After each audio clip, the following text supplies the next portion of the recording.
apa lagi untuk ini? Live stream. And just find a great moment there. And it just shows that they're still very much in this game. And whenever there's a Minotaur on the field, there are always some great possibilities. Look at this build. What is Zorn doing? He wants to abuse some of the new mechanics, new items even. The brand new Cho feels good, but that Thunder Belt, oh my. And so early on as well. He's going to be stacking up so early. Stacks on stacks on stacks on stacks. When does you get the passive stacks? Oh, you get the item stacks. Yes. He's throwing bans in the Land of Dawn. I mean, let's see how long he's going to be flexing for the time being, right? Because a couple of kicks have gone well. He still technically made that mistake up on the dive on top side. It might just happen again. It's still a close game, 3-4. Most definitely, and Homeboy's at least holding a bit of a lead here, 2,000 gold. But as long as it stays under 3K, Twisted Mind still has a lot of possibilities, I feel like. Homeboy's, oh, Zorn gets away, the Dragon kicks him to the wall though. Sano with the entropy, able to pop back. Get a couple more pokes off on the Zorn. Back of the purple buff, Udo and Sepat still looking for purple buff, still looking for something to steal.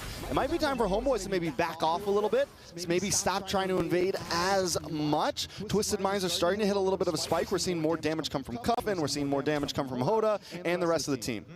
I think instead of backing off, they need a pressure. They need to have a bigger pressure point on some of the members of Twisted Minds, right? We're definitely looking at people who have lost their battle spell, specifically Sano here. So I think that Homeboys, they're just waiting for Sano to show up on the map and then continue to gain space and hold it against him. Taking a look back at these items, I want to take a look at the gold laners, Sano and Nets. Not too far apart. Nets has gotten almost to the Trinity build, almost got all three of those things locked in. Taking a look at Sano, we got the Sarlium Scythe, we have the Feather of Heaven. I mean, he's sitting pretty close. Now, what time do we think that Sano really starts popping off? A lot of people consider the Natana late game hero.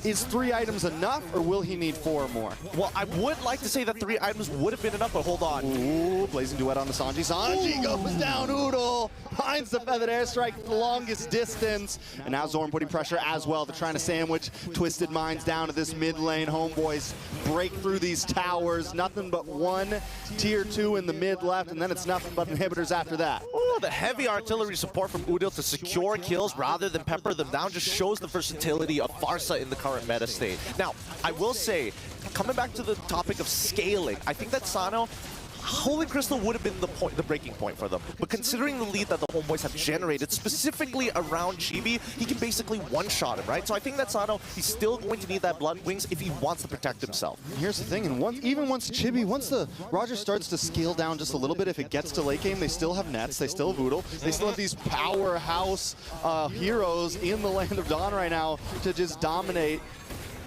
Looking at Oodle, we just got the Glowing Wand in, we got the Blood Wings. He's feeling good about himself. I think, what's the saving grace for Twisted Minds here? It feels like Hoda hasn't really been able to do much. Cuffin has gotten a couple kills on his belt, but we really need Sano to like get online here at some point. Well, I mean, that's the problem with these late game scaling types of heroes. You just need gold, and unfortunately, Homeboys have particularly been taking out these turrets, and even with the Lord secured, right, there's even less opportunities to walk up and take extra economy. Oh, bad kick. Oda, well, good kick for Homeboys. Oda goes down. Oodle also taking a tower on the mid side. Lord going to connect onto this top inhibitor. Zorn looking for the knockup, being aggressive. Brought down to about half health. Down comes the feathered airstrike. Sano takes about half a health of damage. Twisted Minds now still on the back foot. Conceal play comes out. Zorn, as usual, with the toss, holding it. I mean, he's just searching for, he wants to. He's like, come on, man.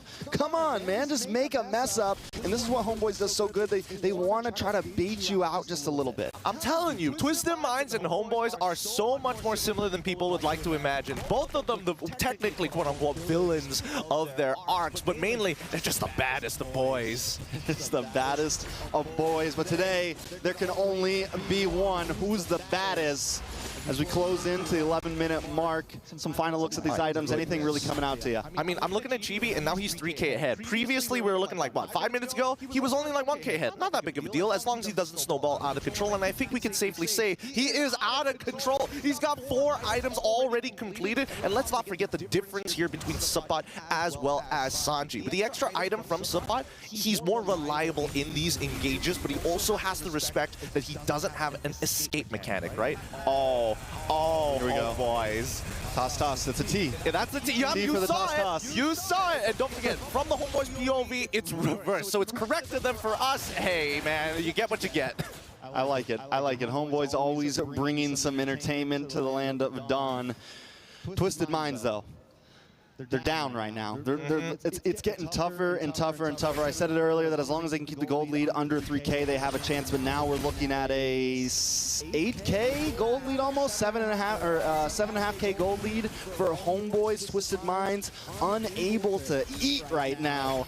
I mean, they've been getting no buffs. The lanes are getting frozen. They're losing camps, no objectives. It is just getting worse and worse. Twisted Minds are being oppressed by the Homeboys. It's pretty difficult to watch, right? Especially if you are a MENA region fan. And I think that the Homeboys are doing a really good job with these cross-map plays. Hey, throw a punch here, but really you're taking away towers and resources on the opposite side of the map. And they've consistently done this for the past 6 minutes, all because of a simple 2K lead. I think at this point, Twisted Minds really just have to hunker down, hit 42K, and that's when we're going to see them really pop off here. Because unfortunately for their composition, they're not good at holding space. They're good at taking it. They're a long way away from 42K. And then even then, Homeboys will be at around 50 probably, maybe more, who knows. I think a lot of things are going to come down to, we saw the one time they got a great fight was when Troll got the big Minoan's Fury, right? When he was able to catch them off guard. And that's a huge win condition for them. Buy themselves some time, combo up some CC. So we need Troll to go Troll. We need Troll to bring out the hammer, bring out the mallet, and slam on that ground, make something happen. Because if he doesn't, Homeboys just have free roam. Hey man, he's not the only person that Twisted Minds need to. Oh, big kick!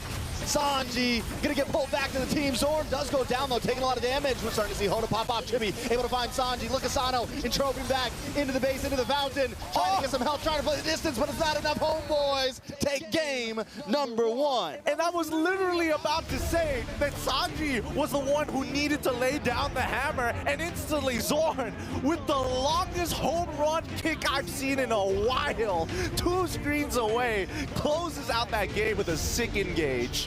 Very well played by Homeboys. I mean, just cleanly showing who's the batter boy.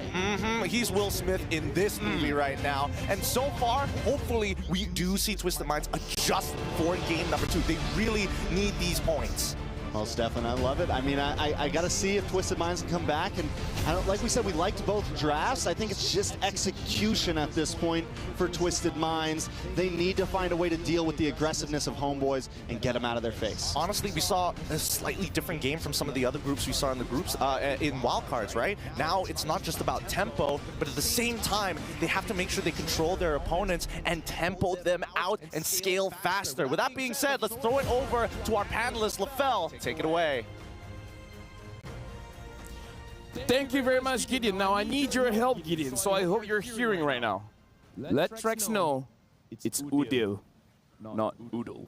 Udil. Udil. Udil. Udil. And now we're looking at the game here, and I gotta say, very fast movements coming in from Homeboys, where they made sure that the tempo never stops. They made sure that Twisted Minds didn't have time to catch their breath.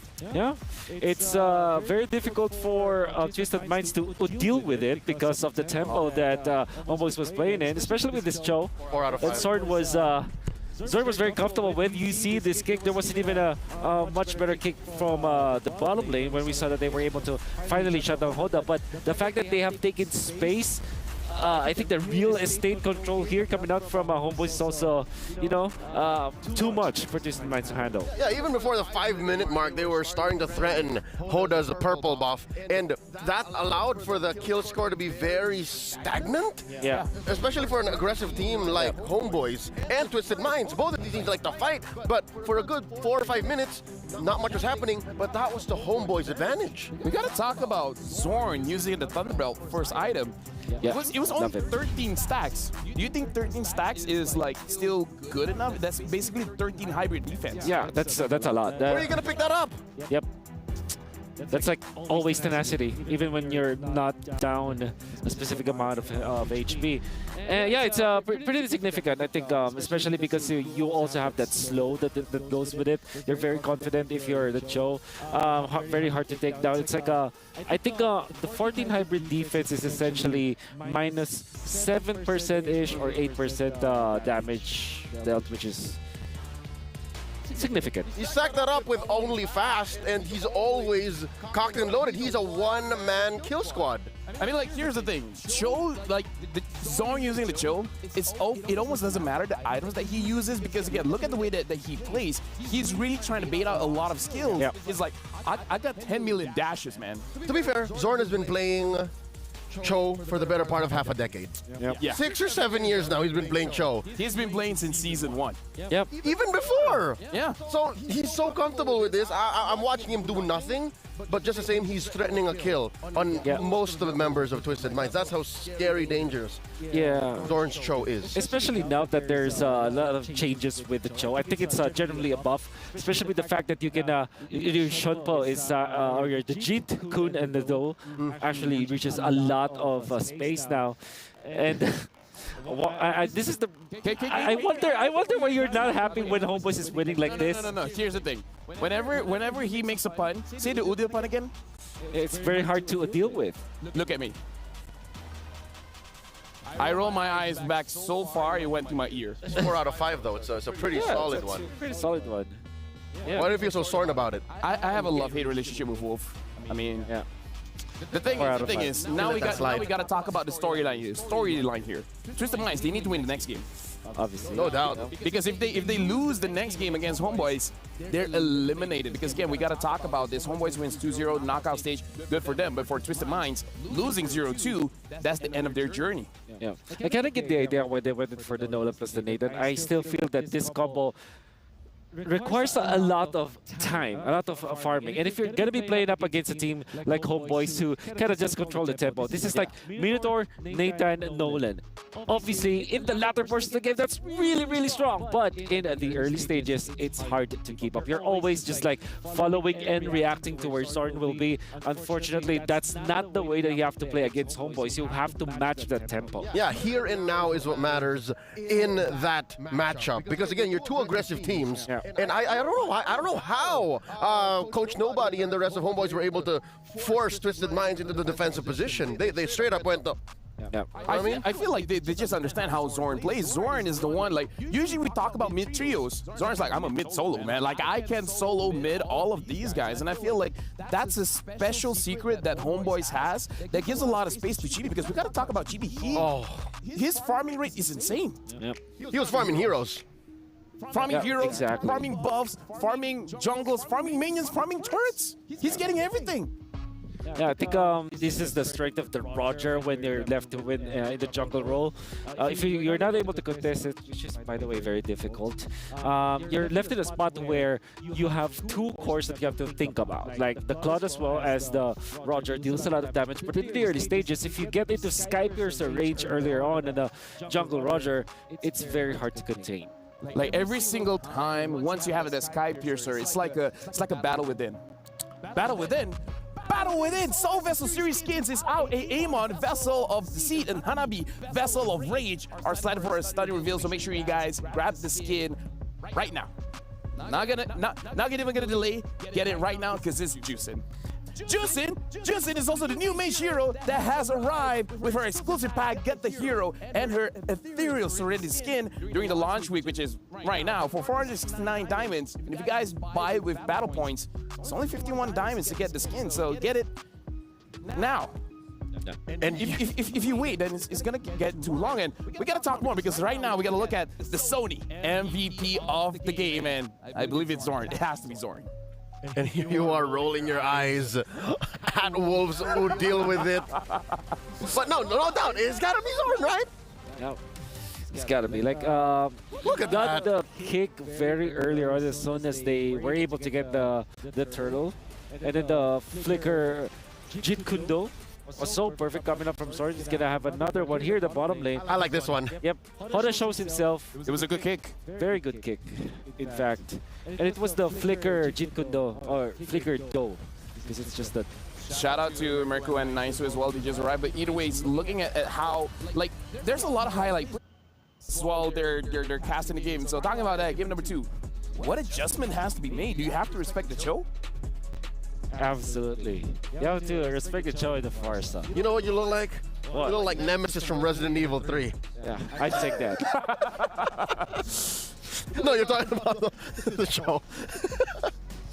We're having fun here, guys. But either ways, You know. going to game number 2 again, original question. Did they got to change it up? Because like I said, Nathan, Nolan, maybe too much of the late game. If they wanted to do that late game composition, it always has to match what the mid duo will be. For example, the Valentina plus the Minotaur, although that is a strong mid lane, like when it comes to like securing their own lane, it's not as fast as a Cho plus a Farsa, right? So if they want to give up the Cho plus the Farsa, maybe they should pick a marksman that is not that dependent, or you know.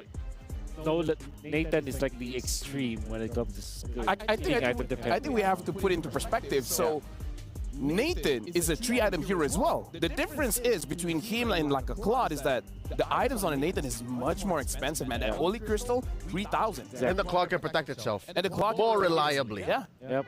So that's one of the things that they have to change up. At the same time, Nathan as well as Nolan altogether, they're very greedy. They need to take up a lot of space because Nolan, if you play it correctly, of course you're gonna get kills in the early stages, but then it's difficult to pull off. You need a lot of items for that. Yeah, just to paint you a picture, Nate and Nolan, those are 2 time travelers. Yeah. Multiversal explorers. You have an absentee core for the first 10 minutes. Nolan even let...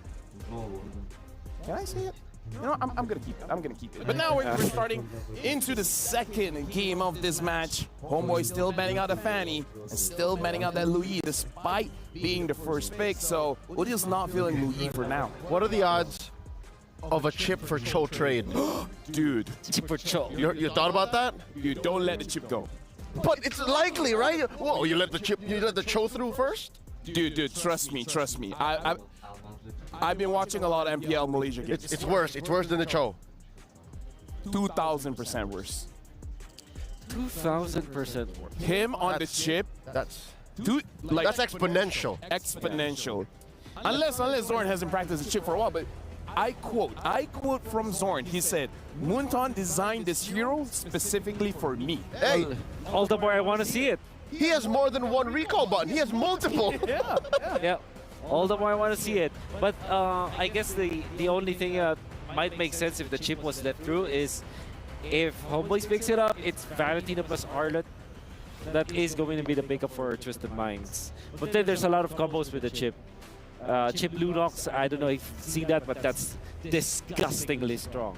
Oh yeah, you come out right out of the portal in your ult. Exactly. What about Chip and Mincitar? Nats has shown the Mincitar. That might be crazy, but crazy enough to work. Hey, but we still need to see the chip first. Yeah. True. Wow. Oh, nope, never mind. It's banned. Coach Lyrics puts the cap on it. Nuh-uh. So this is Roger, right, for Homeboys. Good flex pick, can be playing the gold, can be playing the jungle. Put it on Chibs. Chip's banned. No, Chibs. Chibi. Oh, Chibi. Chibi. Put it on Chibi. Chips.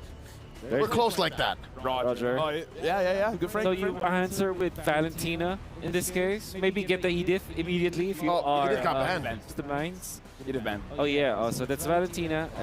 Get the Moskov immediately because I think the reason why they were forced to get the Nathan before was because they didn't have a valid marksman to match the Roger. So Valentina Moskov looks good. I like that. I think Sano's got it up his pocket. Or Arlet. No, I mean, like, if they pick up the Moscow, then what's going to happen next for Homeboys? Farsa Cho again. Yeah, Farsa Cho. Immediately.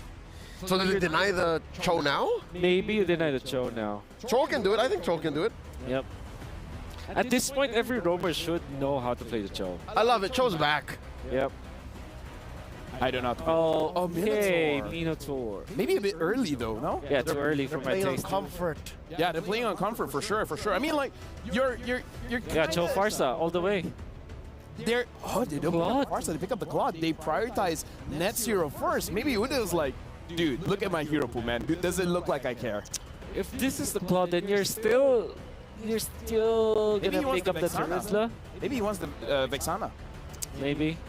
I mean, between the Farsa and the Vixana, well, Twisted Mind can ban both. Yeah. From there, where do you go? What do you pick up next? What's the next closest thing to help Soren's Cho?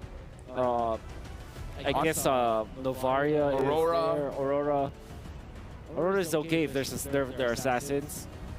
You have that Nana as well that we talked Yeah, about. Nana earlier. as well. Good wave clear.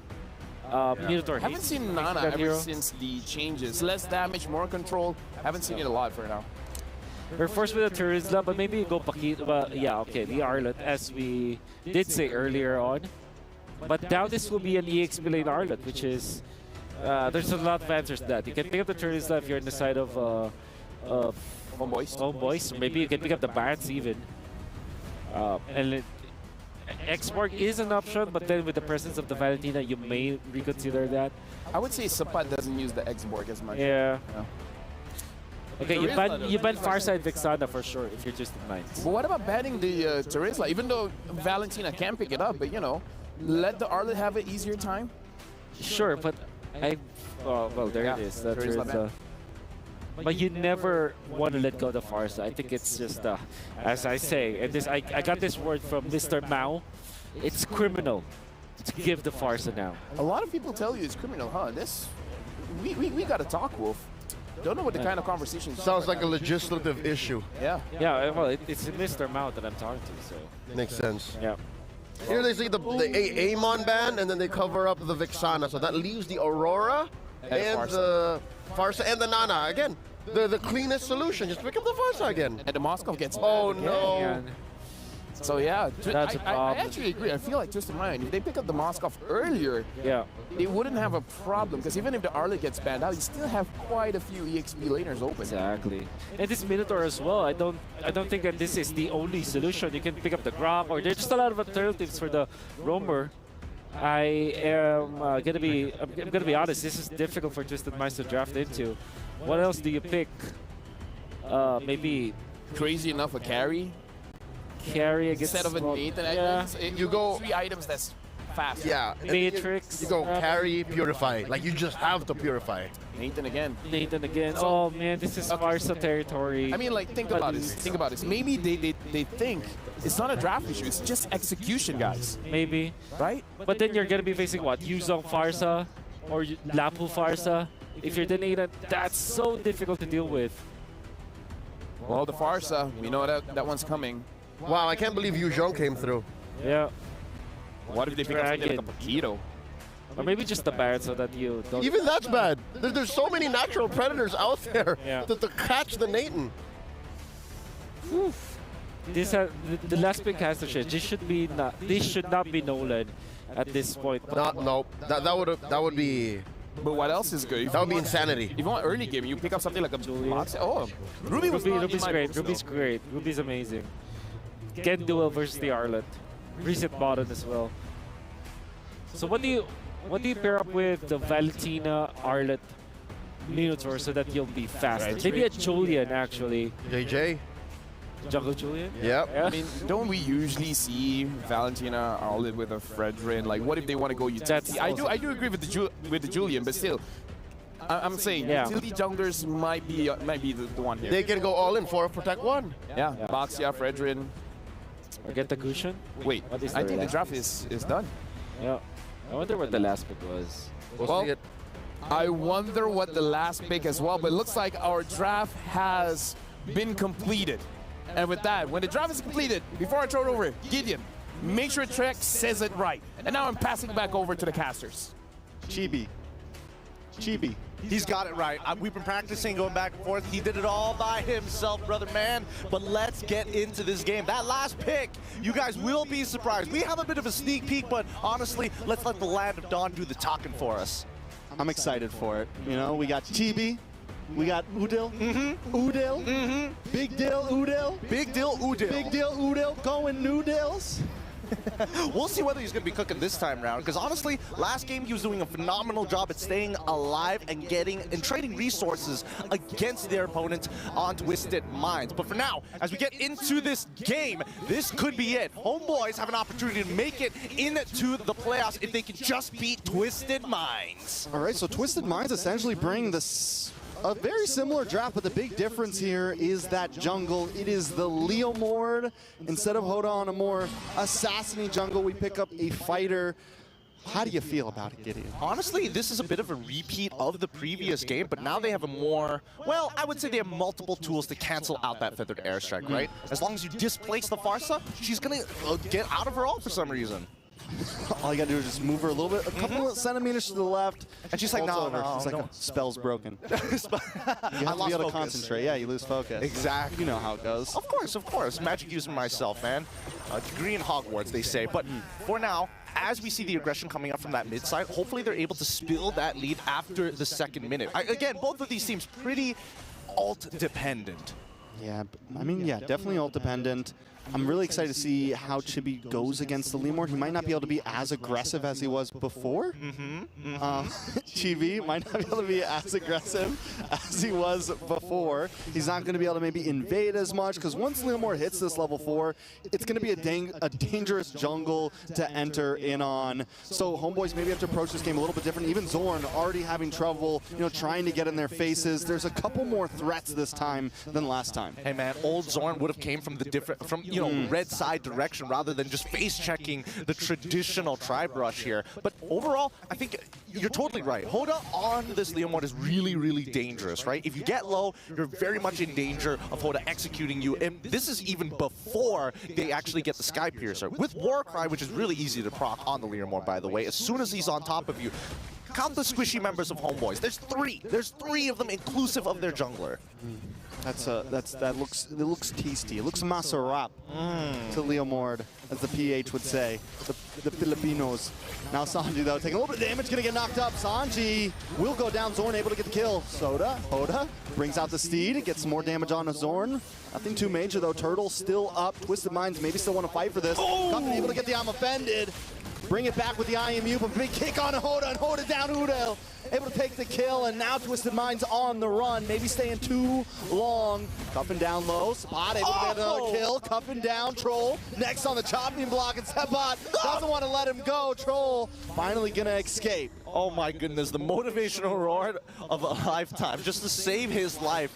Man, Zorn is really benefiting off of these new changes to Cho. It's been a while since I've seen him on this Cho, but look at the way that he's playing, right? Even at a health deficit, same level, same item, same gold, they outplay the situation micro-wise, pixel perfect. It's the extra damage now that we get with the revamped Cho. Not to mention Ruby.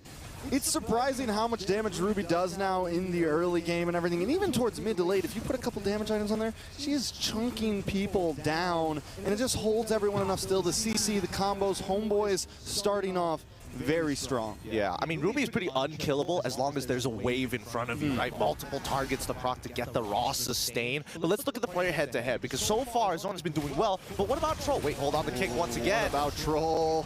What about Troll? Gonna go down. Udil 2-0-1. Was that me? Did I cast the curses? Yes. Was this the production who put it up? Who do we blame for this? You. I can't deal with it right now. Because Troll, he is in a very vital position for his team. He needs to be able to slow down the Homeboys when they find the full engage. Usano takes a little bit of damage. Hoda brings out the steed, but still gets locked up, unable to do a whole lot. Zorn able to almost get the outplay. Troll finds a kill. Twisted Minds finally putting something in the books there, able to defend the tower. Homeboys backs off. I'm surprised Hoda didn't get that kill, considering how low Zorn was. The CC chain was still going, but by the time he manages to get out of the CC, it's already too late. Zorn made some distance. Troll picks up the kill. They got to be fast about this, right? Because right now, both of these teams are struggling to maintain the tempo. I mean, Ruby thrives off going up against those fighter junglers. Thrives off going up against heroes that want to get in their face, and it's going to be the big problem for Hoda here, trying to dance around Sebot here, trying to make it so when he comes in, he's even able to pop off his skills, and you add that up together with the G-Kundo from Zorn, just the amounts of CC. If Hoda doesn't find the right angles, he's not going to be able to do anything. And there goes the big way of the dragon onto Sanji. Sanji brought back into the feathered airstrike. Sanji goes down. Udel able to put another kill on the book, make it a double. Hoda now just trying to run away on the horse, but still falls. Sebot able to get a kill. It's 3-0. Homeboys popping off. Yeah, Hoda, he needs way more items to be relevant in this game. He's highly dependent on his team. Let's look at the replay one more time, because Sanji gets absolutely blasted here, but manages to get the final slash down. And that was important for Twisted Minds. I think a lot more people would have died had he not done that. But For now, it's how do you slow down this snowball that's slowly becoming into an avalanche, right? And I think that Twisted Minds, they have to dedicate their resources to one lane. They cannot spread out anymore. And I mean, I think that lane just has to be Sano. Zorn goes down, Sano able to get a kill, speaking of the man himself. Because, I mean, look at Hoda. His scaling opportunities are essentially gone. He's 0-2-1, and this is an early game hero. This is a hero that you want to be 2-0-1 in the beginning. This is a hero that you want to try to snowball on. So now, it hurts for Twisted Minds. My brain just can't handle it. Yeah, man. There's just more brain damage, more brain trauma. Stop it. Brain rot. Brain rot. I mean, it's getting to that skibbity level of gameplay because right now the Homeboys completely disrespecting the space, diving them between two towers. Not even, you know what? We'll take our time at Zorn, 3-1. another one. Way of the Dragon. Sanji in trouble, brought down. He's going to try to dash through. He's going to try to get away, but TV gets the kill.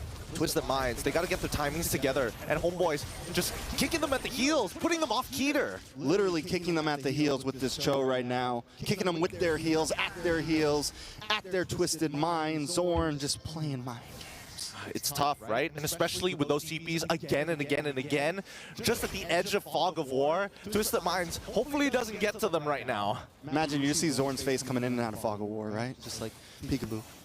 Hello. It's just hi. Oh, Hoda goes down. Udil with another kill. 6-0 in 4. Can I say it now?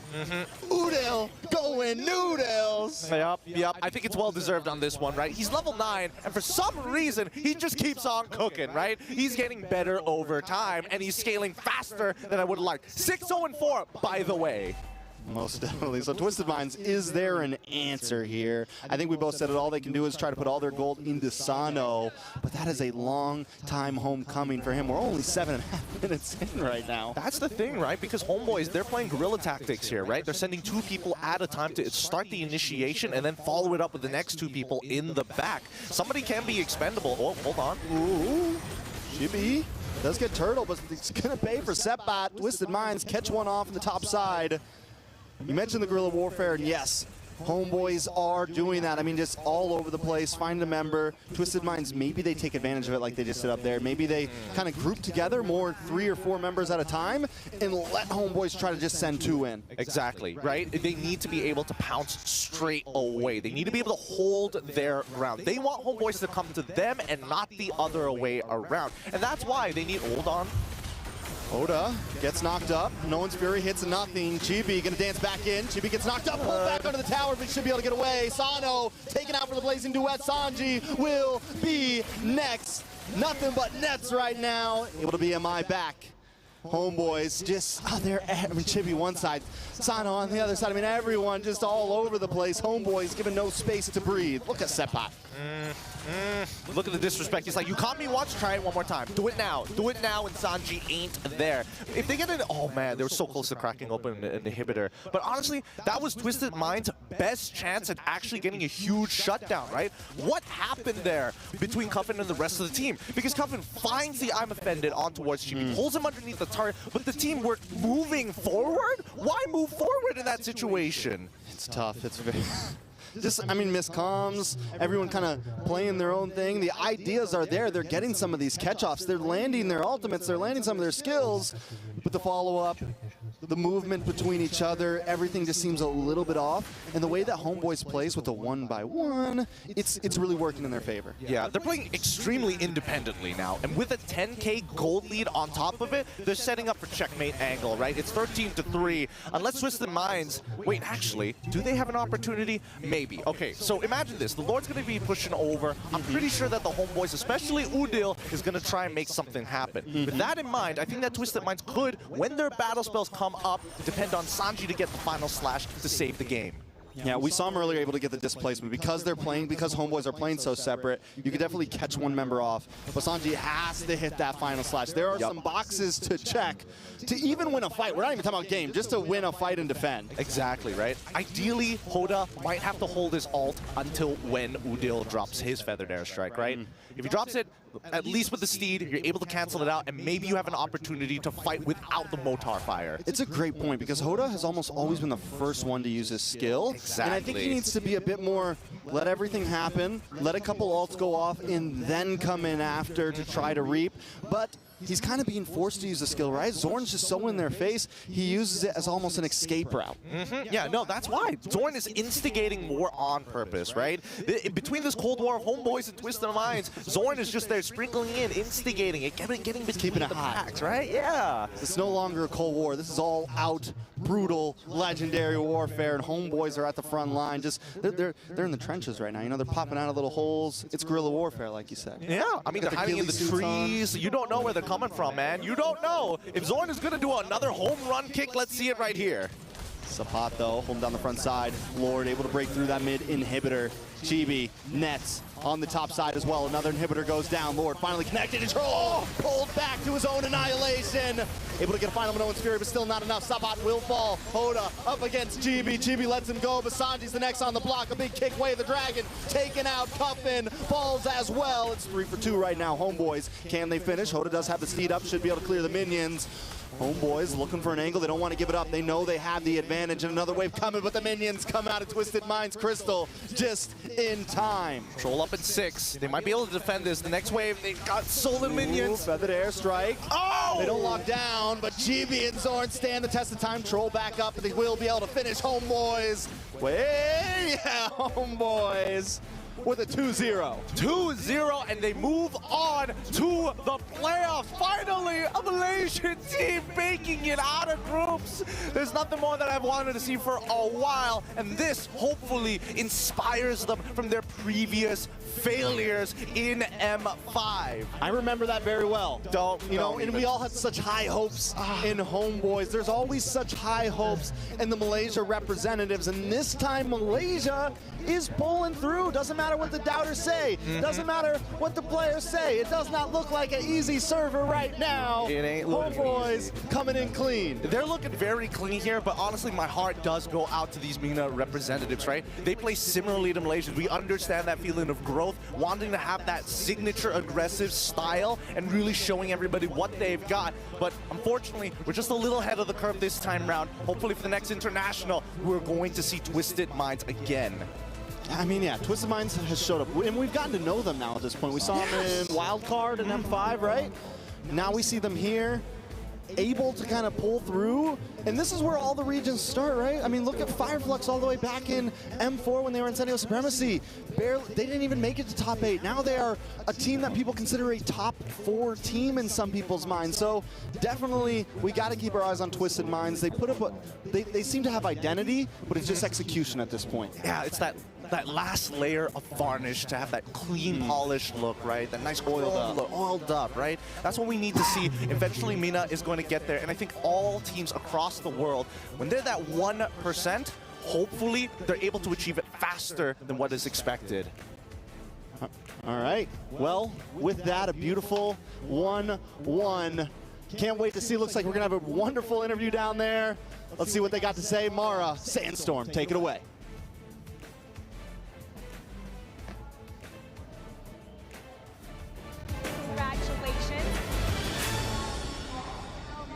You guys performed really, really well, especially in the group stages. You guys are called the baddest boys. That's what the casters are calling you right now.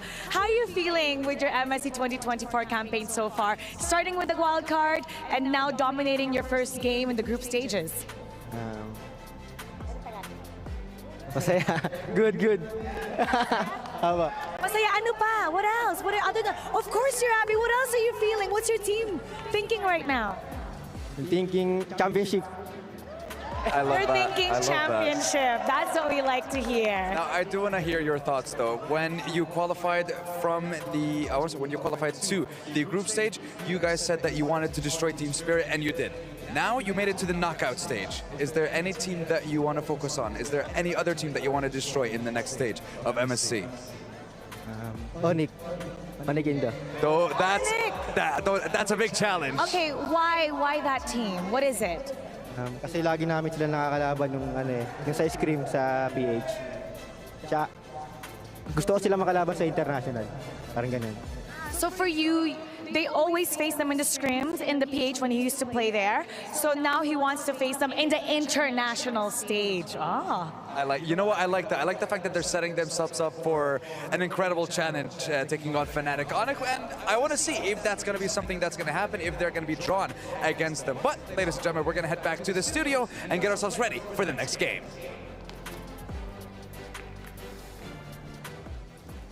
Thank you very much, Mara, as well as Sandstorm. On your screen right now, we just saw the homeboys celebrated, but now we got to look at the highlights here. And it's more or less same as game number 1, where it's all about homeboys making sure that Twisted Minds cannot move around the map.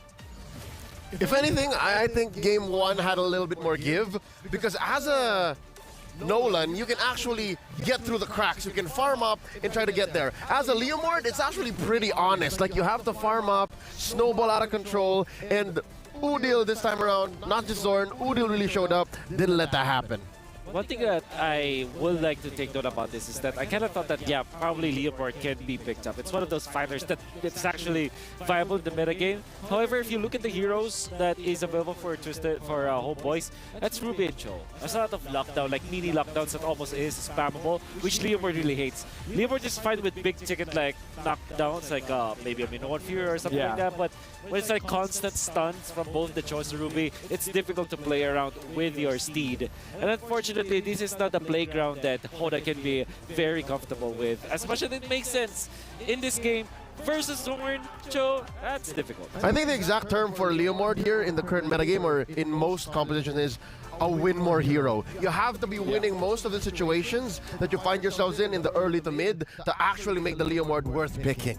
I would say this is good on Homeboys understanding the win condition that Twisted Mind has set up for themselves and just stop that win condition from activating, because again, they make sure the jungler doesn't move. Even though the Natan is a very strong hero, but again, he's strong at 3 items. For 3 items, you kind of don't have to worry about him just yet. Well, it's difficult. You can see the Chibi. Okay, 1,040 GPM. That's probably the highest that I've ever seen. Chibi skibidi. Chibi's kidding me. By the way, Wolf, Chibidi. Let me just say you didn't curse the Malaysian team this time, so you know what? Wow! Thank you very much. The world is healing. What is going on? You and me, we're good now. No more bad blood. Just one series? You're okay? Okay. It's fine. Now, it's a first in a while. Now it's Rumput. Now they made it to the group stage. Outside of the group stage, it's all good. But let's talk back about this team, because we were talking about the draft, and perhaps the different thing is about the execution. But I feel like it's hard to blame Twisted Mind when it comes to the execution when your opponents just stop you from executing anything. That's right. I think so. At that point, maybe it's a draft issue. Definitely. I think it's a draft order issue. It's not just about the heroes that they are picking up. I think of the fact that they were forced to pick up the native because the Moskov is not available anymore is a problem. The fact that they're letting go of the Cho as well as the Farsa is also incredibly shocking to me, because it kind of felt like they know what they're getting into, but they still picked up the Nathan. It's like they're setting themselves up for a challenge. Homeboys more or less got the same draft. More or less, yes. Both teams actually got close to the same draft. And again, right before we concluded the draft, we mentioned, oh, maybe Twisted Mind sees this more as an execution revision. Maybe they can fix the way they played the game, but clearly, even timing-wise, there's only so much you could do with a lineup like that. Here's the thing, I got a secret, but I got to tell it to the camera. Is that okay? Okay. I'll allow it. Guys, here's the thing. Right now, the English broadcast, we have a competition with all the other broadcasts. So make sure you guys actually scan the QR code. Let us know how we can win, right? We're going with all the other broadcasts because we're English. We want to win, right? You guys want to win? I want to win. And now let's look at our Sony MVP of the game. And looking at that game, like, Zorn did amazing, but talk about Udil as well, dude. Like, Udil's been phenomenal on the Farsa. It's pretty much nothing can stop this Farsa. Nothing can stop this duo. Yeah, there's no dive actually. The only dive is Sanji from the Ireland, but I think the Ireland is more concerned about the Roger than it is the Farsa, so it's almost a free game for Udil. And even when there is someone to go to the backlines, like I said, Nubi and Cho, good counters to dive compositions just because of the chain CCs that can come out from this combo. Look at the damage. Sword is basically alley-ooping everything too. Exactly. Look at that, another alley-oop. And sometimes the oop comes before the alley. Oh yeah. It just completes itself. It's Oop Alley. What? Oop Alley. It's of the alley. I guess. I thought you were talking about the local Saudi dish of the umali, yeah. Dude, I love the umali, man. Breakfast, lunch, dinner, umali all day. Yes, sir. Umali all day. Yes, sir. And yeah, Udil is indeed our match Sony MVP. 13 KDA, 72% kill participation. Clean. Dude. Clean 13. And if there's anything that I want to say about Udil right now, and for all of his career, he's in his prime, dude. Yeah. This is prime Udil. I mean, he's won an MSC before. Yep. He's won multiple back. championships. During the Kage era, dude, that was unstoppable. But now, it's almost like he took a break, and then now he's back. But So how do you deal with that? you deal with that by looking at the SCC predictions. Did you guys predict it correctly? Did you guys thought that Homeboys was going to win? Well, it all really depends when you guys actually told us if Homeboys is going to win. For you guys that said Twisted Mind was going to win, it's unfortunate. But again, shout out to those who voted. You guys are amazing, and make sure you guys are prepared to predict for the next one. And you guys can head on to stcplay.gg to actually vote to see who you guys are going to vote, because the next one is going to be TLPH, Team Liquid, Philippines, going up against Team Spirit. And we got to talk about that one, because that one as well is going to be an elimination match. If TLPH wins 2-0, we basically completed our groups. Okay, seeing recent Liquid matchups, seeing TLPH in other prolific tournaments prior to MSC, it's doable for Team Spirit. Can I just say that? It's doable. It's doable. But I don't know what Team Spirit did in the past couple of days to get that reset in, because them getting swept by Homeboys, that's gotta have left a mark. That's not part of my bingo card for sure. I really feel like at bare minimum that will be a 1-1 setup. Hey, Balloon! Oh! Hey! Whoa! Whoa! This surprise! Whoa! How are you? Okay. Wow! Okay. Hello. Baloy. So first of all, we just like to welcome Baloyski. Thank you for joining us. Yeah, I gotta my ask, pleasure. were you able to catch the game just now? Yeah, I catch it and it's kind of expected for me. The Homeboys one. Yeah. Yeah. Okay, was there any surprises coming in from that match, Homeboys going up against Twisted Mind? Because you said it was expected, but was there anything that was a little bit that, oh, I didn't expect this one? I didn't expect Sorn to overcome his recall. He recalled more than I expected. He recalled more than expected. Now, is it fair to ask you about the next match as well? Because it's going to be Team Liquid PH going up against Team Spirit. What are you predicting for that one? I just predict that it will be the exciting match for sure, because both of them is strong. Though it's quite sad because Team Secret and Echo will probably, one of Team Spirit and Liquid will probably go home, one of them. So it's sad. Yeah, that's right. Because technically speaking, Homeboys have already made it, so That's one, locked in. they only have to wait for Echo or Team Liquid Echo or Team Spirit. I mean, that's the crazy thing, right? Because imagine if Team Spirit is able to get 2-0 onto Liquid Echo. That spices up the bracket. That spices up my lunch, dinner, and supper. Get some umali with that. I wanted to ask Baloy, what do you feel like? How do you think that Liquid Echo was able to overcome Falcon's AP Brand, and they are now the champions? What was their secret? Because they didn't look good in the group stages. The secret of Echo is always a momentum. I always see that Echo is a momentum team. Once they got their momentum, all team is in danger. Okay. Can I ask something very interesting, because this is below. When it comes to the roamer picks, anything can happen. So let me know, is there any spicy roamer pick that we can expect, even if it's not in MSC, that you can see in ranked games? Because I saw your Harley roam. Yeah. Okay. Rank players should pick Harley. It's good. Harley Yeah, roam. Harley. Yeah, hit roam. Okay.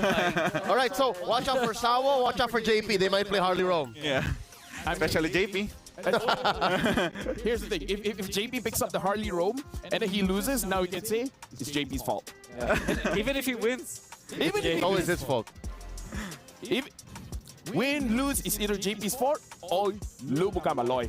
Lubukan Baloy. Now, again, for the game coming up next, do you think that there's a chance that it could be a 1-1, or you think it's going to be a full 2-0? For me, it's a high chance to be a 1-1 or 2-0 Echo. Either way, you're leaning towards Echo. Yeah. What about you, gentlemen? I'll have to copy Baloy. Yeah, it's a 2-0 Team Liquid Echo.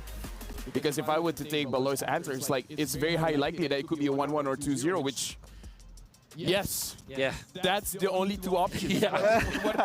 what about you, Leo? It's a sweep. It's a sweep. You think it's a sweep? Cavalry's taking this. Right? Ooh. I thought you were the leader of the Bomb Fanatics, bro. I am. That's why it's so painful for me. So I have to just band-aid it and say, I'm sorry, Kid Bomba. But Hey, It's Liquid we're talking you know, about. with that, Baloy, what do you think that Team Spirit can do Yeah. to go up against Team Liquid, either in the draft or in game? They just gonna be. They just have to be themselves. Like, continue their strength. Last M5, they just gonna. They need to be confident because if they don't, Echo will slaughter them. Yeah, because I feel like some teams, they try to bend towards the meta, but really, according to Baloy, the way that you win is you gotta bend the meta towards you. yeah, they just keep fighting. They force fights. Because I think Baloy would know. Baloy would know from M5. They force fights from out of nowhere, and the aggression throws off most teams. That's hard to do against a team like Echo, against Team Liquid PH, because usually they're the ones Trying to fight. Yep, super, super. Yeah, it might. I think that they just have to not overreact to the draft because Team Liquid Echo, they just like to play comfort picks as well. With that, it kind of looks like we're about to jump into the draft here. So one of the final questions here for TLPH, for Team Spirit, when it comes to the draft, is there any member that they should really respect? I like this. Right? Should they go Sunset. for Sunset? For me, Sunset Lover, the key player for the team is Sunset Lover. When he gets his comfort hero, he always does the playmaking. All right, with that, we're gonna send it over to our host. Take it away. Well, looks like I believe we are ready for our next set of games, Mara, and I am excited. After seeing a dominating 2-0 win, we're now back here on the Amazon stage. Yep, and now we are about to meet the next two teams to take to the stage and kick off our next set of games. So we're going to be starting things off with a champion team from the strongest MLBB region. Now the Cavaliers have started their dominating campaign in the group stages, dominating win over the hometown heroes, and they're now back to keep their stride. Let's welcome Team Liquid Echo.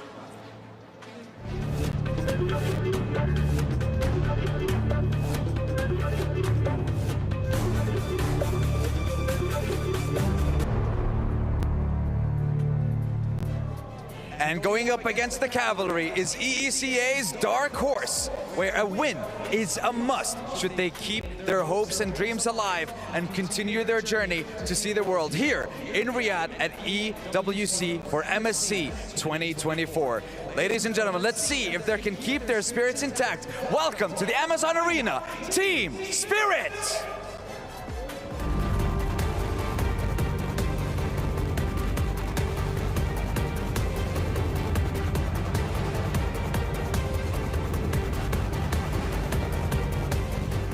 Now, all players save for Hiko managed to place top 4 at M5. The question remains, what are they going to do here at MSC? Now they must force at least a tie to be able to prevent themselves from getting eliminated. Meanwhile, their opponent just needs to basically qualify for the knockouts with a sweep. So the stage is set. The players are ready to go. How about we head on over to the studio? I agree. Ladies and gentlemen, this is Liquid Echo versus Team Spirit.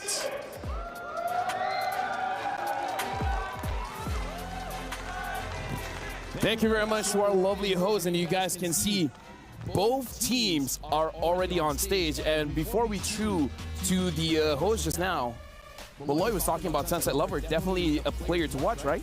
Yeah, when he gets his Valentina, he's such a dangerous player. I mean, if we saw anything from the previous match of Homeboys, if the mid laner gets going, then that's a dangerous place to be, Wolf. Yeah, I think especially with the Valentina, because it's a priority pick for most teams now. And there are so many good ultimates to copy, like for example the Farsa ultimates. Even when the Farsa is the answer to Valentina, that's still a good ultimate to copy. Even a Roger ultimate is getting copied now. So if you're just very adept at the Valentina, you're very scary. Talk about the Roger. There's the Roger. Yep. Benny Cutie. You know, here's the thing, right? I've watched the music video, and according to the music video, if you want to fight a Valentina, you need a Khalid. But we haven't seen that around. Maybe teams just haven't catched up. Is Khalid not a legitimate pick right now in the XP lane? Maybe we should ask Mr. Poloyski here. What do you think? No, not this time. Not this Not time. XP, not Rome. As a Rome, maybe. There you go. Anything, anything. I mean, as a Rome Khalid, you get to fight Valentina more, Yeah. right? You guys hear it The from damage is high. So like a Natalia. Yeah. With no invisibility. So for people at home, if you're pick number 5 and you're forced to roam, your options are Harley or Khalid, just not the Hellcurt. It's about Lubukan Baloy. Lubukan Baloy. I love that that became a meme. Do you know that that became a meme? Like when people are starting to play Hellcurt and then they massively fail, you just type Lubukan Baloy. Why is it so hard to use Hellcurt roam? Maybe because they're not Baloy. 100% correct. Simple as that answer. Now, I do have to ask Baloy as well. Yeah. Based on the previous patch, we saw a lot of Ruby Gold lane. Why don't we see a lot of Ruby Gold lane now? Because the meta is towards the hyper carry for me. Okay. So what do you guys think as the analysts? I think that's the meta is because more focused on hyper carries. Hyper carry is gold lane, yeah. Right. Yeah. I think the hyper carries are the focus of the metagame. Okay, you know, Yeah. I got it. But Okay, but if they want to play assassin, Ruby Golden is a good option. okay, I love it when we have an extra analyst here. Our two analysts, they're like, you know what, we can chill out. But now we jump straight into the pick and bans. TLPH, Team Liquid Philippines is going to be the first pick. Team Spirit is going to be the second pick here. Faramis, Angela banned out, and Team Spirit banning out the chips. Yeah, and Louis, I would say eventually. Higher than Roger too. So far we've seen Louis, what, 8 out of 9, right?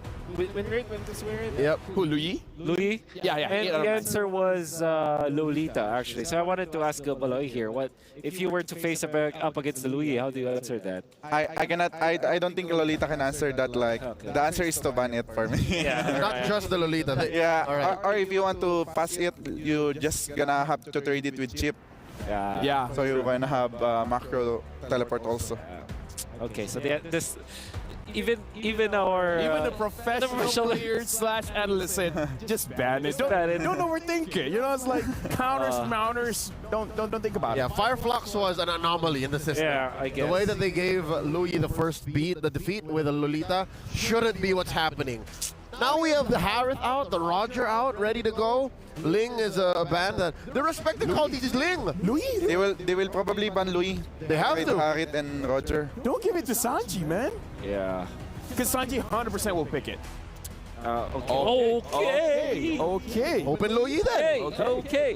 Yeah, they want to trade it with Roger because Roger is a top pick now. Yeah. But is it a fair trade, though? Trading a Louis for a Roger, like, is it a good... No. Right? No. Because Louis is a not a good counter, but good against Roger. Because Roger wants to go, and Louis is like, when you go at me, I'll poke you. She can also she can diversion right underneath her feet. Yeah. And get out of there. There's no way the Roger can trace that. Winter Crown also is a problem. Well, unless the Roger's leap Yeah. hits you as you. Yeah, That's a difficult one. I've seen that before.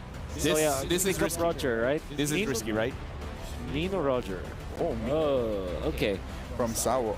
But there's a look at this. This is Blitzstar from Liquid. They don't have to think about it. They practiced this draft so many times. Yuzong, Baxia, and a beat. If there's Roger, you pick up Yuzhong. Easy. The all-in meta of Echo. Yep. It's all about the dive. They didn't change, not one bit. Yeah. How do you answer this? Do you go Navaria against Louis? Probably Navaria. Very little Navaria in the past few days. But Sunset Lover is a good Navaria. Yep. Exactly. There's the Valentina, which is also available. That might be the case. Valentino plus the Minotaur is something that we do have to talk about as well. Seeing the first 3 picks coming in from TLPH, do we consider this Roger to be able to go to the jungle, or is it better to go late? Interesting. I think they should Lex it for now. Yeah, Lex it. Navaya. There it is. Don't reveal it until the very last moment. Yeah. Unless something very important is up for trades on 4th pick, and then the 2 swing for Liquid Echo, then maybe that's the only time they reveal. But yeah, no, keep it up until the very last. So that means in 4th pick, you have to pick your EXP lane that will go up against the Yuzhong. That is Trizla. However, that is an easy ban. I would say for Team Liquid, I think that they will just ban it. Trizla, maybe they'll be left with Arlott. So for Team Spirit, what do you ban? You ban the marksmans? They will be left in Arlott, and then Yuzhong win against Arlott. Yeah. Wow. That's right. It's a tough. Very tough spot to be in. But then again, you have no choice. You had to pick up the Trizla anyway. Rovers, they're getting rid of JP here. Oh, I like the Florid ban. Yeah. It's great versus the Roger and the Varia. But it's not a good combo for Louis for me. Maybe they want to force out JP to use the Harley Roam. Oh. Yeah. Or the Khalidro. Or the Khalid Roam. Yeah. We used to see Khalid roam a couple years back. Yeah, true. That used to be a thing. The thing is, if Team Secret will, Team Spirit, I mean, sorry. Yeah, Kaja ban, yeah, for JP. If they don't, Oof. on point. If they don't pick up the Arlott will now be given to Team Liquid. Yep. Which is they still have the Arlott or the Cho. Okay, what do you pick as your EXP? Maybe you're left with Benedetta against the Yuzhong. Export kind of. Or a Ruby. Ruby for Team Spirit. Yeah, because they still can flex it if they pick Ruby. Ah, that's right, that's right. Let's see. I'm taking Export as well, which is Export is a good pick. okay versus the Yuzhong, I guess. If they go Ruby here, that's Coach Vren just going 250 IQ, man. That's just okay. Your move, tic-tac, your move, CJ. I mean, at this point, I don't know about you guys, but it looks like TLPH got everything that they wanted. I feel like just based off these 3 heroes, they're like, our draft is basically completed. Still a flex, though. Yeah. In this, I believe it was a flex. yeah, in this scenario, I think you go Beatrix if you're Team Liquid. It's a tiny Barats, by the way. Yeah. No passive yet. Yep. He's a small guy now, not a big guy. Stacks. Or a Harry. But they grow up so fast. Carry, yeah. Carry versus the Barretts is good. Then you look for Arlott, actually, for Arlott is a good pick. Combo with the Louis. Yeah, good combo with the Louis. JP loves it. One of the first few players that actually played the Roam Arlott back in Season 12. Nathan. Benny Cutie's looking to repair that Nathan win rate. Yeah. Oh, it's been a loss, Yeah, it's been losing. Matilda, but this is nearly a Harry Potter lineup for Team Liquid. It's all magic damage except the Yuzhong. That's probably my only problem with that. My only reservation for that. I mean, the Yuzhong can pop off though. Yuzhong can definitely pop off though. And then people are forced for the armor build-up. And then once you build armor, it's like, oh wait, I forgot. We're going up against a comp that has magic damage. Yeah.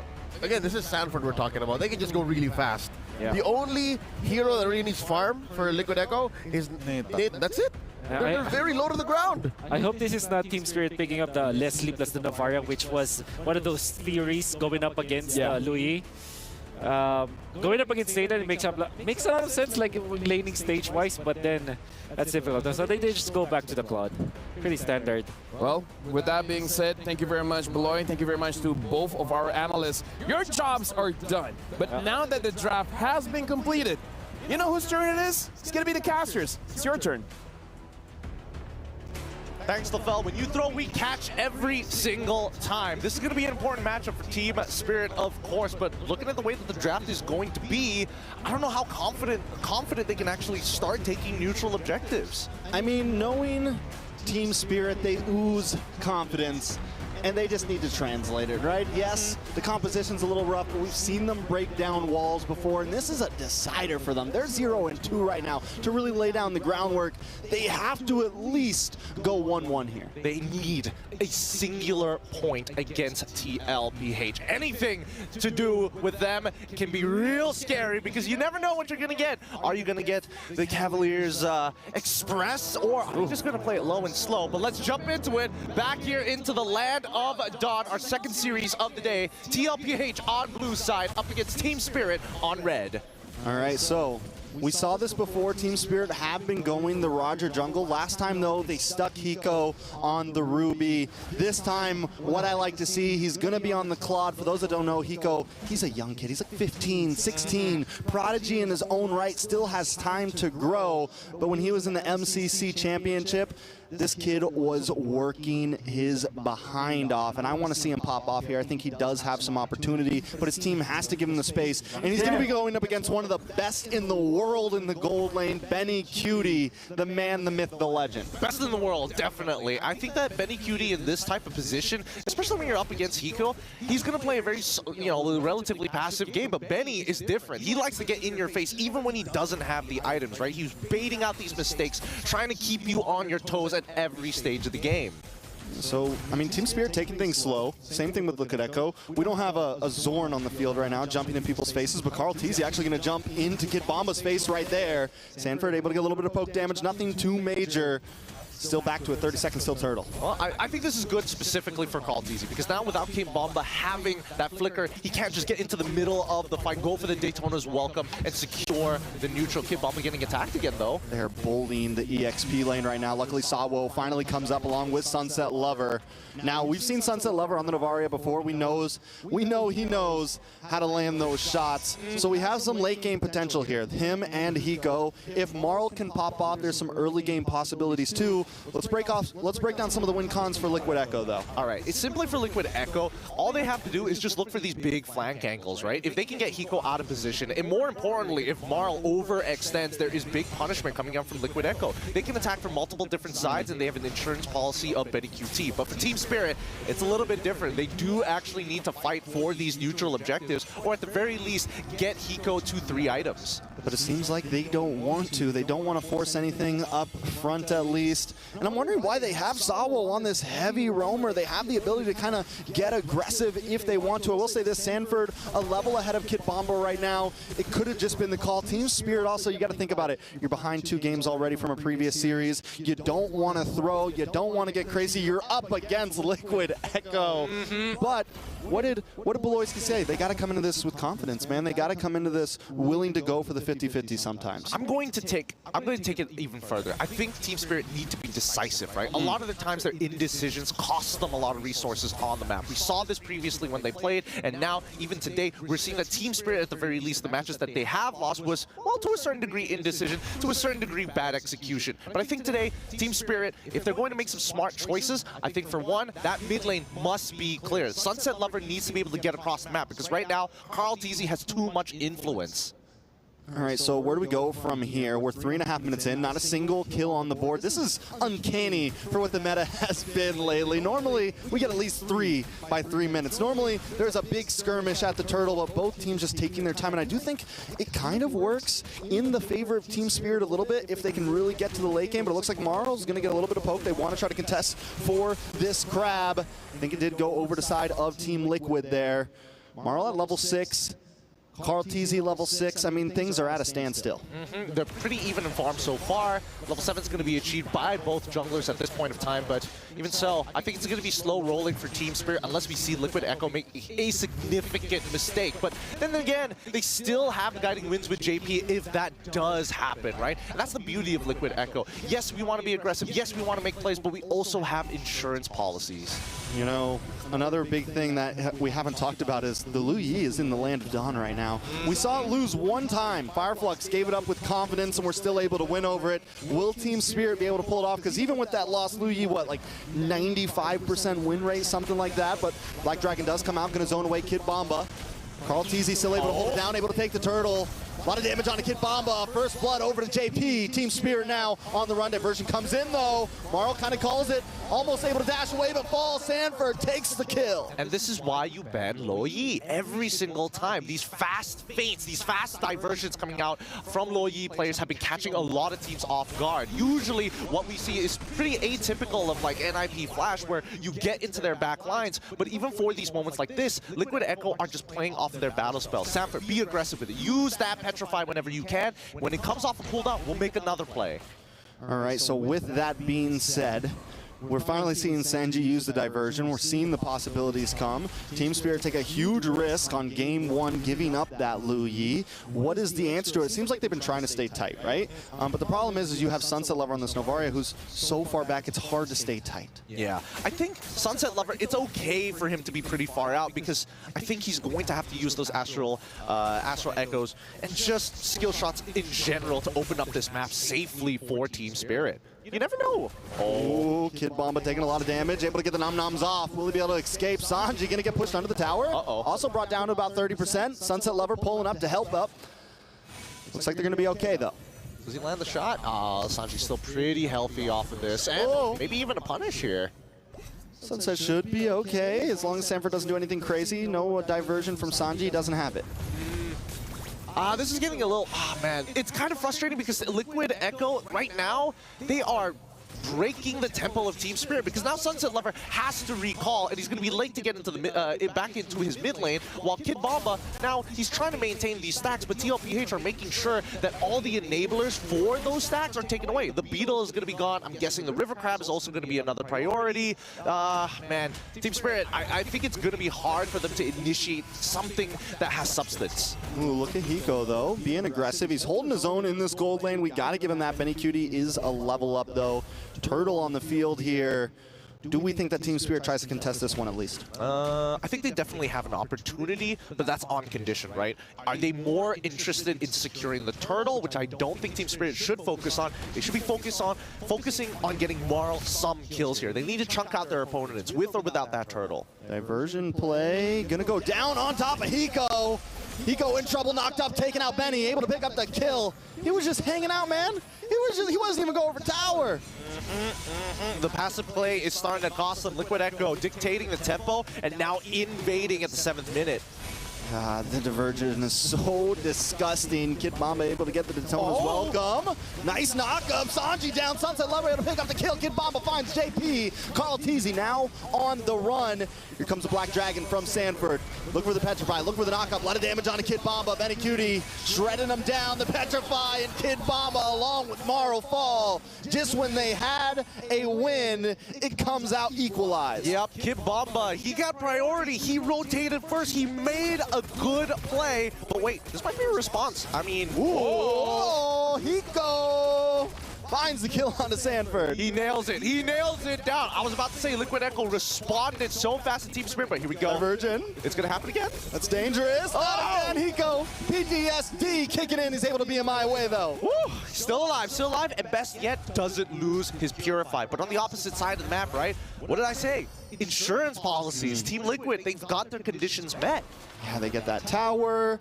Now holding about a 3,000 gold, or two and a half gold lead here. Nothing too major. Anything big in the items? When we look at the items so far, my biggest wait, hold on. Sunset Lover should be fine, but that's not fine. This is not okay right now for Team Spirit. They're taking a little bit too much. I think they're taking way too much. I definitely thought Benny QT didn't have enough damage based on the items that he had, but it looks like I was wrong. It looks like Sunset Lover is falling further and further behind. I mean, look at that, right? Already with the Holy Crystal, he's got 2K ahead on top of Hiko because of the amount of attack. Like, this is disgusting. Not one, but two. 2,000 gold ahead. Hiko hasn't even gotten the full Trinity in just yet. He's still looking. He's hunting for any bit of gold he can salvage, looking for change on the ground. Kid Bomba's going to pick some up, though. Can they get the kill? Kid Bomba falls across. Easy gets away, making Salvo, too. Hiko forced the BMI back. JP still, but watch Sanford with the Black Dragon. Gonna pull up into town here, looking straight for Hiko. Lazy Duet comes down with a Petrify, locks on, and Sanford finds another one, finally falls to Marl. That's gonna be a first kill for Marl. He's 1 and 2, but Sanford just shredding up, and while this is happening, Liquid Echo are gonna take this Lord. I'm telling you, these tempo breakers from Liquid Echo, just to maintain control of the momentum of this game, are willing to sacrifice members. And let's look at the replay one more time, because in this bout alone, the initial kill seemed like a good idea, but then when they get pincered in towards their jungle, Sanford sees the angle and says, hey, if I get a kill here, it's worthwhile. If I get 2, it'd be high profits, but at the end of the day, we guarantee a neutral objective. So they find something. I mean, it feels like every time Team Spirit's about to come out on top in a trade, Liquid Echo finds one more. Yep. They always one-up them, you know? Oh, you got one of my pieces, we're going to take a tower 2. You got one of my heroes, we'll take 2. They always seem to win out in these trades, Team Spirit, and I'm wondering if it's just a disengage. Ooh, Hiko taking a lot of damage. Tower does go down, Benny Cutie dashes in, but he's getting shredded down. A lot of damage coming out from Marl. Big Owens Fury able to get the knock up, make it 2, Benny Cutie able to just get away. Thanks to the guiding wind, Sanford finds the kill, Salwo down, Hiko, Mine back, the Lord still up right now. Oh my goodness, the one item that denied Liquid Echo a option, an opportunity to make it an M5 to defend their title, now saving Benny QT's life. That flask of Oasis, holy! There's nothing they can do right now. They are at the whims of the Cavalry as Liquid Echo tramples forward. Another tower falls, Team Spirit on the defense. It's a 7,000 gold lead for Liquid Echo. Marl taking a buttload of damage right there. Hiko just looking for anything he can. Gold pieces, health bars, but coming up with nothing. It's really brutal to see because now, most of the time, when you deal with Aloy, it's like, okay, we just need to not be in a linear position. We got to be mindful of the things that could splash a majority of her damage to the rest of our team. But when you're pushed back underneath your turret, that's a whole different story. It's either you give it up or you just eat the damage, and Team Spirit refuse to let the inhibitors go. Hey, I love the Echo fans in the building right there. Let's go! The Cavalry is here! Cavalry is here. The Cavalry buff in the building. Team Spirit, though, a little bit far from home. We have seen them pull some things off in their time, man. We have seen Team Spirit make upsets come. They're going to have to do something crazy here. They need a miracle. I do think it's possible. They're not completely out of the realm of possibilities, but it's not going to be easy. Honestly, we need to see a little bit of foreplay here from the side of Team Spirit. We need to see something of substance so that we can really show off what they are truly capable of. Because right now, it feels like they're losing confidence, right? They're really waiting for an opportunity for Team Liquid Echo to overextend like they did just now. And look at the position. So look at the map right now. Sanji and Benny are just hanging out, right? They got a string tied to each other, and they stay pretty far back. They're never too engaged when it feels like a fight's going to come, because the goal is we just diverge into where we need to be at any point, and they're the ones who are bringing the foreplay. And how does Team Spirit even work that out, right? Oh my goodness! Oh, the airdrop, Black Dragon comes in, able to zone him out and just guarantee the Lord. Benny Cutie dashes, gets the entropy. But able to disengage, the Lord going to be coming soon. So that's how Amazon sends our packages. Every single time, just get Black Dragon, TP it right to your doorstep. But now they're going to be backing away. Let's look at the items real quick to see where we're currently at. Lo Yi with that Divine Glaive. Oh man, Carl, stop playing so disrespectfully. I'm trying to talk about items here. Thank you very much. Now, back to the items here, because these Flask of Oasis is keeping a lot of the squishier members alive, like Marlon as well as Hiko. However, in terms of like the raw poke, I was expecting Sunset Lover to get more done here, but it looks like he's missing out on his third item before he can really do some work. I mean, one thing surprising though, Marl has been keeping up. He's actually 100 gold ahead right now, you know? I mean, so he's not completely out. Hiko though, with that 1-2-1, this is one of their big shredders. This is one of the people that's going to bring Carl TZ down, bring Sanford down, stop JP from engaging so much, but he's just unable to fully come online. Salwo also, those meteors, you know, I think it's, even if they are getting the damage, JP just tops them up. Yep, this is, oh man, JP, it's all his fault again, Wade. Ooh, Salwo gets a little bit of a knock up there. Sanford still playing the distance. Lord able to break through. Team Spirit doesn't want to give up that mid-inhib though. Hiko able to defend, able to keep them at bay, just shooting shots from behind the wall right now.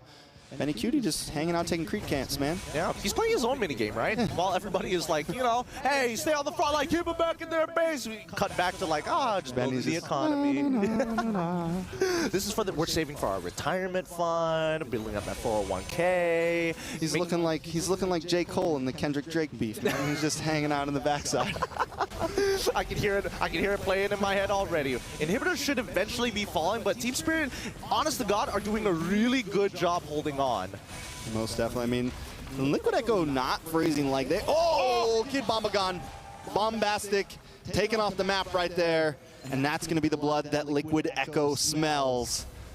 They're going to try to push in. They're not even waiting for a Lord here. Black Dragon comes in, zoning back Hiko. Hiko gets a couple free shots off. BMI's back as well. Team Spirit huddled around the crystal right now.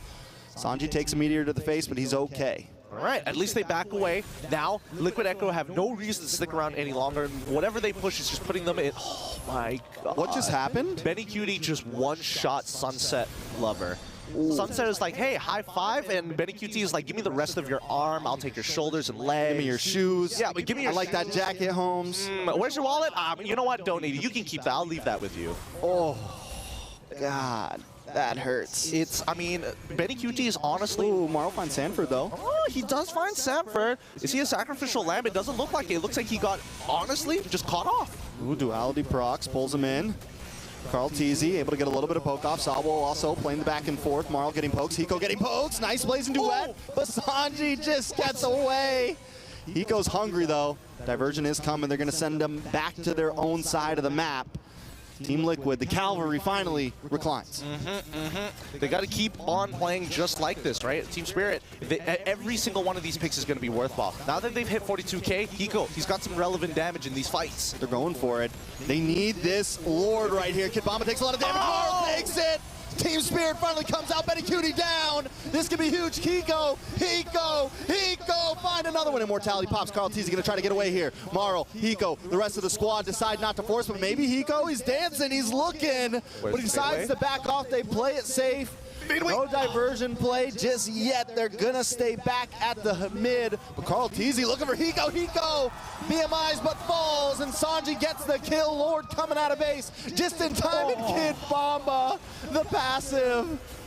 Oh, no. That's so unfortunate because Team Spirit had an incredible opportunity there. They took out the big, heavy hitters, but when one person is down, main damage dealer gone, Sanji is there to back him up. That's why I keep saying, Liquid Echo, they've got full coverage in their insurance plan. That is tough, man. The coverage is strong. It's too My coverage never helps me out. That's why. I mean, it's crazy to believe that we've come to a point where even Sanford, he's like, you know what? I can go for some extra damage. So give me that dire hit there. No Sky Piercer. No investment in that. Give me more tank items. I'll take the blessing. Not only this, but Carl Teasy, he had like, what, 15% health bar right there, and he was like, I'm going for it. We can take down Hiko, me, myself, and I. I mean, but he had the coverage. He had Sanji in the backside with the diversion, just in case things got back. Sanji could come in. I mean, it was just... Man, Liquid Echo are so good at just limit pushing, right? They know their limits to the T. They know exactly how much time they can stay in a battle. They know exactly how far they can push themselves. Honestly, that's why... Oh, wait, hold on. Hiko, that's not good for Hiko. BMI's back. Carl TZ should be okay. And here comes an urgent play. The flank, the angles. Black Dragon's going to take Hightail, though. The cavalry this time retreating. Even Sanford's like, okay, I only have Dire Hit, not Sky Piercer, so like, let's call this one off. let's back away. We don't have the angle for it, so we'll just wait another time, right? To Liquid Echo, this game is starting to... Oh, so much damage. So much. They got to be careful when they clump up together. I think even for Liquid Echo, like, they really need that Lord to close out this game. They don't have strong engagement tools. What they do have is a lot of mobility with the help of the Divergence. I will say this, we are finally seeing some back and forth. Liquid Echo isn't just always in their face anymore. When they're out of certain skills, when the Black Dragon's gone, they're not able to pull it off. They back off when Team Spirit's coming out. So we know that there's some possibilities that Team Spirit could come out on top of a fight. We saw the last Lord fight. We saw them actually win out in the small skirmish. It was just the escape plan that didn't work out in their favor. Maybe that could be a testament to foresight to a certain degree. But I think that in these types of cases, Team Spirit, as of right now, have just as much of a chance to win as to Liquid Echo, right? They've scaled up, we're basically at max items, and it's all about who can execute better. And you can just hear the crowd just be like, oh, he almost got Hiko. Divergent, back down to the Lord. Oh, that's so dirty. That's not fair. So Divergent, oh my God, you can't even, they didn't even get the invitation to that party. Nobody gets an invitation to Loyi's party here. And look at the top side, right? You reacted, you get punished. Do you think this is a fun game to play anymore, right? Like, this is not a children's game. This is a chess match that Liquid Echo, right, currently is up by a lot of pieces. Golly. It is the mind game of the century right here. Team Spirit doesn't know which way to go, and they're also forced to stay in this tight formation because if anyone gets caught slacking, Liquid Echo's going to pick them off. But here comes the Black Dragon. Moral takes a little bit of damage. Sanford misses the knock-up on Asabo, but the base is getting connected on. Kid Bomba still defending. Lord finally goes down. Minion still there. Benny Cutie able to find Kid Bomba. Marl able to get some nice damage on Benny. Benny, Immortality pops. Sawo gets the knock-up. Looking for more, but he finally falls. Marl falls as well. Immortality's all over the place. Hiko unable to stand against them. Sanji, Benny get the kills, and Team Spirit will go down in game number 1.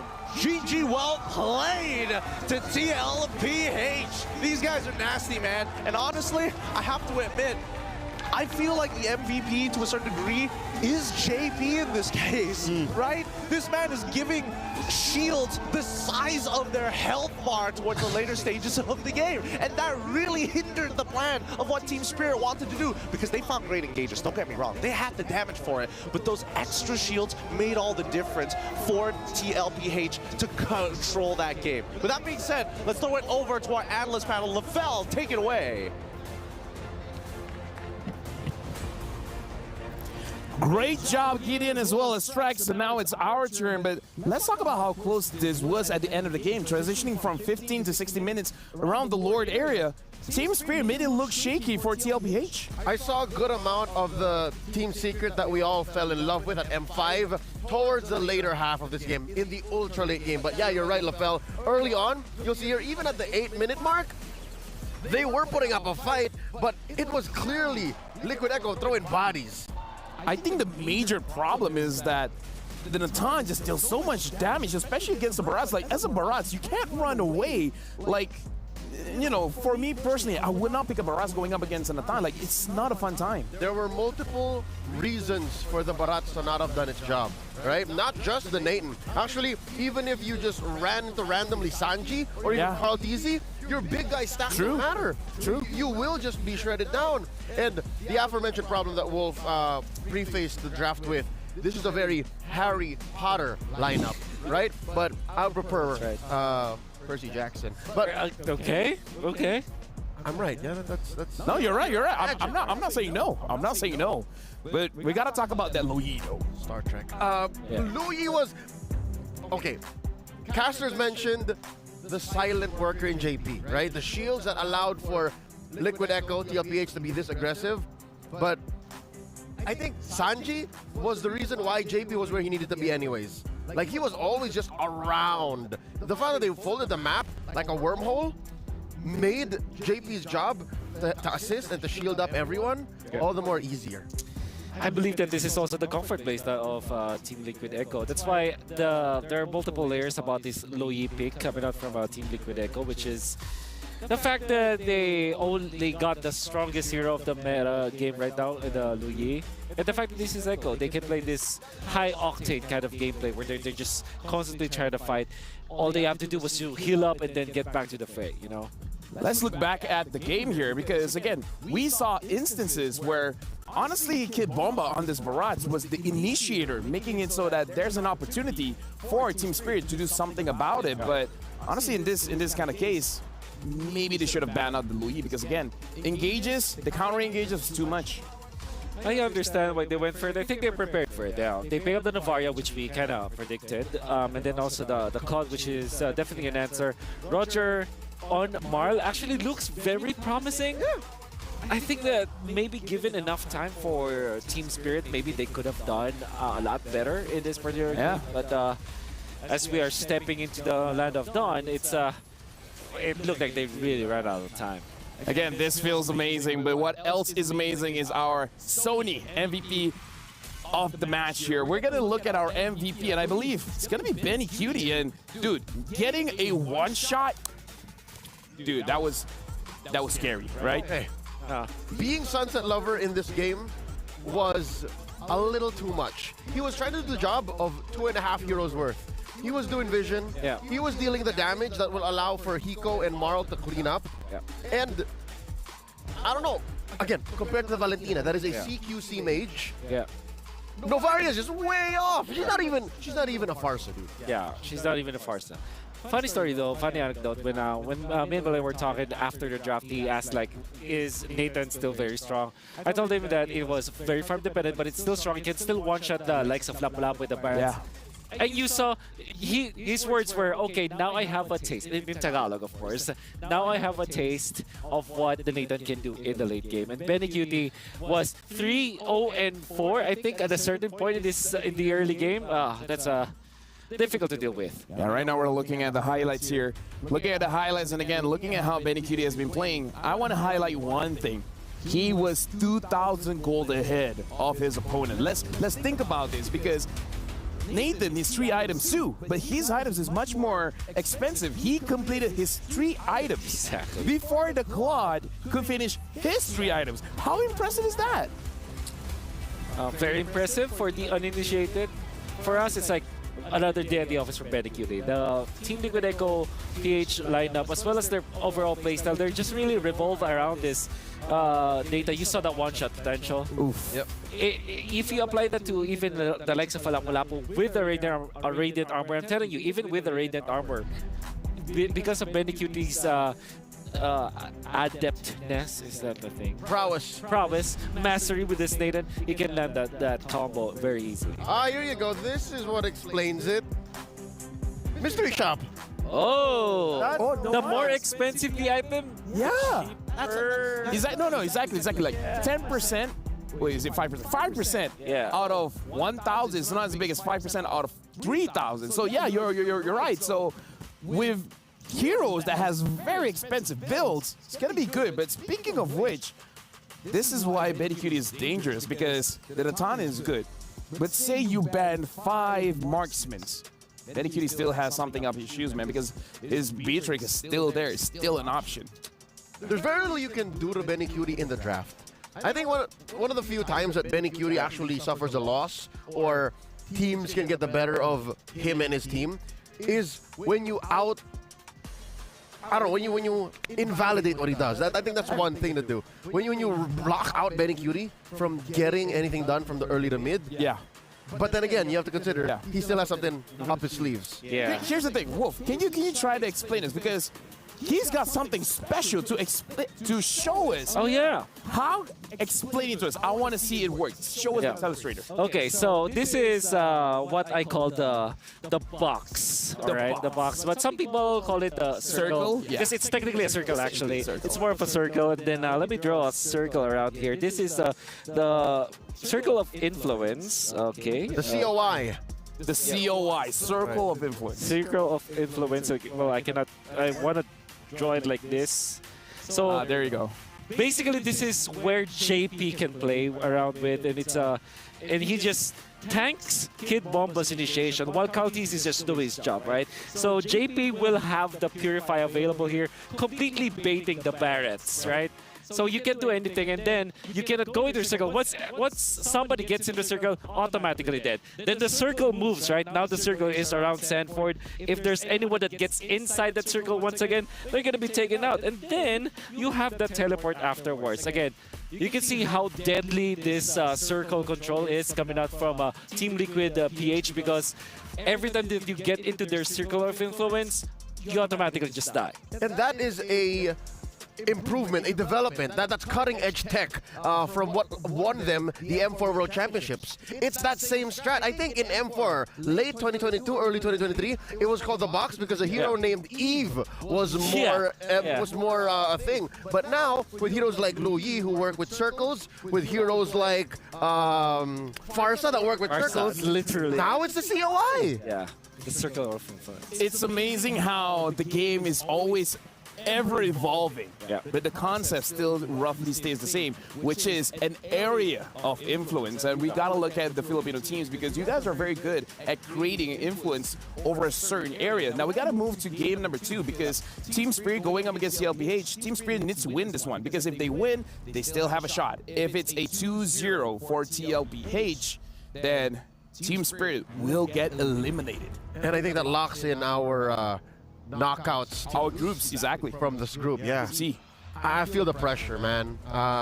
Team Spirit, despite their name, right now lacks the drive. I think maybe the spirit has been broken. I hope not. That's what I'm saying. Is I feel the tension. I feel the pressure. And what was that term?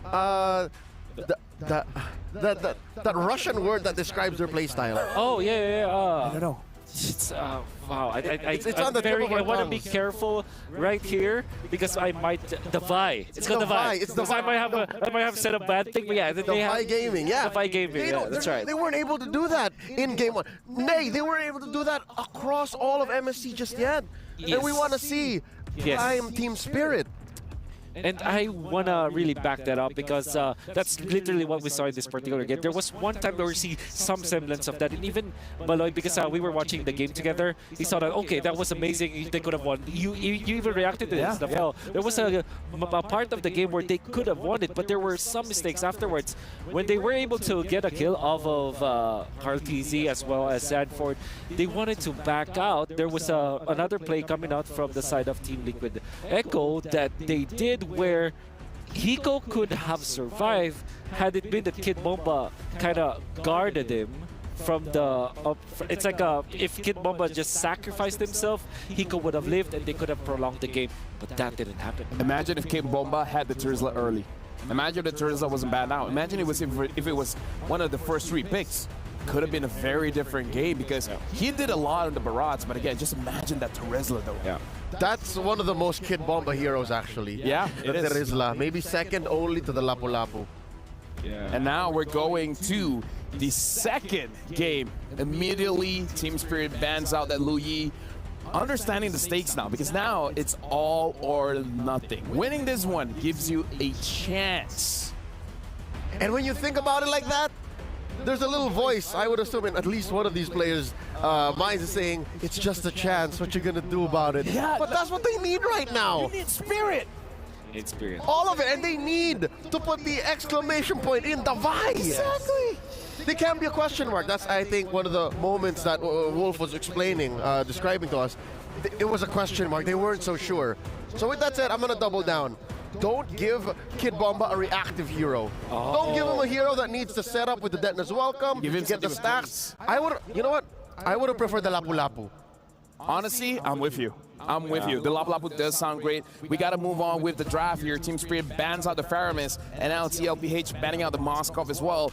Team Spirit, honestly, Marl on the Roger, I felt like he was fine. It's just that they didn't have a lot of opportunities to really engage into the fight, but I don't know. You gotta, like, in my head, Sanji on that Lu Yi just prevented Team Spirit from having that crucial engagement they wanted. It's still difficult. I feel that Lu Yi is still a pretty strong hero. That's as the Indonesians would call it, ente from Team Spirit to get that Lu Yi. Nice try. But this time they will be banning it out. Maybe they pick up the Roger again as their priority, as it is going to be open, but instead they snatch the box. Yeah. This happened before. Yep. When Carl doesn't get the box, he's like, okay, you know what? Box or no utility at all. I'm going damage. The gloves are off, pal. Gloves are off. Okay. Again, a swift response by Coach CJ and Coach Tic Tac, the Roger and the Valentina. Now, Team Spirit can actually pick up that Terizla, can pick up that Lapu Lapu. Yep. Okay, I understand why they pick up the Minotaur. I feel that Saul... That was good. I don't mind. Yeah, that was good. It's actually one of the better Minotaur performances that we've seen all throughout. The Claude is definitely their answer against the Roger, but then again, you kind of expose your complete lineup now. You see 3 confirmed heroes on specific roles. Yes, Lufel. What if turns the band out, right? And then they give the option to Lapu, but then Kid Bomba's like, what about the Benedetta though? Oh yeah. What about the Benedetta? Okay, here's the thing. The reason why I think they also picked up the Barats in game 1 was they needed a little bit more of confirmed CC because Novaria does none. Yeah. She has soft CC with the slows, Yeah. but they needed a little bit more of a confirm. Oh! Edith. This is going to be the answer. Yeah. I think they're just this is just a shopping spree of Team Liquid Echo just getting all of the best heroes in the meta game that we have right now. Edith is one of the top roamers for sure. Exactly. I was thinking like, hey, maybe if some way somehow the Terizla, the Lapu Lapu, you know, even the Benedetta for some odd reason. What if, you know, Sanford picks it up here? They could Exactly. have picked up the Edith too. I don't mind that on Yeah. Bomba. Also, you have to be really concerned about some of the choices here for Mr. Carl. This is nearing the with just the Minotaurs was the backshot. Ling is actually a good pick because you don't have an actual answer, so you gotta have to ban it out. Nolan's actually manageable with the Minotaur if you think about it, as well as the Claude because you have some of those shields. But I understand why they went for it. Good ban on the Novaria as well. You can see the Team Liquid, Echo, they're not concerned about the Farsa that can be made up. They're baiting it out because they can utilize the Dragon or the Yuzhong. And they can steal the ult too. Yep. I mean, honestly, for Team Spirit, if they want more sustain, they have an option on the Ruby. Yeah. Right? That's right. Ruby is still Julian ban. Ling is available, but so is Alpha. Maybe Alpha can be a consideration here for Team Liquid. As they do like that versus the Baksha. They actually picked that up versus the Baksha. I think the numbers are good on that. Yep. Their jungle matchup, I'll take them. Yep. Bakito. All right. So they were forced it out. I think that, you know, this smells like Ling. This smells like Ling last pick. They want to go fast. They want to go. Again, it's the same kind of lineup. It's low to the ground. It's only the Ling really you're waiting for. Yeah. Because Benicudi can take care of himself in the gold lane. Yeah, that's great for Team Spirit. I wonder if they're considering that. Arlott is actually really good. Better. Go for Vexile. All right, so Team Spirit, let's go very natural, very front to back. And then Team Liquid PH, they're going to oblige with that. Let's go front to back. Let's just win it. The greater box wins. Okay, how's about to answer that front to back? An X-Board, cut right through it. I mean, casters, you see, this might be a front-to-back kind of composition. Fight fire with fire, fist on fist. And now we're passing it over to you guys because, again, this match is going to be insane. Thanks to Fel Leo and as well as Wolf. I agree with Wolf's statement here. This entire game is whose box is going to be better. Whose box is better? Whose box is bigger? I will say this, I think Team Liquid PH has a bit of a faster box here. You got the Paquito, you have some quick movements here. Valentino with the dashes, Roger as well. So just like we saw last time, we saw them attack from a lot of angles. I think Team Spirit needs to watch out for that. I think worst yet, the EXP is going to be a very big driving force for both of these teams, right? Terry Bogard, Paquito has good peel overall. Arlott, a huge playmaker, especially for Kid Bomba, right? He loves these playmaking styles of heroes. We're going to go into a pause, see what the tech issue and sort it out as quick as possible. Luckily, we have our marshals on hand to ensure that competitive integrity is always at an all-time high. Now, coming back to this, right? As much as these boxes are bigger, better, and faster, when we look over to Team Team Spirit specifically, when they are approaching these fights, right? Especially since they're playing the Minotaur all over again, it's a very traditional style of, hey, we're going to be fighting for neutral objectives specifically. You know, I think the neutral objectives specifically, one of the things that I'm worried, you mentioned EXP lane a little bit ago and how that's going to be a big driving force. We saw in last game, Team Liquid heavy focus onto Kid Bomba there. I mean, they were completely just giving him a hard time nonstop. So my thoughts are, I want to see Team Spirit either answer back or answer on the other side. Go for gold lane. Try to catch Benicudi off because Benicudi was able to scale. He comes out very strong in the mid game. So again, I think if they can give Hiko some room to shine or give Bomba some room to shine, but they have to maybe. They gave up neutral objectives last time. I'm not saying there's anything wrong with that, but if they're going to go for that again, they need to find something up in those off lanes. Well, I think we need to look at the technical advantages, right, that Liquid Echo did to be able to force Team Spirit not to walk to these neutral objectives easily. And a lot of that just comes down to, does Kid Bomba have his flicker available? These battle spells are valuable, but it's also a huge tell. But let's jump into it. Tech difficulty's over. Team Spirit on the blue side up against Liquid Echo on the red. So you mentioned the neutral objectives. Now we'll cover that. Like, who do we think has the better, at least in this early game? Do we think that Team Spirit, you know, having the level 4 Kid Bomba, having the big knockup from Sawo, having some of those possibilities with the Guardian, do we think they should do a little better, maybe first, second, third turtle? I think Team Spirit most likely would do better on the second turtle. I mean, it kind of depends on the EXP laners here, right? Whether Kid Bomba is trucked out, like what's the state of the lane, does Sound for it not have his flicker? Whoa! I can pounce to try and take that away. Really looking for these river crabs. And this time, Liquid Echo switching things up. They're still going to go up to top side, but this time Gold Lane is the top side, and they're pressuring on it, keeping Hiko down. What? Oh, a lot of damage on a Sunset Lover there. Already brought down. Gonna possibly have to go back to base here. Does he go to clear his wave first? You can see Liquid BH waiting for him to come out. They're like, make the mistakes. Make the mistake. Oh, they dash in, get the knock up and down. Goes Sunset Lover. First blood over to Sanji. We called it. Oh, you saw it, man. You saw it and you caught it. Oh my goodness. Wait, they might actually get one back into Sanji, unless he's got Flicker though. Tomorrow's gonna chase pool. Sanji, the disrespect. Every year he gets more and more disrespectful. Some may say it's puberty. Others may say he's just that good. You just get cynical with age after a while, you know? You just get cynical with age.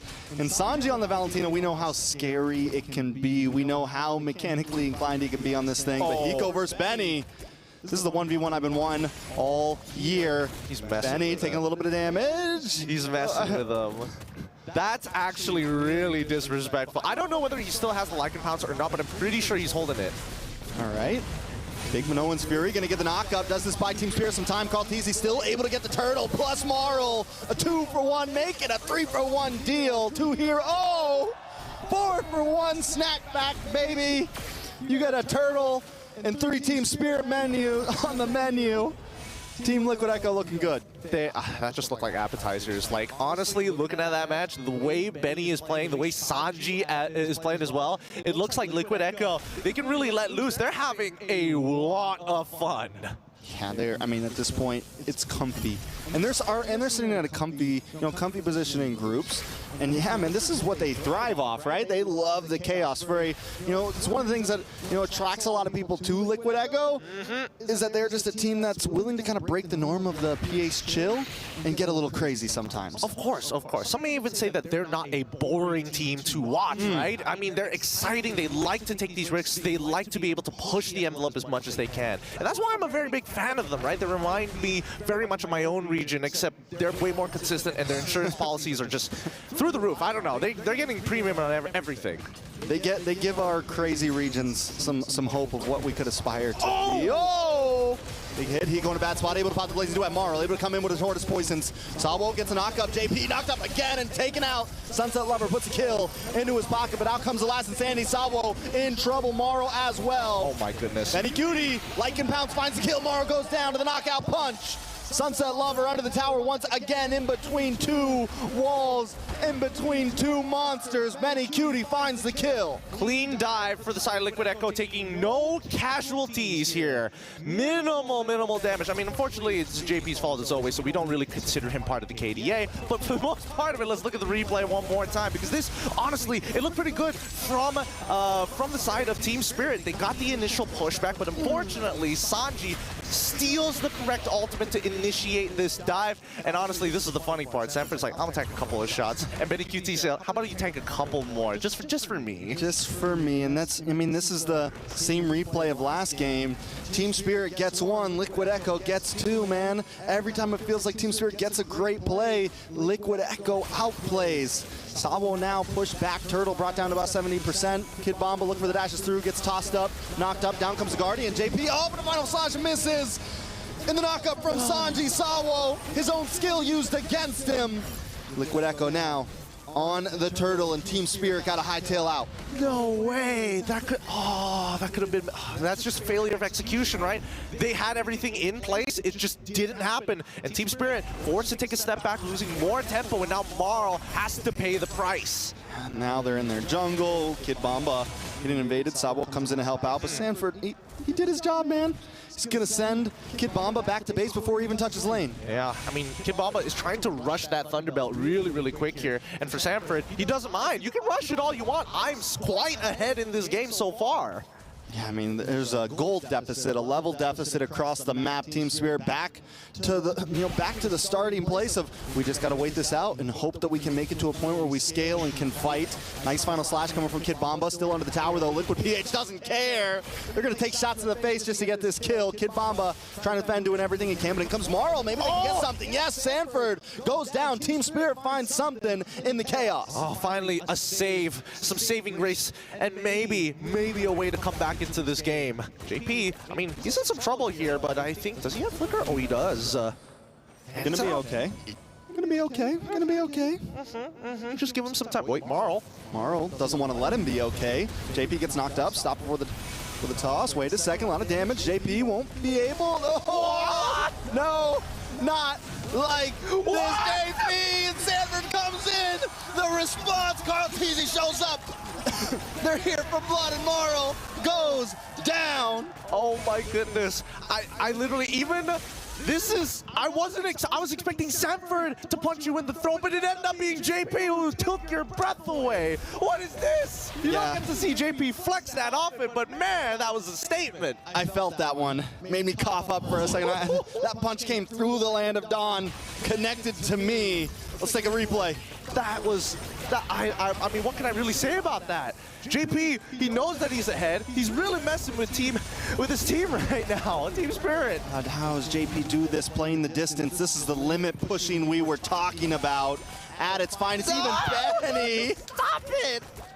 Show them some respect, Liquid Echo. Put respect on their name.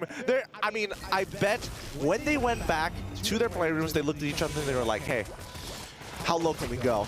How low can we? Yeah, they're going for all-time low here, but that all-time low is looking good. It's a 9-2, 4,000 goal lead. Sanji looking for Sawo. Oh, walks into Hiko though. Does get immune, but I am you every time in the damage! On a Sunset Lover, Benny Cutie finds another Hiko with a blazing duet, looking for anything he can, but he can't get the outplay today. Sanji, Kid Bomba able to find and takes him out. Kid Bomba with a dash through, find a slash, but it's not enough. Kenny, Benny, 3 for 1.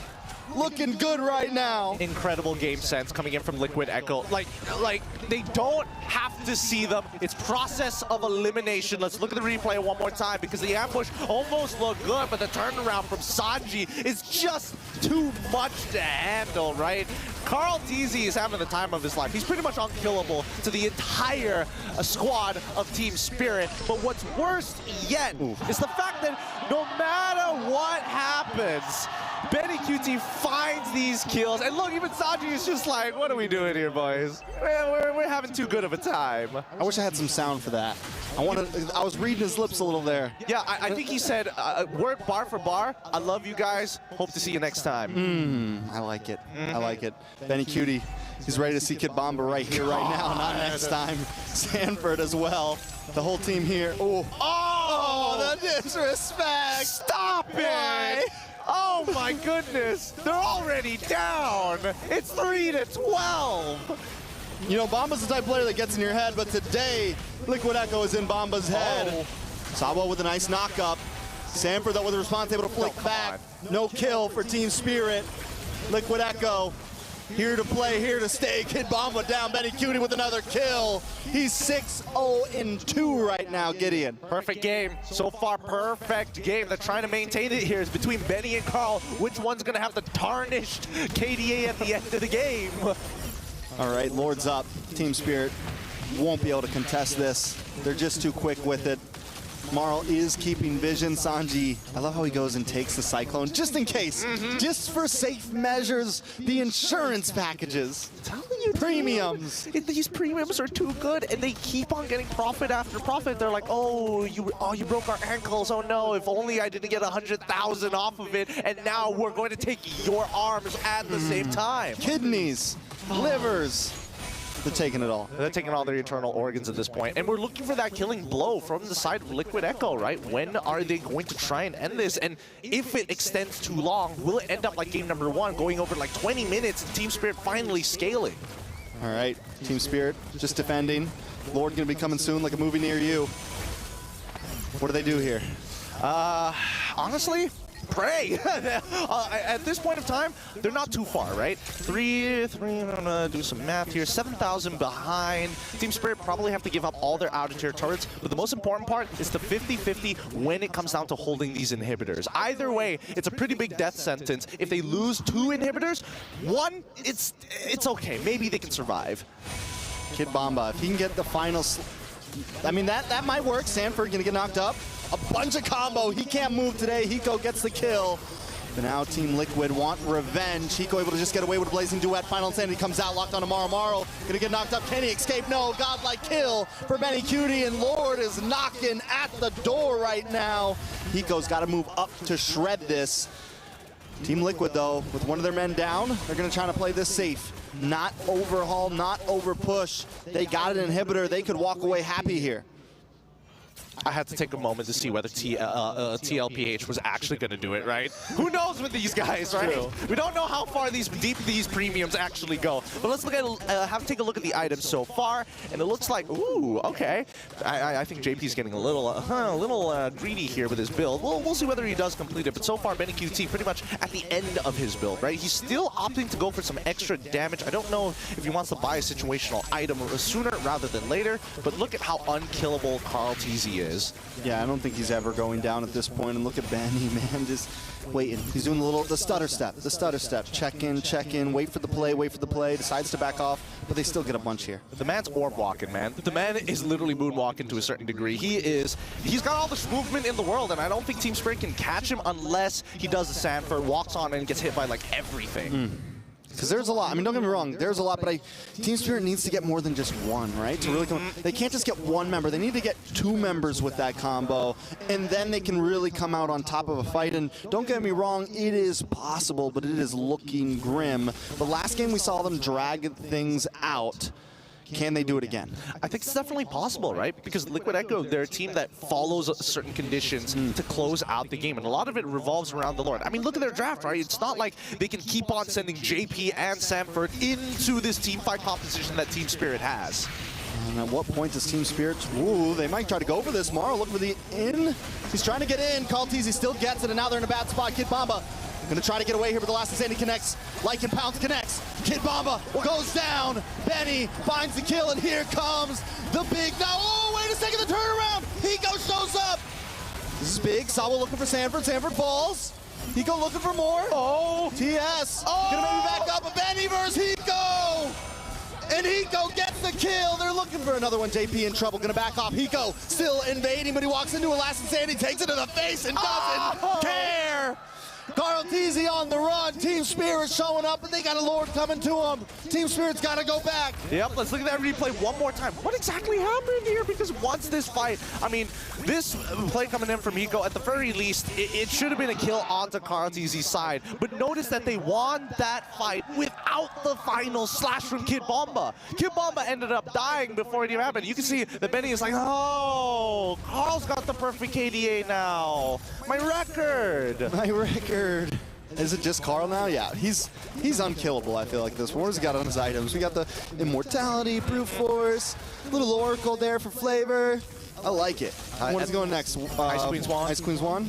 Yep. Just to really stay on top of things and peel for his team. Well, even though Liquid Echo may have made this mistake, at least for Team Spirit, that was huge for them, right? Look at the gold lead. Now they're coming up to their 42K power spike, right? Liquid Echo still ahead of them by 4,000, but that's only to buy situational items for those who've already completed them, or more importantly, for the rest of the team who don't earn as much gold like JP, or even, well, it used to be Sanji, but I would say Sanford still needs a bit of catching up to do. You know, and Team Spirit are now able to buy enough time. We saw it in the last fight. Sanji used the Minoan's Fury first. With the IMU, and Sawo responds with it after, and that's when the fight turnarounds. And now the Team Spirit, they've got enough items. They've gotten enough items in that they can last 5 seconds in a fight, right? To where they can use their skill second and buy time to turn the tides. Yeah, they do eat their vitamins to get that level of like tankiness, right? Kid Bomba has been stacking the Thunderbelt for a while, and now Carl TZ, he's taken the mantle. I have the perfect KDA, but I can also tank a lot of damage. Look at that, he's fine. Even without the immortality, he's a nuisance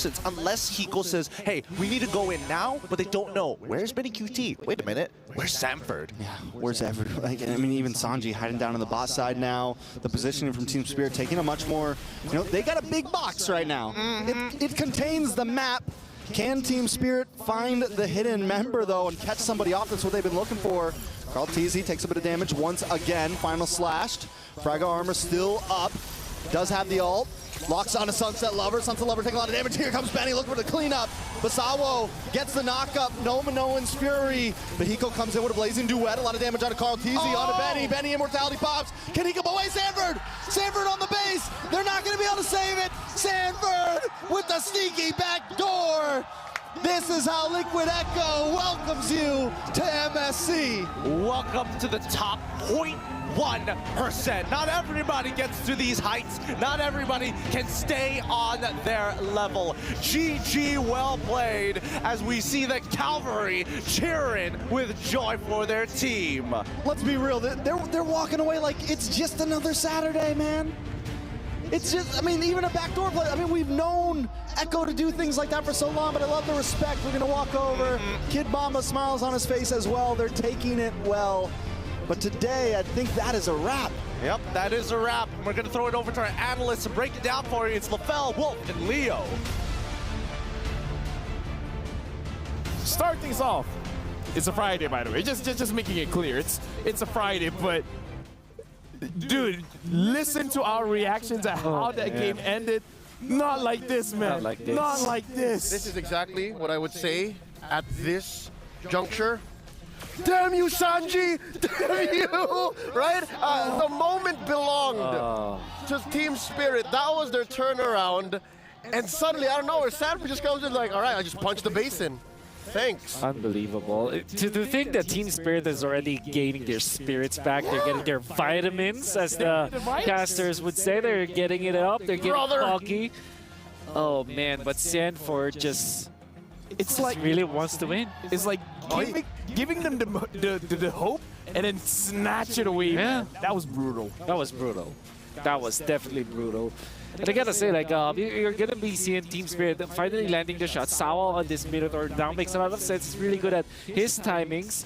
Even Hiko is outplaying the entirety of Team Liquid Echo.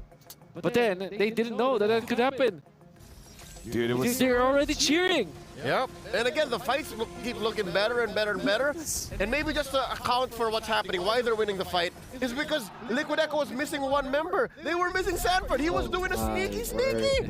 Dude, I mean, oh my word. Now we gotta look at the vitamins here for all of the players. If we look at the vitamins, yes, the Claude is full build. That's why he does a lot of damage. So, dude, like, it's close. This one of the closer series, and Carl TZ, he dealt a lot of damage. Hiko, he farmed up the fastest, 788 gold per minute. Funny enough, Carl TZ has the most assists as well, and Marl took a lot of damage as that Boxia. But you know the insane thing is, as much as a lot of things happening in-game, is the out-of-game shenanigans that I was interested in. That's right, I think... Carl TZ was like, yeah, I love you. Yeah. Ang galing mo! Yeah, which means you're good. Yeah, you're really good. And then Sanji was like, why would you say that, Carl? Come on. Yeah, don't say that to our opponents. You should be cheering us. Look at there. See, there you go. There you go. Ang galing mo! He shouted over. Oh, you could tell from his lips. Yeah. Oh, wow. He says that a lot. Yeah. Hey, LaFell, careful about your back. Maybe Sanford's there. Oh my, sorry. My bad. But, dude, this... You have to be attentive. I'm sorry, my bad, When you're playing up against Team Liquid Echo, you always have to watch your back. Cavalry's everywhere. Cavalry is everywhere, folks, and you guys saw the game. TLPH 1-2-0, and because of that, they're advancing to the knockout stage, and unfortunately because of that, Team Spirit has been knocked out. That's right. So now... Very fortunate. Dude. Oh, man, Hiko was so close here. Hiko's already dealing the damage. It's already critical mass for him. I feel for our friends, Destroyer, man. Yeah. He was shouting his lungs out. I mean, why wouldn't you? It was close. You almost took a game off TLPH, and if you would have won, like, there's a chance. There's a chance to survive. So, again, honestly, GG's all around. Team Spirit played the best that they can, and TLPH, they found opportunities on the map. The team fights were getting a little bit more difficult, so they just backdoored it. So shout outs to Sanford, man. That's one way to put it. And again, the level of comfort that Liquid Echo was putting on Showcase here, it's to the level where you're right. One of our favorite things to mention here on the Analyst stand and even on desk is their limit pushing, right? Yeah. They're breaking the boundaries of what's possible with their lineup, with their play style. And here, they even switched it up. Usually it's Benny Cutie who's, you know, breaking the base while everyone's busy. Now it's Swarty. Yeah. Anyone who has legitimate damage to turrets is a threat. Oh, right? yeah. Because that's still a Paquito. You build a Paquito as damage now. It felt like a punching bag. It was a very slow backdoor play. I mean, here's the thing. They're talking about Sanford, and because of that, we're going to check out our Sony MVP of the game. And I believe it's going to be Sanford, man, because not just, you know, what happens in a fight, but outside of fight as well, he's making it work. Here he is, coming up, the follow-through. This is one of those moments where I literally just whispered to myself, and maybe I whispered out loud, that's why Wolf heard me, and maybe you did too. They're so good at juggling turret aggro. Oh, yeah. Yeah, your whisper needs work. Yeah, I feel like the Indo side heard it as well. Good thing I'm a shoutcaster. Whisper Yeah. work. Okay. Thanks, coach. And one thing that you have to think about this composition from Team Liquid Gage is that they're quite disciplined. I would say the first 10 minutes of the game, they're not making any other mistakes. They're taking it slowly. They're making sure that they invite Team Spirit again to their box and then punish them afterwards. So this is Sanford, the MVP.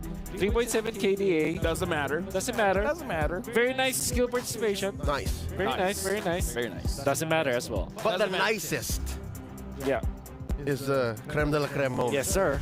Yes, sir. Ignored items, by the way, you know. This is Double. Well, no, you don't. Oh, you don't ignore it? Don't ignore it. Double win talker, dude. This was key. This was key. This is the vitamins. The vitamins. This is the vitamins you need if you want to just Vitamin win talker. vitamin win talker, man. That's what you need. Okay, so just to explain for everyone who might not be aware, Paquito has to punch every single minion and deal with the waves naturally. If you build Wind Talker on him, you get the physical damage and the unique passive that allows for you to punch and send shockwaves magic through the waves, making it faster. That's what allowed for him to get that backdoor win in. There's some commitment involved there because he sold all his good items just to be able to get the 2 Wind Talkers. Had it failed, it would be devastating. He would be stuck with just... You don't want a double win talker, Paquito. You know, but it was all calculated. He knew that all he needed was maybe a cannon and a couple of minions out there. He knew the damage output. It's like he was just treating the base as a punching bag. He went all in. He went 3 minutes with the base, but all it took was like 15 seconds. Yeah, actually. You know what? Some say that's all you need. Yeah. Anyways, all he needed. That's all you needed. Anyways, for you guys at home, let us know, how do we improve? How do we defeat the other people there, and there? We're the English side. We want to win. So make sure you guys tell us how to improve. And with that being said, do you guys miss Eterna? I miss Eterna. Kind of do. I kind of do. So, you know what? I kind of want to hear what Eterna has to say. So, you know what? We're passing it over to our Asus ROG reporter. Hi guys, it's Eterna here, and it looks like it's a 2-0 for Team Liquid Echo against Team Spirit. This does mean that the dreams for Team Spirit to make it to the knockouts have died down, unfortunately, here at MSC 2024. And you know what? We will be seeing who seeds into which slot for the knockout stage later on in our last match of the day. Will it be Team Liquid Echo at #1, or will it be Homeboys, who will have already secured that spot earlier on today? We're gonna send it back over to the studio. Thank you very much, Eterna. And yes, our ALG match is going to be very interesting because, again, it's going to be the fight to get the top 1 spot. Yep. After this, though, it is going to be Twisted Minds going up against Team Spirit. They lost 0-2, so we got to see how they pick it up. And for you guys as well, the STC predictions is still live. For you guys that voted for TLPH, you guys are amazing. You guys knew this was going to happen. So make sure you guys lock in your predictions for Twisted Minds going up against Team Spirit at stcplay.gg. because we want to know what you guys have to think. And with that being said, we're going for a short break. After this, it's going to be Twisted Minds against Team Spirit.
لحظات البداية عاشت معنا. كنا نحسبها وقت للتسلية بس. نحسبها بس ذكريات. عبود أعطي أختك اليد يا ولد. ابتكرنا فيها ابتكارات، وإذا بغينا قلبناها خرافات. كنا نحسبها بس لمة وصحبة وسهرات. انتبه نوب ترى نوب. لكن كنا نشوف عالم ما حد يشوفه. ليت يشغل وقته بشيء يفيده. الله عليك على الصوت. عالم كبر وعاش فينا. عالم الحماس فيه يوصلك كل مرة لحلم أصعب، بس ما يصعب عليك. بارت معك وين ما تروح.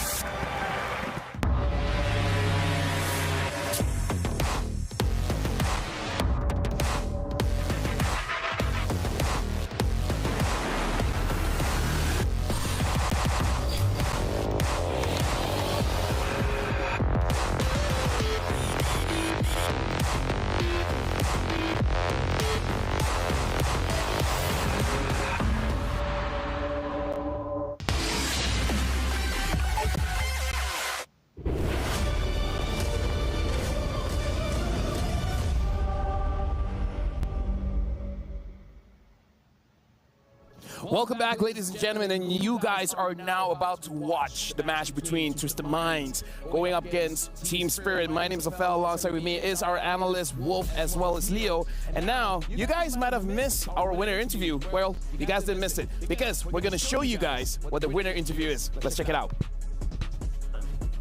Hey guys, it's Eterna here backstage with Carl Teasy, our very own GOAT, worldwide GOAT.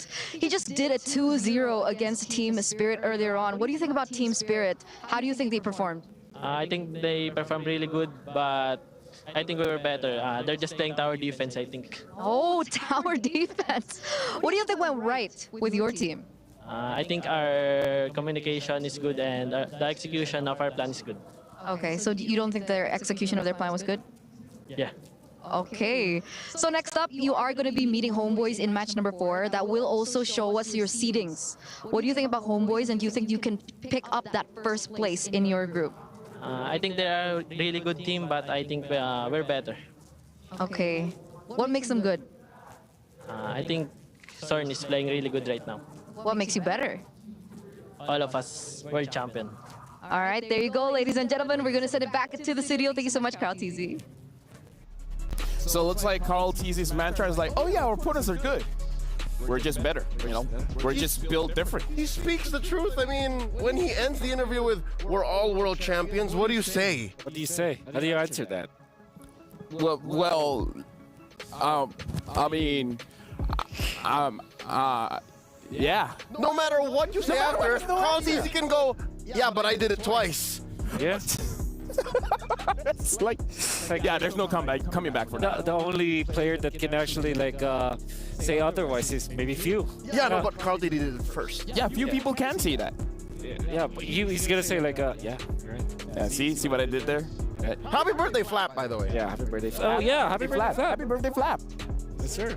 Now going back to this discussion, Twisted Minds going up against Team Spirit. Now again, this is one of those showcases where you just have to prove yourself on the world stage, right? Because at this point, you've got nothing to lose. So might as well, if there's any hidden stress, which as we've said, it's not worth hiding your stress at this point, but this is the point where you go full loco. Like anything crazy, just bring it out. Yeah, I wonder what Mr. Vren. We saw Vren with We see Vren almost every day. Almost every day, yeah, actually. Let's see what he has got on the table this time. Maybe another assassin, maybe a Hayabusa, maybe a Khalid, bro. What about Hanzo? Too crazy? Too crazy? That's the other ECA team. Brute Force plays Hanzo in the jungle, but yeah, I don't know about Marl pulling that out.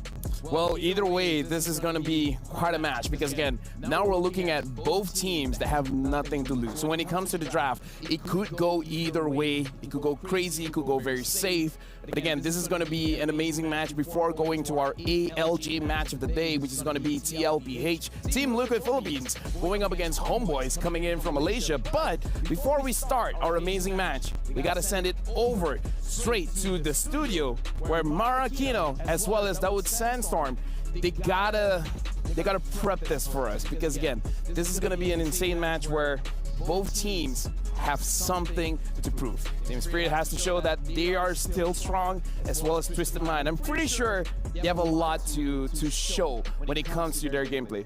And with that being said, we're sending it over straight to the studio. Stage. Hopefully with a bang. And the Hometown Heroes may have fallen short this time, but let's welcome them back to the Amazon Arena here at MSC 2024 Live, coming to you from Riyadh, Saudi Arabia. Ladies and gentlemen, make some noise for Twisted Minds.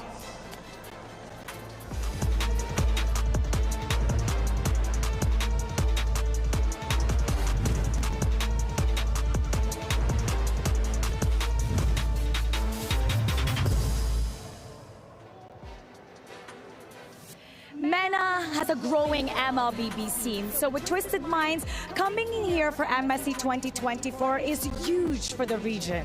It really is, and we're talking about a lineup that is stacked with talented players, and still being able to represent your region on this international stage is quite an achievement for them and for the organization. Now going up against them are the delegates of EECA, introducing Team Spirit.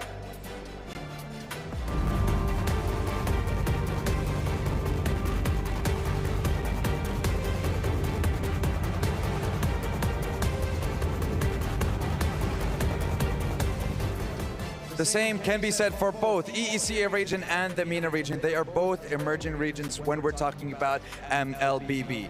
But I cannot wait to see what both these teams are going to be able to do in their last game of Group C. Now, Team Spirit is considered to be an experienced team, but it's still a young team, lots of room for improvements. And I know for sure in this matchup, they're out to seek redemption. Of course. Now, regardless of the standings, both teams are going to be focusing on one thing, making sure that they end their run in MSC with a bang. So, ladies and gentlemen, let's see who's going to be able to come out on top between these two teams. How about we get it going? So we'll go back to the studio to our panel. It's all yours. Thank you very much. You want to know how it's going? Well, we're going because actually, you know what? I'm going to bring it back because the very first thing that I got to talk about with my analyst, because we're friends. We're sano. We're sano. We have worked together for quite a while. So I feel like we need to ask this question because this might be something that the audience wants to know as well. What's the difference between Team Spirit now and when they were in M5? What's the big difference? I'll tell you what I think the difference is. There's a difference in the format.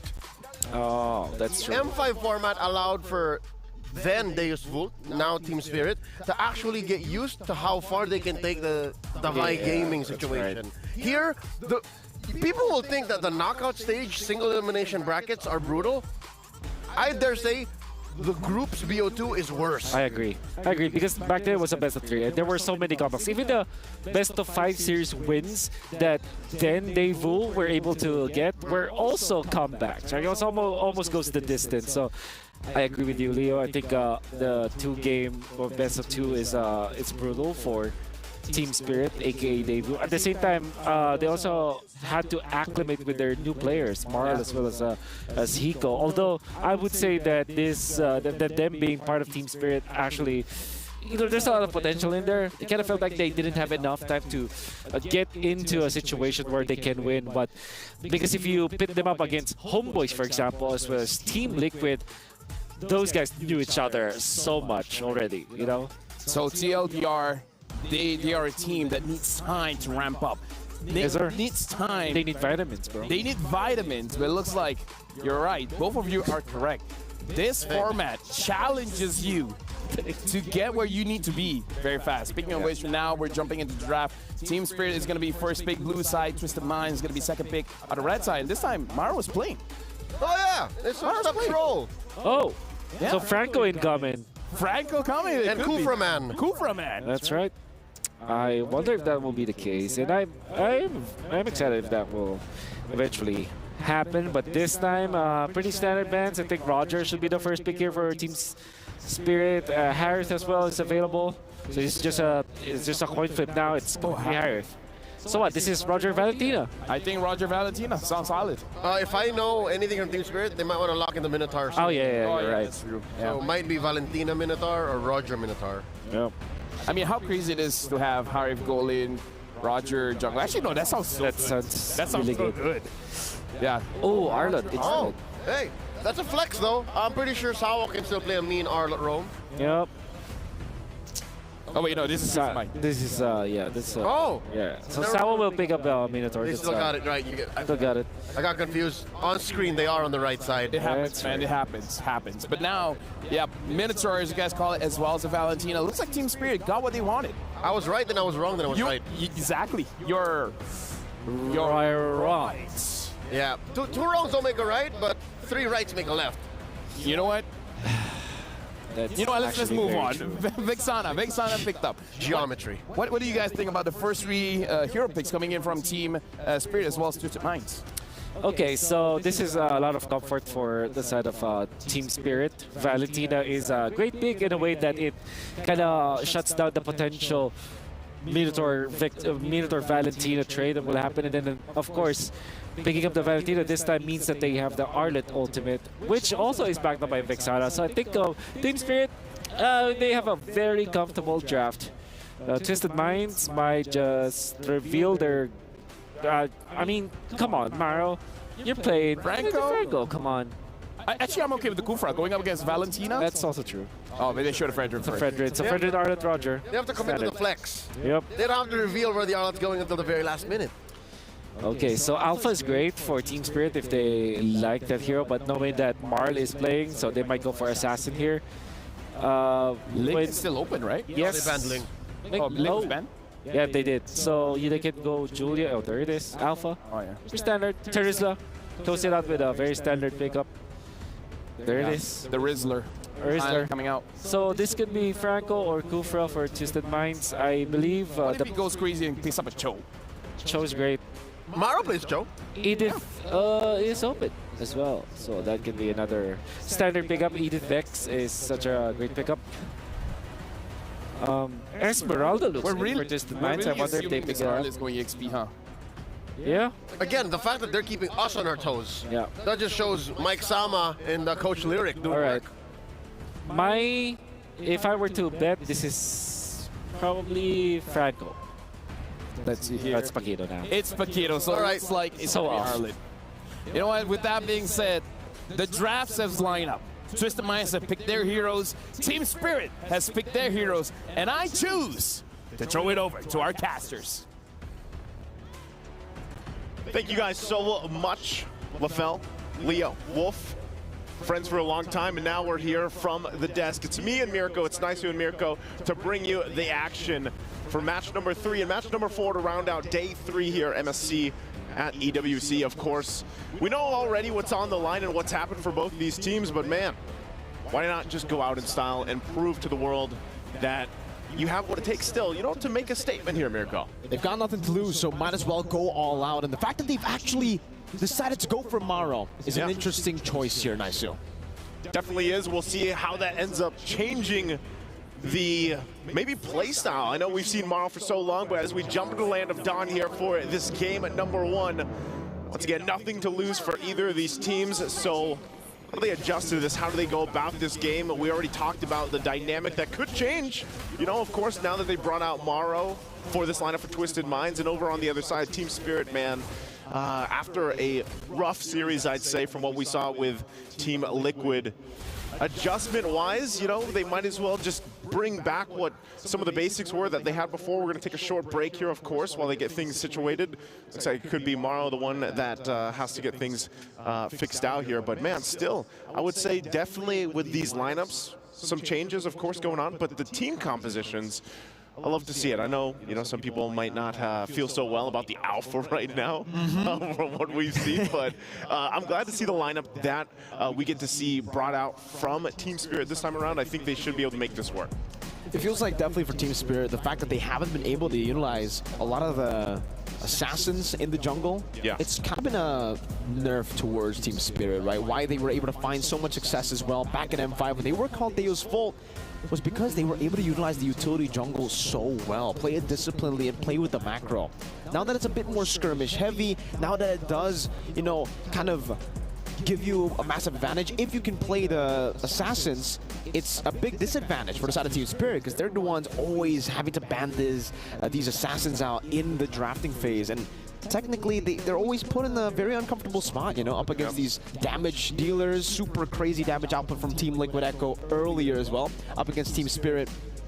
And it just feels like the super fast-paced gameplay, it doesn't feel that, you know, effective for Team Spirit at least. Do you think it's partly due to the fact here, Mirko, that, I mean, some teams maybe just haven't adjusted as quick as they wanted to? You know, I mean, like, you had plenty of time, really, I feel like, going into MSC, but we're still seeing some teams opt for these utility picks and stay for that, you know, and I guess the biggest change is when we talked about this earlier, like some of the teams that, if they don't bring out the assassins, they then bring out like Alpha, you know, or some of these other heroes that are bring that, it's like a little bit of aggression, but then still they kind of fall off the later portion of the game. And so I think the teams that we're seeing rewarded the most, man, are the ones that have that, I don't know, risk-reward factor where they go for these assassin picks, you know, for the most part. Now, on the other side, too, you have to look, because the Fredrin is locked in here, and it's a Fredrin versus an Alpha with a Warcry emblem, mind you, you know, it should be the Alpha for Maro that does have the upper hand for some of this. I think now, though, you can definitely see for Team Spirit at least, they're trying to make that adjustment happen, right? They're already going for a more damage output, team fight, kind of skirmish, high-paced gameplay now with their composition, with Hiko getting on, I would say, this is the first time we've seen Hiko on a winning matchup, on a hero that wants to go for the snowball and the fights early on. And also for Maro, we were talking about, you know, if Maro isn't really comfortable on the assassins, maybe another damage output hero that could fit his style would be the Alpha, and he does pick up the Alpha now. So I would say it's still within his comfort zone. Also for Bamba, this was the hero that he was able to pop off on back in M5. Sanji going to be zoned away from this minion wave. Okay, so he's zoned out. You know, at this point, like we said, usually, hold on, Sanji? A lot of damage placed down. Sanji gonna be forced back very, very low. Super crazy plays in the bottom lane. Yeah, already aggressive, you know, very aggressive, but that's kind of what we expect, where things are kind of falling into place, especially early on in the meta right now. With the first turtle being up here, both junglers having that level 4 build. Cuffin also has it, but now they got that little XP they needed. Battled out. Over with the taunt as well. Maro getting a few vengeance. Reset. Sawa walking up again, posturing up, trying to zone Hoda away from this turtle, and they will be able to do so, baiting out the Eternal Guard. And now the penalty zone right into the Minute Fury and the Flicker to knock Maro off. First blood over to Kid Bamba as Maro will fall as well. Bamba just recalling in his face as he picks that double kill up. Yeah, Kid Bomba's going to go ahead and do that. I mean, at least, you know, he's feeling a little bit better in this game to start with. We're going to take a look at the replay brought to us by STC. You see a great penalty zone again into the Minoan Fury. Really good layering of these ultimates being utilized. And then, like we said, Revenge Strike able to get that revenge for Kid Bomba. Picks up the double already. So when we're talking about the lane matchups, man, XP lane having the 2 kills over the Paquito might be enough to go ahead and keep the Paquito contained, I'd say. For sure. I think at this point as well, Team Spirit, they're going to be able to find so much more room around the map. The fact that they got the prio in the XP so early on up against a Paquito, Sanji, he should be able to actually get that prio when it comes to just wave clear in the lane. But the fact that, you know, obviously Kid Bomba got it first, he was able to rotate quicker. Maro wasn't able to get level 4 because obviously then for Cuffin, he was kind of forced to stay in the mid lane to hold off a lot of the pressure that was coming from the rest of Team Spirit. You know, I guess one of the things that I've been seeing since watching Team Spirit really play here is part of the playstyle that's changed from them. I know the guys on the panel saying, oh, hold on, Retri already used. Sanji should be fine. Mm-hmm. He doesn't have to flicker, but he has those dashes. Okay, so going back to it, you know, they talked about this on the analyst desk here for a bit. And the playstyle difference that we're seeing from Team Spirit, I think I agree. You know, it's been time that they don't have the time to adjust throughout these group stages. They are very brutal, if I'd say.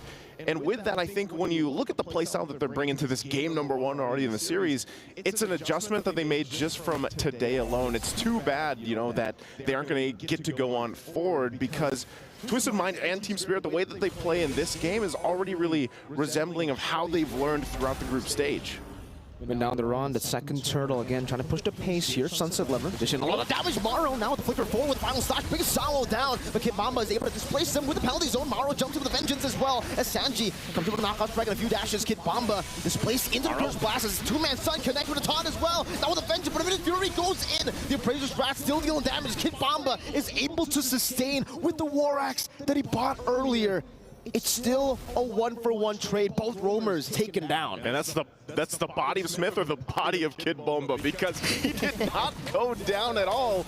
And now he's going to fire back against Sano. He dashed out of his own Zaman Force, so he'll be forced back there by Sano. Good read by Sano to actually get off that angle. Again, Hoda trying his best to enter that turtle pit to go for a cheeky little steal, but Maro's a bit too consistent with that retreat. Now with his Spear of Alpha, zoning him down, melting the HP bar. The Appraiser's Wrath still comes down, but it's not enough to get him extra HP. Sunset Lover, what happened in the mid lane? He got knocked up and sliced up. Yeah, he got taken out, but you know, this is really the struggle of Fredrin right now, where he's sitting in this place. He's having such a difficult time in the current metagame, which is weird because he was on top for so long. And even for Hoda here, you know, you're thinking concussive blast, that works great. You're trying to keep up with the alpha in the jungle, but you know, back when we used to see the Fredrin roll with the Brave Smite, sometimes that Appraiser's Wrath might have given enough health to extend the fight, and then maybe Sanji could have helped him. But so far, Fredrin, man, has been struggling to find a footing in the current pace of things. Meanwhile, on the other side, you know, Marl hasn't gotten any kills, but he's fine because he's put enough pressure in getting these objectives for Team Spirit. Okay, Bomba walking up now. Between the hammer, goes for the penalty zone, gets canceled out with final slash 2, but now gets the motivation roar, and Maro will be forced out away. Gets zoned in by the penalty zone, isolated from the team. And now Kid Bomba, 5-0. That's a big Bomba. That's a big Bomba. He does not go down. Right now, no matter how many times Twisted Minds has tried, they just cannot solve this puzzle. Mid lane, though. Stolen final slash to get Cuffin away to taunt now to peel away for Cuffin in the mid lane. They're able to get Cuffin to a safe spot. Meanwhile, up top, Zaman Force popped in. Hiko trying to go for outplay. Asano goes for Lycan form and now gets caught. But will be able to dodge away from the Synchro Fission. Sunset Lover and Marl. They smell blood in the water. Sano, he's going to have to recall a bit further back there on the tier 2. Good Spear of Alpha to threaten the kill. And Sano almost chose to recall in the wrong spot. I was going to say, he was cutting it close. So far, yeah, Miracle, man, there's been fight after fight, And I feel like this is becoming more of the norm. You know, there's every single lane has something happening, and really you don't have that slow buildup right now, because at least with these two teams here fighting for this turtle is not going to happen because Team Spirit has controlled most of it. Mid lane again. Maro has the flicker, goes for the final slash. It's going to be sidestep. Maro goes for the vengeance. Flickers out as the Eternal Guard comes down. Sunset Lover steals away to Lycanform. Try to go for the last hit there as Sanji just keeps on cutting the waves in the bottom lane. Is going to be recalling Sawo. What a read! Straight with a flicker into the Zaman Force, into the Sync Proficient. Say goodbye to Sanji. He gets punished for cutting the wave. This is a very different Team Spirit, at least we're seeing in the series. Kid Bomba, like we said, so difficult to kill here. Even with multiple members, he's able to just take it on. Sunset Lover, though, will take the final slash. Spear of Alpha. Now, oh, Maro losing all of his HP straight into Maro's final slash of that spear.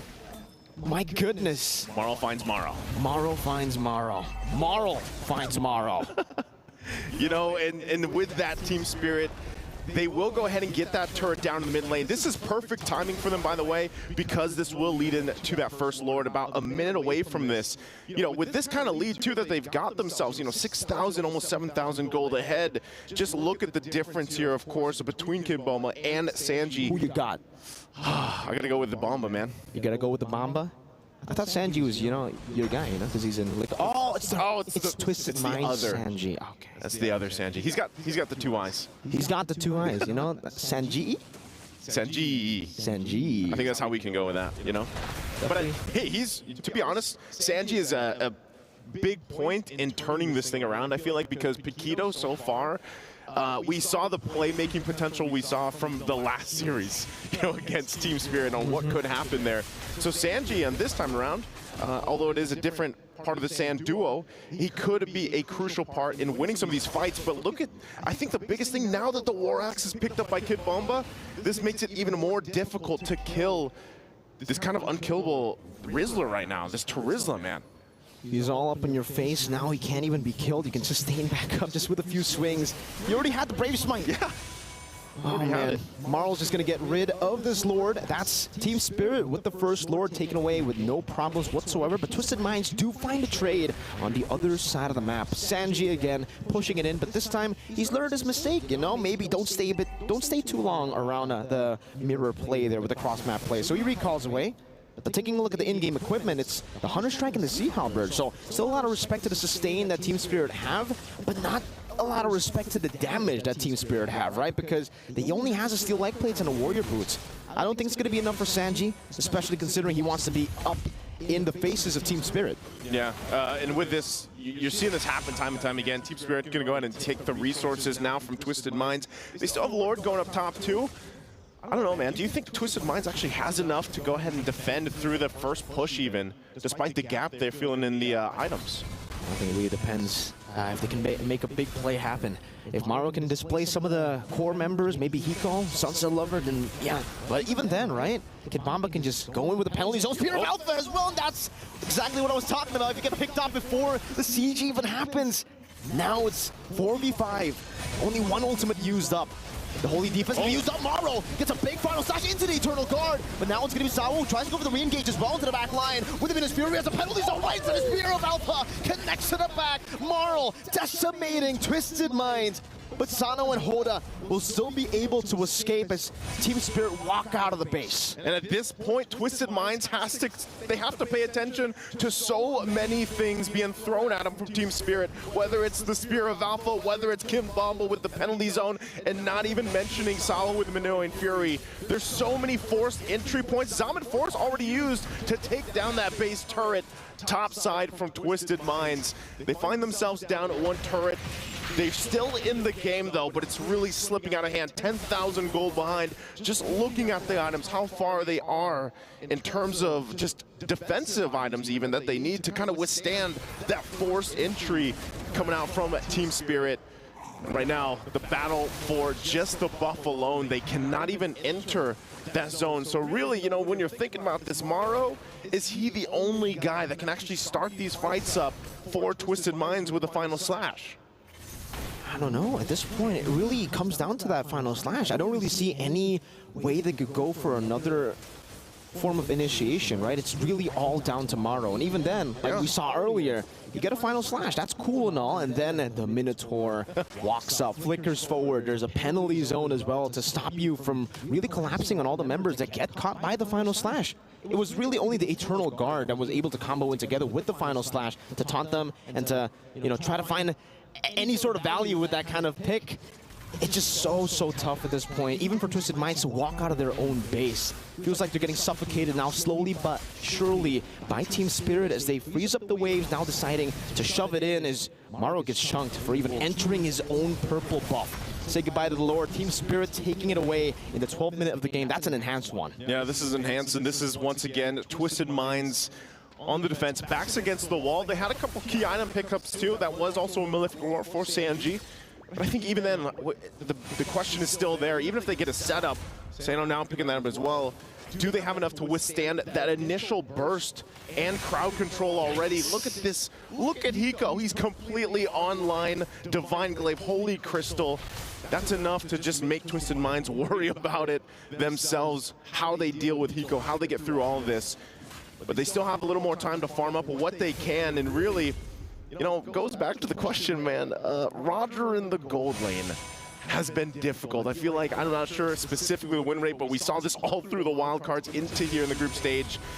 And now they have to defend. Stolen final slash. The final slash connects on the tool. There, now with Menace Fury flickering forward, finding 5, but there's no follow-up from the rest of the team. That was displaced earlier by Maro on the final slash flicker. Still for Team Spirit, unable to clear the waves properly to actually manipulate it to crash in together. So it'll come in one by one. Great defense by Twisted Minds. Maro, again, trying to go for the final slash. Finds it on Kid Bamba. Displaces it right into the Eternal Guard and the Curse Blast, but it only baits Maro in with the Vengeance into the Zaman Force. And Hiko gets rid of him. Now in the wave in the bottom lane. Still going to be worked down upon Sanji. Tries to go for the knockout strike, and Eternal Guard comes down towards Hiko. Gets the wave cleared out, and Twisted Minds, they live to see another day. Okay, Twisted Minds actually did a great job there, defending with that whole situation, and then also being down nearly 10,000 gold. I gotta say, successful defense from the Twisted Minds. And with that, they buy themselves more time. And all that really means for them is that they can go ahead, farm up. They need these defensive items. They really need to be allowed to play into what Team Spirit's throwing at them. And so far as they buy themselves some more minutes, you're gonna see here items falling into place. Oracle's also there. Yeah, there's a whole lot of magic resist available because also playing against the Eternal Guard, they're gonna shove Hoda out. Still looking for the buff if he can get it, but it's not going to grab it at all. Look at that. A ton of shield, man. The shield. Oh, Maro. Okay, he's out. Shh, you don't know. He got out. No, he got out, you know. Hiko didn't realize. It's okay. It's okay. We'll make him confused there, you know. But at this point, yeah, for Twisted Minds, it's really all about scaling up. But even then, I don't know, if they go to the late game, it doesn't feel like they have any crazy hyper carries in the late game either, you know? If this wasn't Roger, then maybe. Like, maybe if this was like a Claude or a Natan. Yeah. You know, I think there's big play-making potential. The problem with the Roger in the gold lane is, like, even late game, if you get there and you entry into this lineup that Team Spirit has, there's a high tendency that you just get knocked up and stopped. Yeah, I have to agree there. You know, there's not really much Sano can do. In these skirmishes in the dive, he's really going to have to wait for the rest of the team to actually bait out some of the resources. And Sanji up top, like informed, stolen by Sunset Lever. Now it's that's going to be Sao walking up. Hoda is going to be deleted. Maro gets a 3-man final slash in the back line. Get caught by the penalty zone. Bamba is just making things work in the back all alone. Doesn't matter. He's the man. He's the Bamba. He's the kid. He hasn't died, you know, and he's been a huge part of this game number 1 already. As he goes ahead, takes a bunch of shots, he's just going to heal that back up again with a Brave Smite and that War Axe. And it looks like Team Spirit might be looking to march this one in. Sanji, and now caught out by the Spear of Alpha. Team Spirit will walk them down straight in the base. Hiko picks up an unstoppable as they secure game number 1. Game number 1 taken for Team Spirit. Smelling like some Team Spirit here in this best of 2. Again, nothing to lose here for them. They might as well just play their best still. As you're seeing it, Kid Bamba. A lot to say here, of course. Again, with that matchup, Turizla on point, 0 deaths.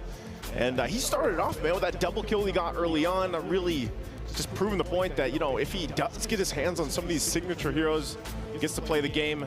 he's going to be a pivotal point for the team. So let's go ahead and have this broken down further by the gentleman on the stand. Thank you very much, Naisu, as well as Mirko. Break it, we shall. Few things that we have to talk about. Number one, like Naisu said, it looks like Team Spirit for this one, they've gotten a little bit more comfortable compared to the other matches. And one of the bigger things is that this time they got the Terizla. And again, I think this just fits our whole thesis statement prior to the game starting.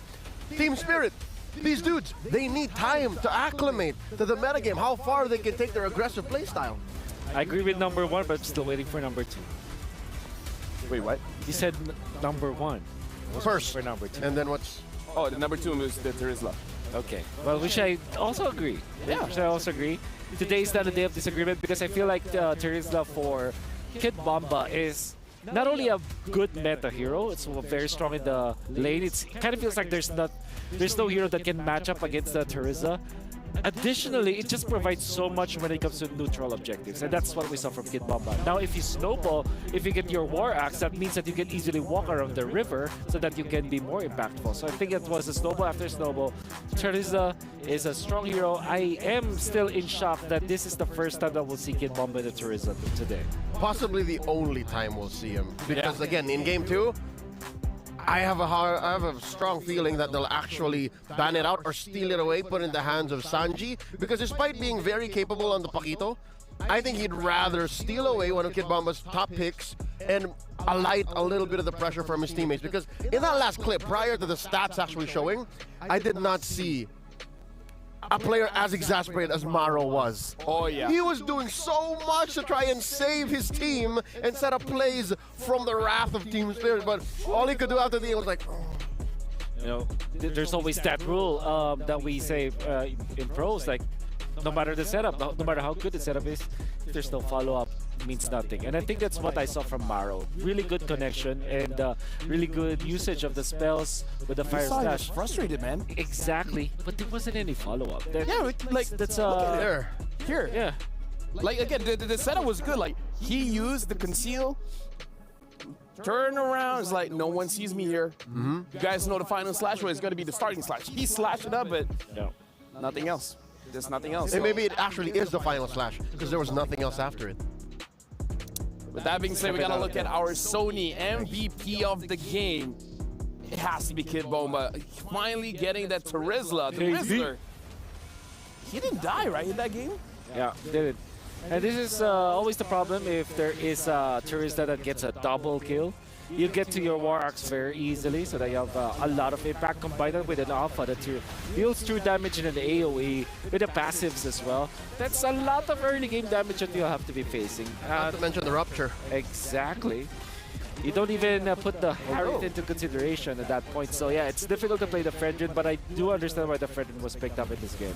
Something I do have to say, though, I've seen certain players, certain players going for the Terizla, they have moved from using the Rupture to now using the Thrill, and it actually looks very, very strong, where even with 0 damage items, the damage is just insane. Now we gotta look at the MVP, Kid Bomba, 9 KDA, 60% kills, but the big numbers is how much damage that he absorbed, and he's still fine.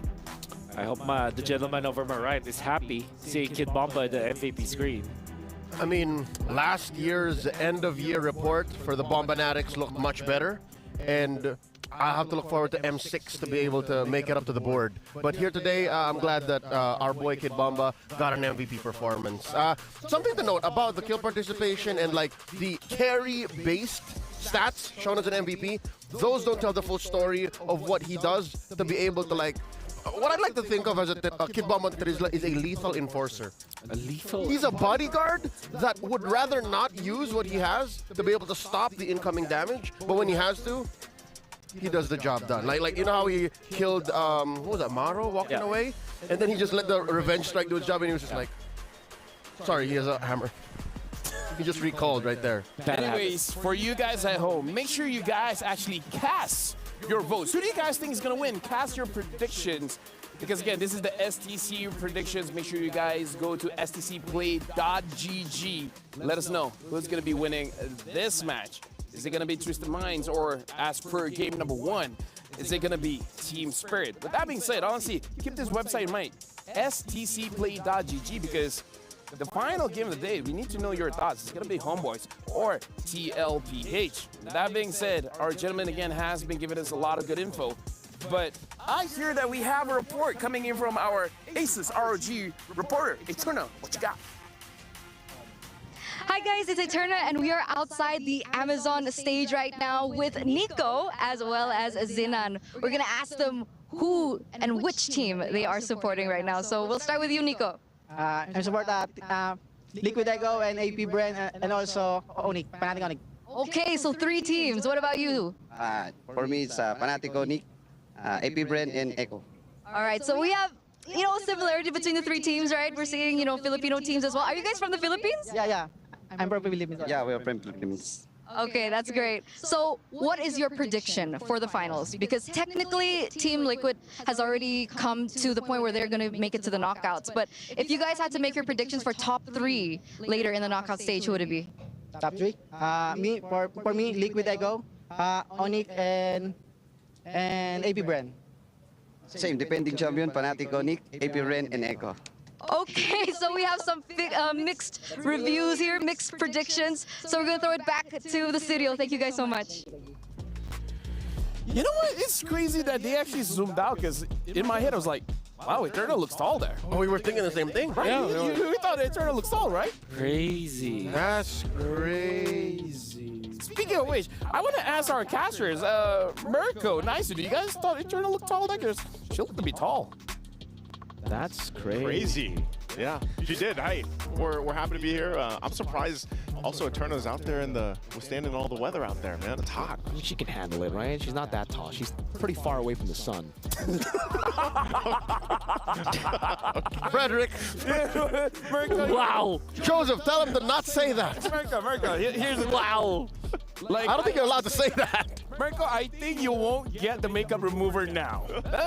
You gotta go forget it. But again, thank you very much. Nice as well as Mirko. If you guys didn't catch it, that's our casters for this series and the series coming up next. Speaking of coming up next, game number 2, boys. Team Spirit looking pretty good. Getting the Rizzler. Will the Rizzler be let go again? No, I'm gonna put my foot down. All right. Okay. Look at his foot. Yeah, it's actually like on the down. You know, my foot is down. Yeah, they gotta steal it. They gotta steal it. Put on Sanji with 2 eyes or ban it hard. That's it. That's my take. So were you already satisfied with one towards the game from Kid Bomba? You're okay with that? You're set with that? Yeah, I think rather we now go for diversity. Okay. That's a Kid Bomba hero. That's a Kid Bomba hero. That's a Kid Bomba hero. Blah blah boo. Hey, when it comes to diversity, my wish list today, if not, it might not come from Kid Bomba himself, but my wish list today is Bane Jungle. That's all. Bane! That's always in my list. All right. What are you talking about? That's well, we have the same wish list. From who? Yeah, so Doesn't matter who. Doesn't matter. Doesn't matter. Bane Jungle is great. Marl. No, okay. Hoda. Okay, Hoda, yes. Maybe not Marl. Marl. Oh, Marl. Okay, you know what? Yeah, my bad. Marl, okay. I was confused. But Bane Rome? you know, we need Beloy on that. If Franco and Bane together. If Beloyski says Bane Rome is legit, it's legit. Yep. You can't argue with the Beloy. For sure. My beard. It's a Bane voice line. Right now we're looking at the teams. They're about to get ready for the draft. And we're already looking at the teams, discussing it. Maybe they're like, maybe we should give them what they want. Bane, EXP. That's pretty normal in ranked games. Not in my ranked games. That's like that's a nothing pick, you know what I mean? Okay. It's a nothing pick. All right. Yeah. Apart from that, I would wish for the Franco from Maro, if Maro. True. Just one for the road. One for the road. One for old time's sake. Yeah. Throwing back as far as M4.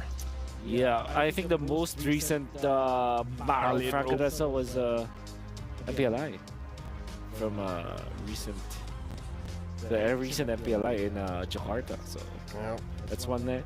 I would also want to see Harley, but not in Rome actually. In jungle? Jungle perhaps. Yeah, honestly, jungle. Or mid. Jungle or mid. Zask is also one of my wish lists. We saw Zaska record twice so far in MSC, right? Was it during the wild card? One in the wild card, right, yeah. one in groups. Oh yeah, that's right. That's right. Okay, I so remember the wild card touchdown. coming in from Bob, and he did well. Okay. He did very well. But now again for this matchup, I actually agree with you, gentlemen. It's like if I want to see anything interesting, it's definitely in the jungle, right? Because I feel like the XP is locked down, the goal lane is definitely locked down. The mid, you have a few. You have a lot, actually. You have a lot of good picks in mid. You even see fighters in mid. Oh! Fighters in mid. Charizla mid? That's what happened? Okay. Imagine Team Spirit actually gets the Charizla, but then it's like, you know what? I still want the Lapu. Someone else take this Charizla away from me. Yeah. That's pretty bombastic. That's pretty bombastic. That seems like a Coach Bren. Let me get Charizla. Psych. Yep. Give it a Sunset Lover. And I wonder what Coach Lyric has to say about that. I think, so Tarzan is it? Oh, there's a switch up. All right. It's the Morrow Tarzan variant. Tarzan variant. Of Twisted Minds. Yep. Tarzan yet to be unlocked, I would say. DLC. I get it. I get it. I get it. But either way, right now again, I'd like Team Spirit's first pick, Twisted Mind's second pick. I'd like to correct something I mentioned maybe 2 days ago. What did you say? It's Tarzan who is in doctorate school. It's Tarzan who has an MD. Oh, really? Not Troll. Dude, that's still impressive. Doesn't matter who it is. Wow, wait. You mean like a MLBB player, like a doctor? That heals people, yes, like in real life. Wow. Like if I get sick. Yes. Wow. A lot of the players at Twisted Minds have great education. No, they do. I've heard. That's right. Sanal. Sanji. Sanal. If I'm not mistaken, Sanji with 2 eyes is an engineer. What? Wolf, I just got a diploma. What? Why is that crazy? Why are you achievers? You got a degree? I play Mobile Legends, bro. All right, there He's you go. married to the game. I'm married to the game, bro. Here we go. You know who doesn't want to join this conversation? Who? Gideon. We're jumping straight into the draft here. Valentina first pick for Team Spirit. And again, just to recap, they battled Ling Angela as well as Moscow, Twisted Louis as well as Harry. Speaking of which, I wonder how's the education for our casters. Let's shift to a different. Why don't we just focus on the draft? Yeah. Like Roger, for example, is available right now. You want to pick up a Fanny? Charizla early. Because I think Team Spirit would pick up the Charizla in a heartbeat if it swings back. Minotaur Charizla? Oh yeah, but Minotaur is more of a TS pick. No, I mean like afterwards. After the pick coming in from Twisted Minds, right. Pick up the Minotaur Charizla. Roger Terry, there you go. What I tell you? You told us Charizla. Yeah, he actually told us Charizla. Yeah, you actually did tell us. Right. We remember that. Thanks, Lyric. So you answer with Minotaur as well as Claude apparently. But yeah, Minotaur is very natural. Claude is also very natural. Minotaur is also shorter than I thought. Yeah. You would assume he's huge. To be fair, Valentina is floating. Oh yeah, so additional height, additional verticality. Yeah, like 2 feet off the air. So. Yes, sir. So do you pick up the Cho if you're Twisted Minds, or do you pick up Arlet? Fanny. Fanny? It's crazy, Or but Mr. Tarzan? Who knows, right? You know. Switch it up. Hayabusa. You know what? We haven't seen the landslide in a minute. Oh man, are you kidding me? It is Tarzan. It's Tarzan. That's true. This is Tarzan. It's a good. Wolf, it's a good pick. All right. And no, we have our wish list, but it's a good pick. I understand. Like, yeah, sure. First 6 heroes of the draft, meta heroes. Okay. I died a little, knowing it's not a Bane, but yeah. Que sera. Que sera. All right. But yeah, I do agree with you, Lafel. This is a very strong opposition from Twisted Minds. Not that scared about the Valentina, obviously. Basha works especially well against the 2 heroes of Team Spirit because it doesn't give a big ultimate to Valentina. At the same time, you neuter the healing potential of this of this Minotaur. You can delay your dominance ice. It's That's fine. right. Yeah, very good pick. That relieves your economy. Farm is gonna be banned here from Team Spirit. Apart from the X-Borg, you maybe ban the Alpha, actually. Actually, the Alpha sounds like a pretty legit ban. If not, you can ban on something like the Arlet, the Yuzong, like really respecting Kit Bomba's hero pool. Gentlemen, it's happening again. Mid lane's pretty tight. Yeah. Look at this. What else do you play in mid now if the Vexana gets banned out by Team Spirit? Farsa. Farsa, Novario, but they're not the best. I would say Farsa is pretty good. I think that's worth the ban. I would prefer the Farsa, but what if Twisted Minds picks it up first? That's yep. So okay, you ban Farsa, I would say, much better. Or yeah, Vexana. Either or, right? Either or. Either or, then they pick up what's left, and then what? And then Twisted Mind was like, psych, Terizla mid. Okay, I'm reaching. But you know, it's like, yeah, I understand. This, you know, look good. Vex or Farsa, what are they gonna leave out? I think Farsa. Yep. Yeah, Farsa. Okay. So you leave the Vex. Vex is great versus the Minotaur. No, the Varia is okay. I prefer the Vex too, though, honestly. Yeah. That's a good wombo combo. The penalty zone into the Eternal Guard. Yep. The penalty guard. Yeah. The PZEG. Yeah. What? PZ. PZEG. Penalty. Eternal Guard. Oh yeah. Ooh. Oh, Kadira. That was not what I was thinking about. It's gonna be hard to catch this Claude, though. You know what? That's still a flex, if I'm not mistaken. That could be Rome for Yeah, Maro. It could be Rome. Oh, Maro. Into Tams, and then we'll be backed up with a jungler. Alpha looks good. Yeah, no. Ling is banned. Not impossible that maybe. No. We're far off of 2022 to see a Tams in the jungle. Oh yeah, far off. I miss those days. I wonder if they play Dyroth. Dyroth looks really good for the comps against Terizla as well as the Baksha. That's the jungler, I mean. But yeah, Alpha probably is the pick here for Team Spirit. Julian. We talked about how Julian was supposed to be a hot pick, but most of the teams are not picking up. In the lineups that it really wants to be in, they always just find the ban. But here it just fits in perfectly, and can confirm now that is a mid Kadira. It's the Air and Sea. The Air and Sea combo. And with that being said, Naisu as well as Mirko. We've seen the drafts. The drafts look great. Everything is completed. All that's left to do is to let you guys do your work. So you know what? Here you go. Thanks so much, gentlemen on the desk. Air and Sea. So what are we missing here, Mirko? Are we missing land? We're missing some earth, some fire. Technically, with the skins, we might get that, right? It depends on what skins they go for. Yeah. I really hope the Kadira uses the new Heart of the Sea skin. Heart of the Sea? Well, let's see if that's going to happen as we get loaded into the Land of Dawn once again. Game number 2 here. We already know Team Spirit got game 1 under control early on. And we'll see if Twisted Minds have something up the sleeves here, or in their minds to bring it to a 1-to-1 again. They won't go forward to the knockout stage, but they might as well come out with a win as their last games here for the group stage. But now, looking at things fall into place, you know, I had the same sentiments, man, when that Baksha was locked in. I was like, come on, I was with Leo hoping to see the Bane come through. Yeah. I mean, I just want to tell the analysts and everybody watching back at home, we actually do have another perspective to the drafts. We have a very different look at the drafts, compared to the analysts, and we did see a very interesting pick get hovered over. So our disappointment was amplified by so much more. Troll already forced a flicker early on. Here we do see a heart as well there. Actually, it's the rough.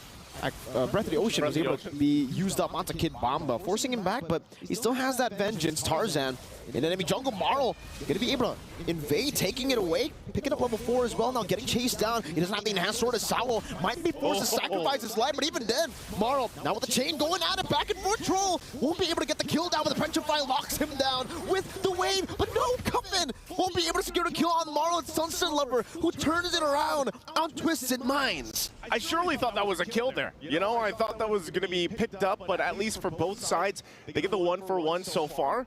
But a lot of early aggression here to start things off. And with that, it'll lead both teams in a comfortable position for the first total if they really want to compete, because earlier, like we mentioned, Twisted Minds, they weren't able to really compete for the objectives in the previous game. They did have a little, change here. We do have Tarzan in the jungle this time around with a Baksha. And although, we were hoping for something else, we saw a glimpse of it. Oh, man. This could still work out pretty well. Tarzan is not even level 4 yet here. Not yet. So the fact that Marl was able to invade, stealing away a camp and securing his own, he's 2 levels ahead, forcing Tarzan to go to the purple buff. And now for Marl, Looks like they're already setting up Team Spirit for the next turtle. Marl will be going for it straight up here with the enhanced scythe as well. Using that skill rotation, this Kid Bomba tries to zone Sanji away with help of Sunset Lover. Pops in some damage. Sanji forced back instantly. Now with the enhanced scythe and a good disengage from Sawo, they'll be able to get the turtle for free. Bomba jumps forward. Not much they can do right now as the Scythe will connect on the troll again. Penalty zone now straight up with the rough waves. And Minutes Fury won't be able to be popped in. Cuffin finding a double. It's a trade. 2 kills for the neutral objective. A Sunset Lover picks up a kill with the rough waves in the mid lane. I was going to say, that was really great for Twisted Minds, but, you know, it was good that for Team Spirit, they got an answer back at least through it. So, you know, they clap that, but they still get the objective. So Team Spirit, as long as they keep that up, you know, we were talking about the lead as well in the jungle that they had, but honestly, Tarzan, I don't feel like that's going to worry. He's not going to be too worried about it. His job is really to be that front line, that tank. He rotates really quickly around the map. They can utilize the fact that they have Troll here on this Kanja pick. Looks like, oh, mid lane played, not going to find it though, so that's what I was going to say. Utilize Troll, use that Divine Judgment. He used it that time, but able to stay alive there for Sunset Lover. We're taking a look at the items real quick.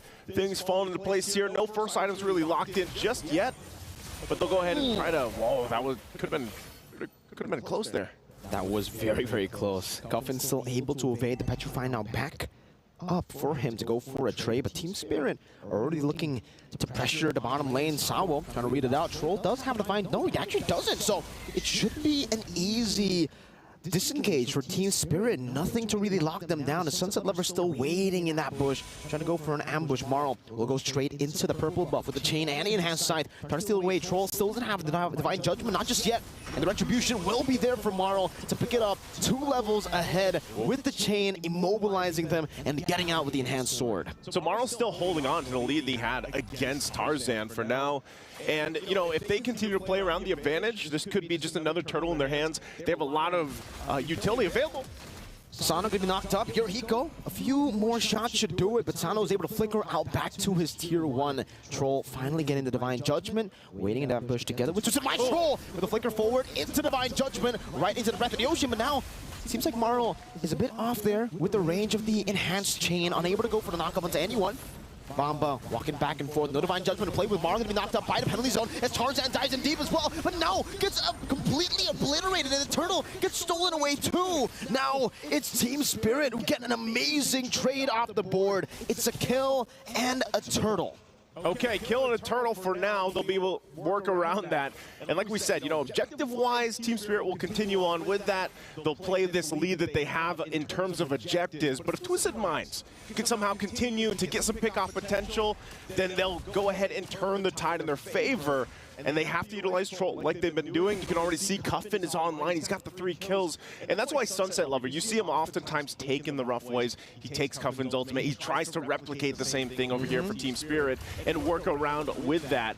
But ultimately, Twisted Minds is going to be okay as long as they just keep farming up, getting the gold where they need to.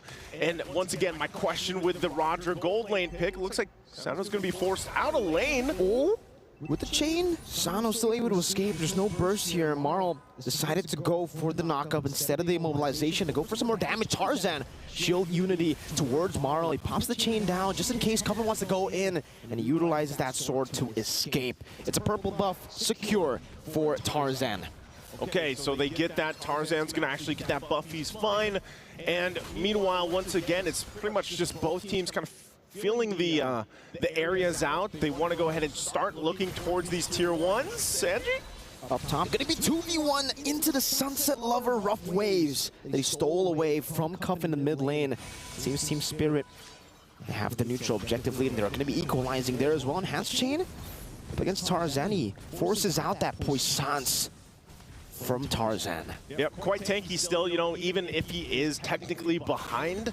And able to work around this, but you know, that's the thing is, because of the pick-off potential for Twisted Minds here, Mirko, they can work around that, they can use that to build up, and going back to the point with Sano, okay, Hiko? Flicker forward, lays into win now by Hiko, he goes back to the Battle Mirror Image, an absolutely amazing outplay, but now gets caught in the Petrify, but now it's gonna be Sawo, who flickers forward, trying to disengage, gets caught in the Divine Judgment together with Hiko, and Sano punishes them for trying to go for that 2v3. Meanwhile, up top, Sanji He's going to be able to get this kill against Kid Bomba. Vengeance going at it now. Bomba trying to go for it. Sanji will be able to flicker out of that engagement, and Maro will secure a free turtle as he walks up towards enemy jungle, trying to go for the invade.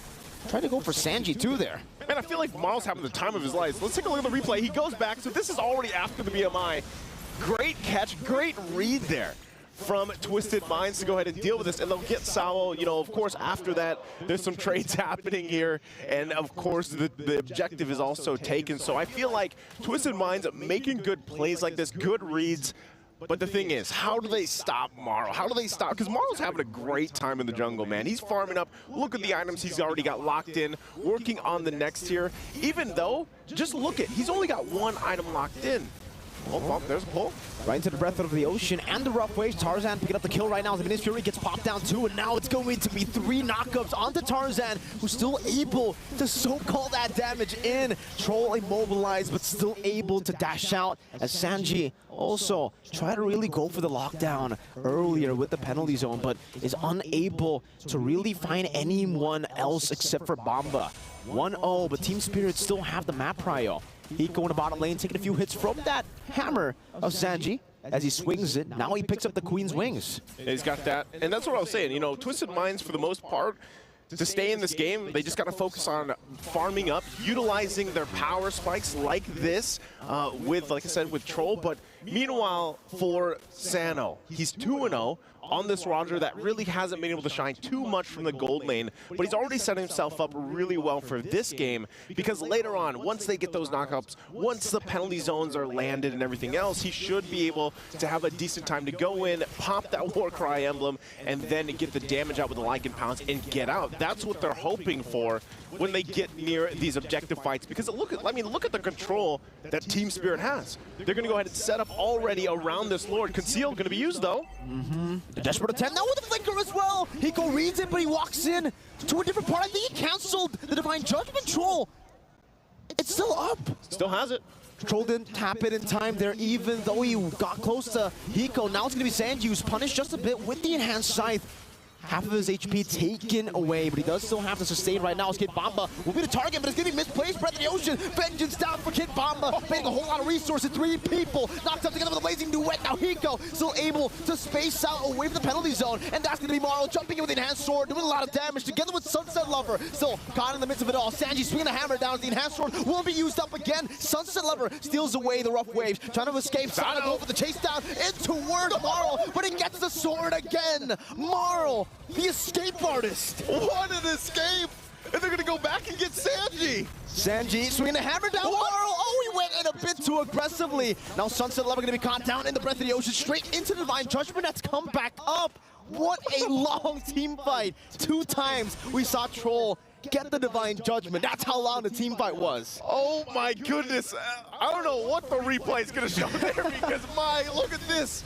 A great setup from both teams to fight this out. It was very extended. Maro, this is part of the Great Escape, able to survive. Sano as well goes for him, tries to chase him down, but escapes through that. But it all leads us to this Lord. Now by both teams want to go ahead and secure this first big objective in terms of the Lords for now. Twisted Minds, if they somehow are able to get this, it'll give them that advantage they've been looking for. Sano still, like I said, having a great game on this Roger that does find some difficulty on really approaching some of these fights from the gold lane perspective.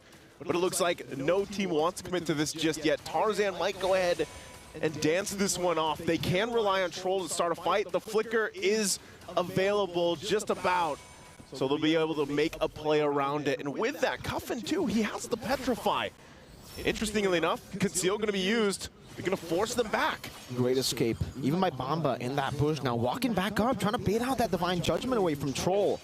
He knows if he takes the brunt of the engages from Twisted Minds, it's going to be great for his team, and he does bait out the Divine Judgment, but he gets caught in the Breath of the Ocean, pops into Vengeance just in time, and will be able to sustain and soak in all the damage. 3 ultimates.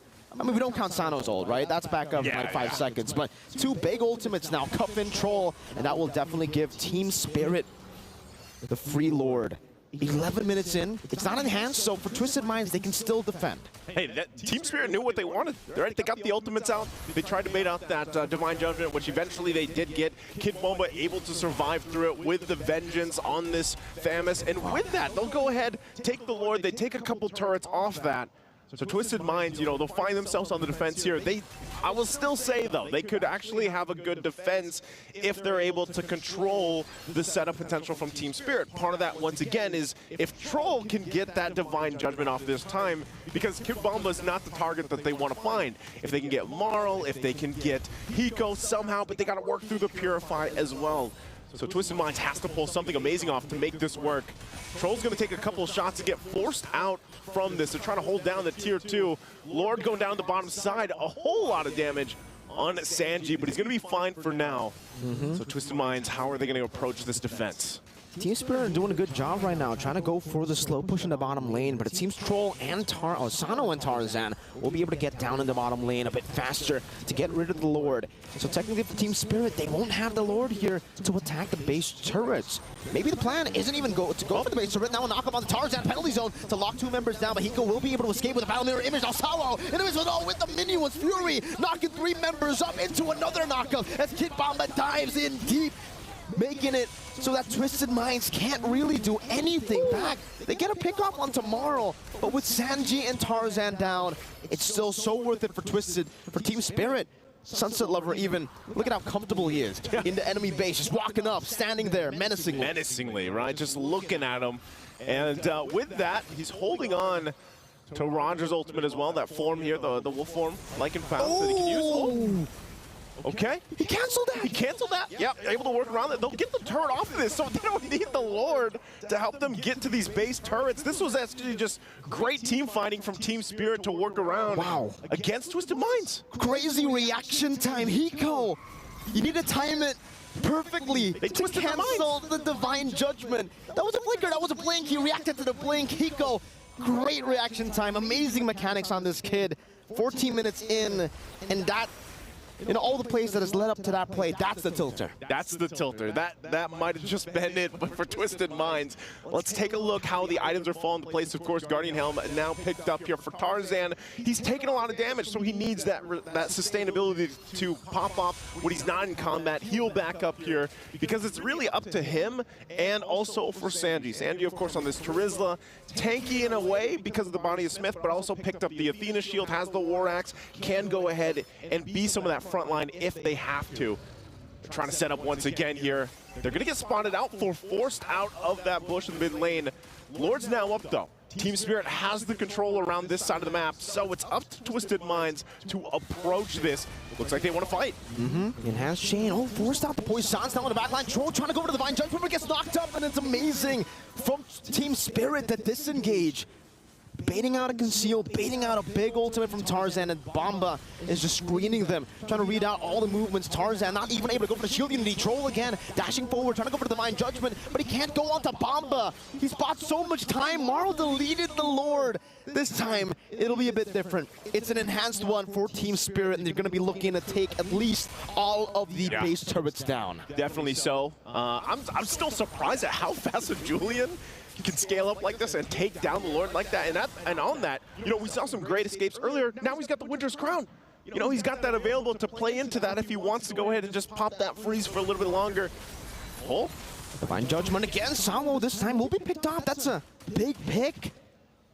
And now, with no Minion's Fury, with 1 member down, Twisted Minds should still be able to defend this siege. Sano, though, already very, very low earlier. Sunset Lover stealing like it for him tomorrow. Trying to go for the enhanced chain. Unfortunately, unable to go onto Sano. Troll no Divine Judgment, so Kid Bomba will be able to posture up aggressively. Great management from Twisted Minds, clearing up the mid lane, then the top side, and letting the bottom lane flow in, isolating the Lord, and now defending to see another few minutes of this game. I think that's great, man. They used Troll just to take out Sao, and because Sao is not there to potentially set up with Minoan Fury, Twisted Mind buy themselves some more time into the game. That single decision really helped them keep them into this game, keep it together. They buy themselves time to farm up the items that they need. And again, Sano has done a good job at playing this Roger, being able to find his own entry point. Sometimes you might see him going 1v1 with Sunset Lover, but for the most part, he's really patient on the entries. And that's what they got to do. If they want to get to a point where, all right, Lord's coming up in a minute and a half, we want to be able to contest it. Troll now has the immortality, mind you, so he can actually go ahead and utilize that flicker. If they can get a key target and work against the couple immortalities you see there from Team Spirit, this could give Twisted Minds the advantage they need approaching the objective here. It's all about finding the key targets, but it's been a bit tough to do that in these skirmishes. With Bamba, Sawo always in the front lines, they really have a lot of tools to actually disengage or to actually soak in the damage. For Sawo, you know, it's a disengage. You get the knockup down, you kind of stop that pick-off from happening. For Kid Bamba, he's just like, yeah, I'll take it. It's okay, you know, just Divine Judgment, no problem. I got that vengeance. And look at him. He's posturing up, walking up to everybody. This is the Bamba mentality that we all fell in love with back in M5. That's why Leo created that fan base, man. The Bombanatics. Bombanatics. I thought it upgraded now. Didn't it upgrade? Isn't there a new term? I don't know. I still heard him say Bombanatics, but maybe it could be like...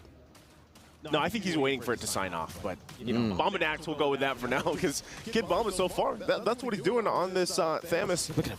Oh, he's just going to jump in? Yeah, he doesn't care. Now onto Cuffin, forcing the oddity back. And Cuffin can only just respect it because, again, if they all in onto Bamba, if they use their resources onto Bamba, they lose. At least earlier, you know, it was just the vengeance. Now it's a vengeance and an immortality. You know what they're missing, man? What? Just mines, instead of the Baksha, they should have went with the Akai. Oh, the Akai. Yep, and then gone with the skin. That might have been the answer. I can't. Oh, that's true. You know, if the Kung Fu Panda did go up against General Kai, maybe it'll be a bit different. But knowing how that early game played out, even with the Baksha, I think it would be a little bit too scary to go for the Akai. Very slow clear speed. Tarzan was already out farm, but this time level 15. So Troll, that's the Divine Judgment, gets caught up by Sunset Lover. An amazing read, right into him in his fury. Sawo knocks 4 members up in the back line, and Bamba's just standing there, swinging the spears, or whatever you want to call that weapon. Sanji zoned away, now getting caught in the enhanced chain, forced to flicker out. Sano gets baited in, Vital Winter trunches, Sunset Lover buys the immortality, and now 2 members down. They don't even need to go for the Lord. Hiko with the Battle Mirror image forward, Blazing Duet, not quite in range there, but still, they'll be able to go for the clear into the wave. Sanji trying to go for the defense right now with the help of Sano. That's a penalty zone into the back line, trying to zone them away with the Breath of the Ocean as well, but Cuffin has no rough waves. The vengeance is there, and nobody is able to deal with them. Only the immortality is taken down by Twisted Minds. Team Spirit, it's a 2-0 in their final game of MSC. And Team Spirit will go ahead and rally up for the last game, getting a sweep against Twisted Minds. And man, what a game for them. What a series that we got to see from Team Spirit. A little reminiscent of what we've seen in the past. And it's unfortunate that they weren't able to just bring this into the knockout stage because, man, it is so fun to watch these guys play, especially when they're on their A game.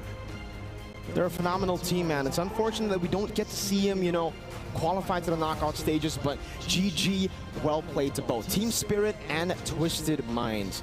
Even though they weren't able to qualify to the knockout stages, they showed us exactly what they were made of, right? Even here, in a match where technically it doesn't matter, they popped off, they performed, they showed the world that they're still here to play, to win. Definitely are. Let's go ahead and throw it over on stage to hear from our hosts.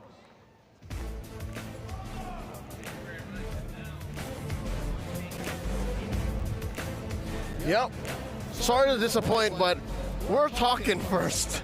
Welcome to the Analyst stand. Lavelle, Leo, and Wolf at your service, breaking down game number 2. Is this not the spirit we were looking for from Team Spirit?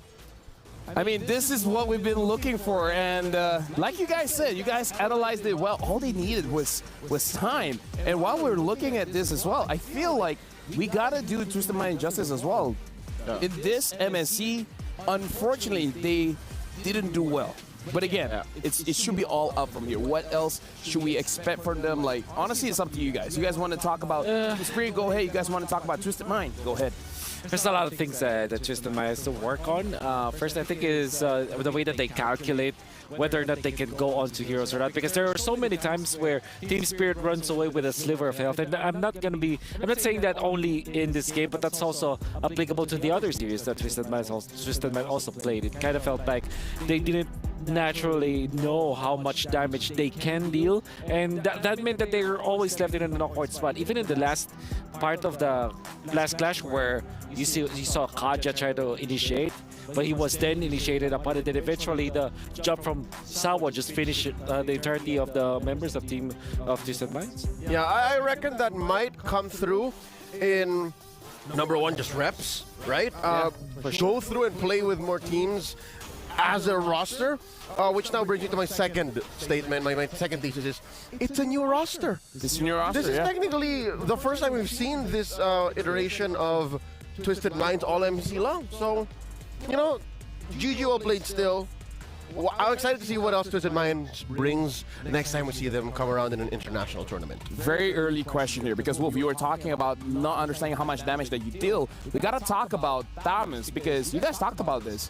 The Thunder Belt, early item on the Thamus. I love it. Was that one reasons how he could tank so much damage? I mean, the kit itself is pretty chunky already, right? Then he builds the immortality later on. But no, that early Thunder Belt really did the job again. Yeah. 1, 2, 3. I Damage. 1. I have no idea how much stacks yet.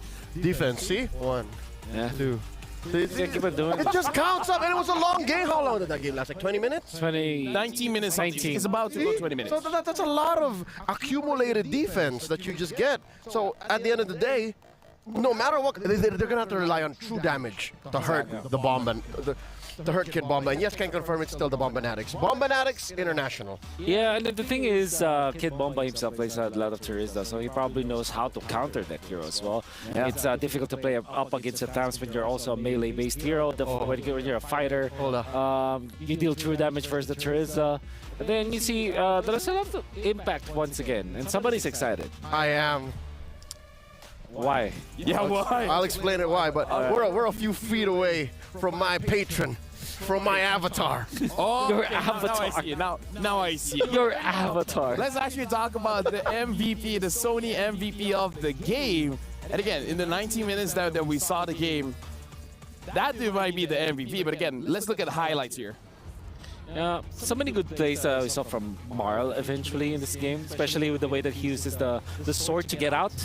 I think many times he cheated death in this game, but like I said, it's also a factor of Twisted Minds not calculating properly how much damage they can deal. Sunset Lover also very comfortable with his Valentina, stealing the Kaja ultimate in the most opportune moments, and also utilizing the rough waves to deal the damage as well. So it's both defensive and offensive, the way that Sunset Lover juggles through the ultimate that he needed to copy. Not to mention the couple of times he actually took Sano's like and pounds. Oh, yeah. He was so mobile. At that point, it could be just a flex. Like, I know it feels like to be a Roger. I want to go in. Yeah, he put the legend in Mobile Legend.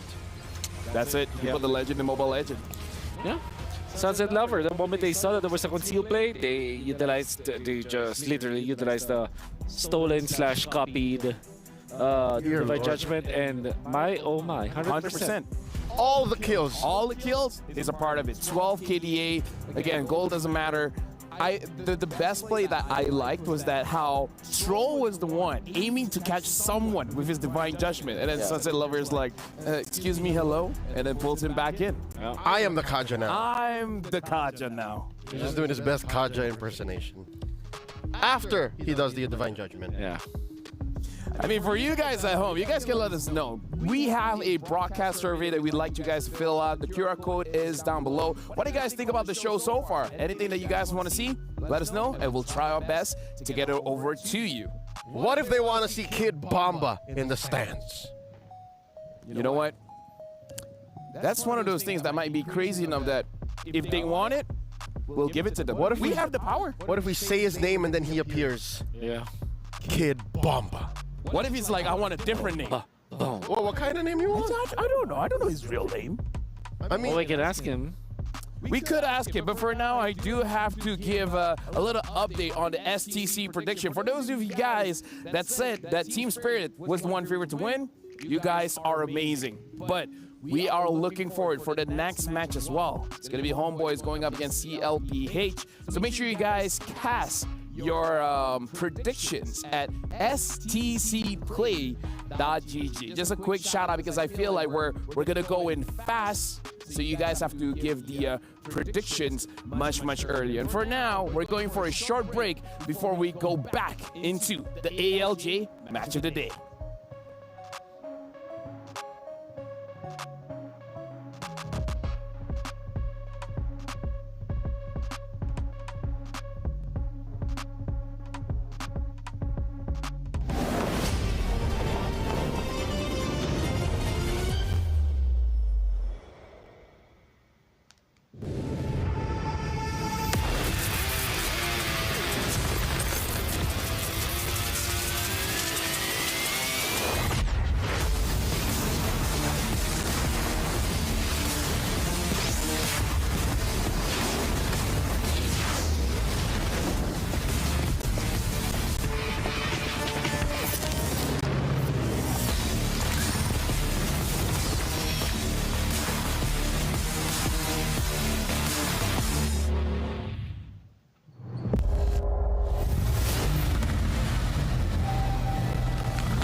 لحظات البداية عاشت معنا. كنا نحسبها وقت للتسلية بس. نحسبها بس ذكريات. عبود أعطي أختك اليد يا ولد. ابتكرنا فيها ابتكارات، وإذا بغينا قلبناها خرافات. كنا نحسبها بس لمة وصحبة وسهرات. انتبه نوب ترى نوب. لكن كنا نشوف عالم ما حد يشوفه. لا تشغل وقتها بشيء يفيده. الله عليك على الصوت. عالم كبر وعاش فينا. عالم الحماس فيه يوصلك كل مرة لحلم أصعب، بس ما يصعب عليك. باك معك وين ما تروح.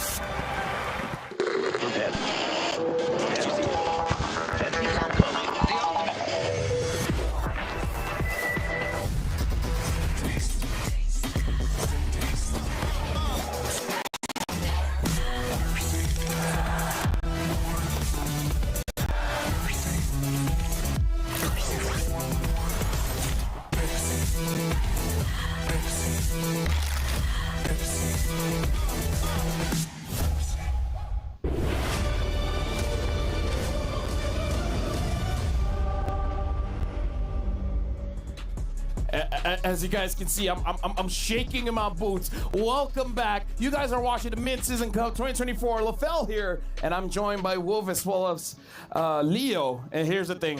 This is the ALJ match of the day, the final match of the day. And I'm shaking in my boots here because I don't know whether I'm excited or scared. You're trembling. I'm trembling. You're trembling. I gotta ask you this time around, what is your STC prediction for this one? You're telling people all day to predict. How about this time around? What you got? Judging by my own reputation, I believe... Oh, he's gonna do it. He's gonna do it. I believe the people back at home would not mind me doing this. What do they want?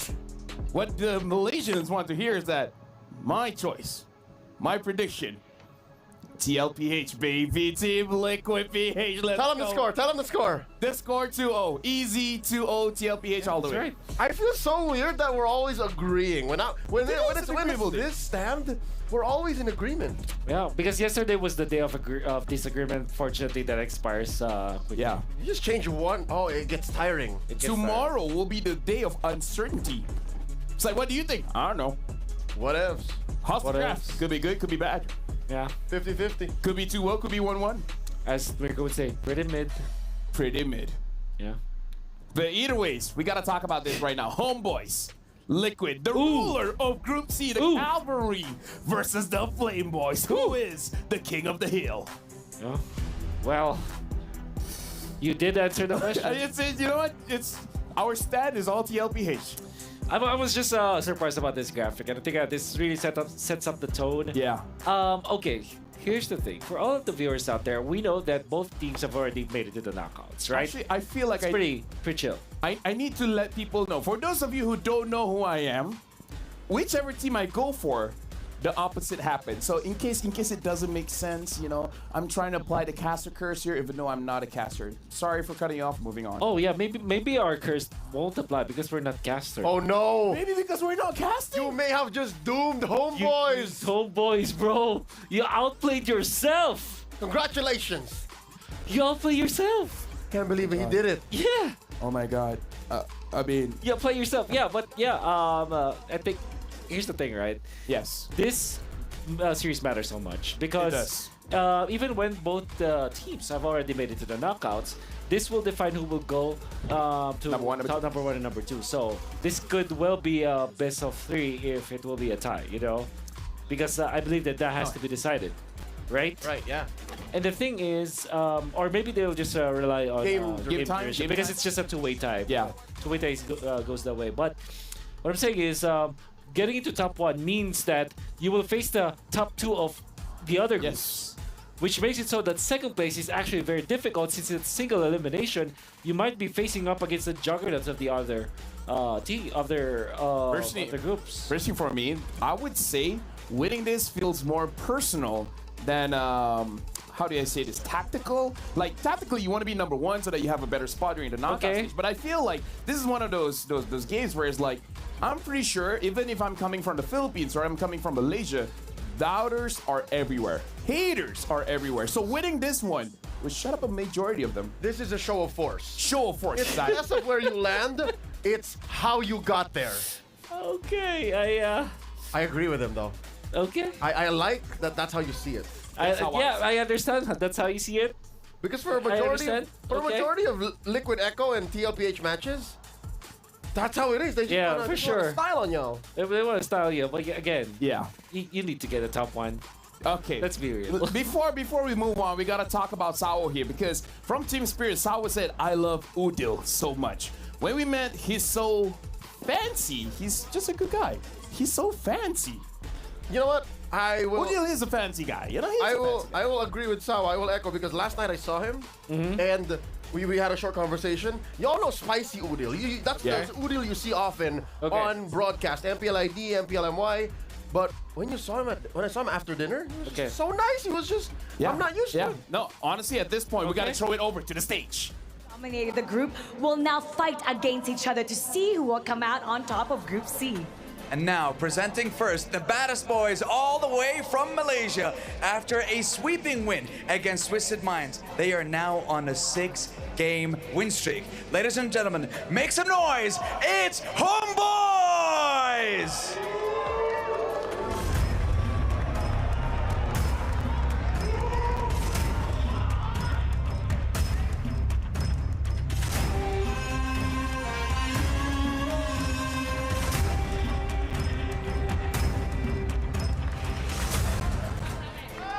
Chibi Sling has been impressive, undefeated in 5 games from the wild card to the group stages.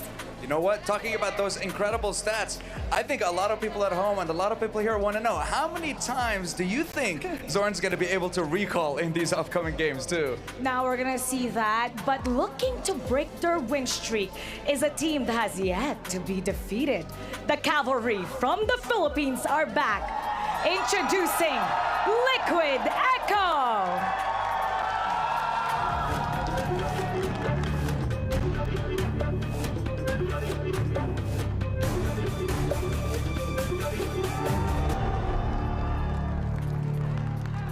Team Liquid Echo, the last time they met Homeboys in an international tournament, they managed to take them down 2-1. Is it going to be the same case here? That's what I want to know. Well, we're also wondering, can Chibi lead Homeboys against Carl and Liquid Echo?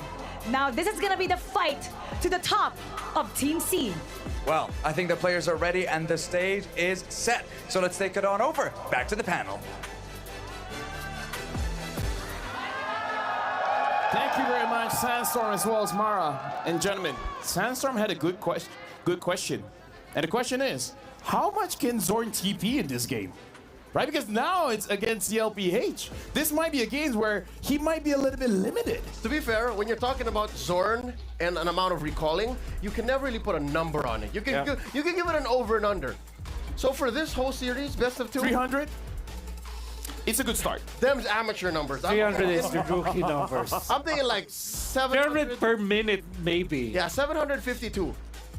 That's the basement. 752 is the basement. Per game. Per game. Per game. Yeah, you know what? I think if there's any other occasion that you should be recalling so much, this should be it.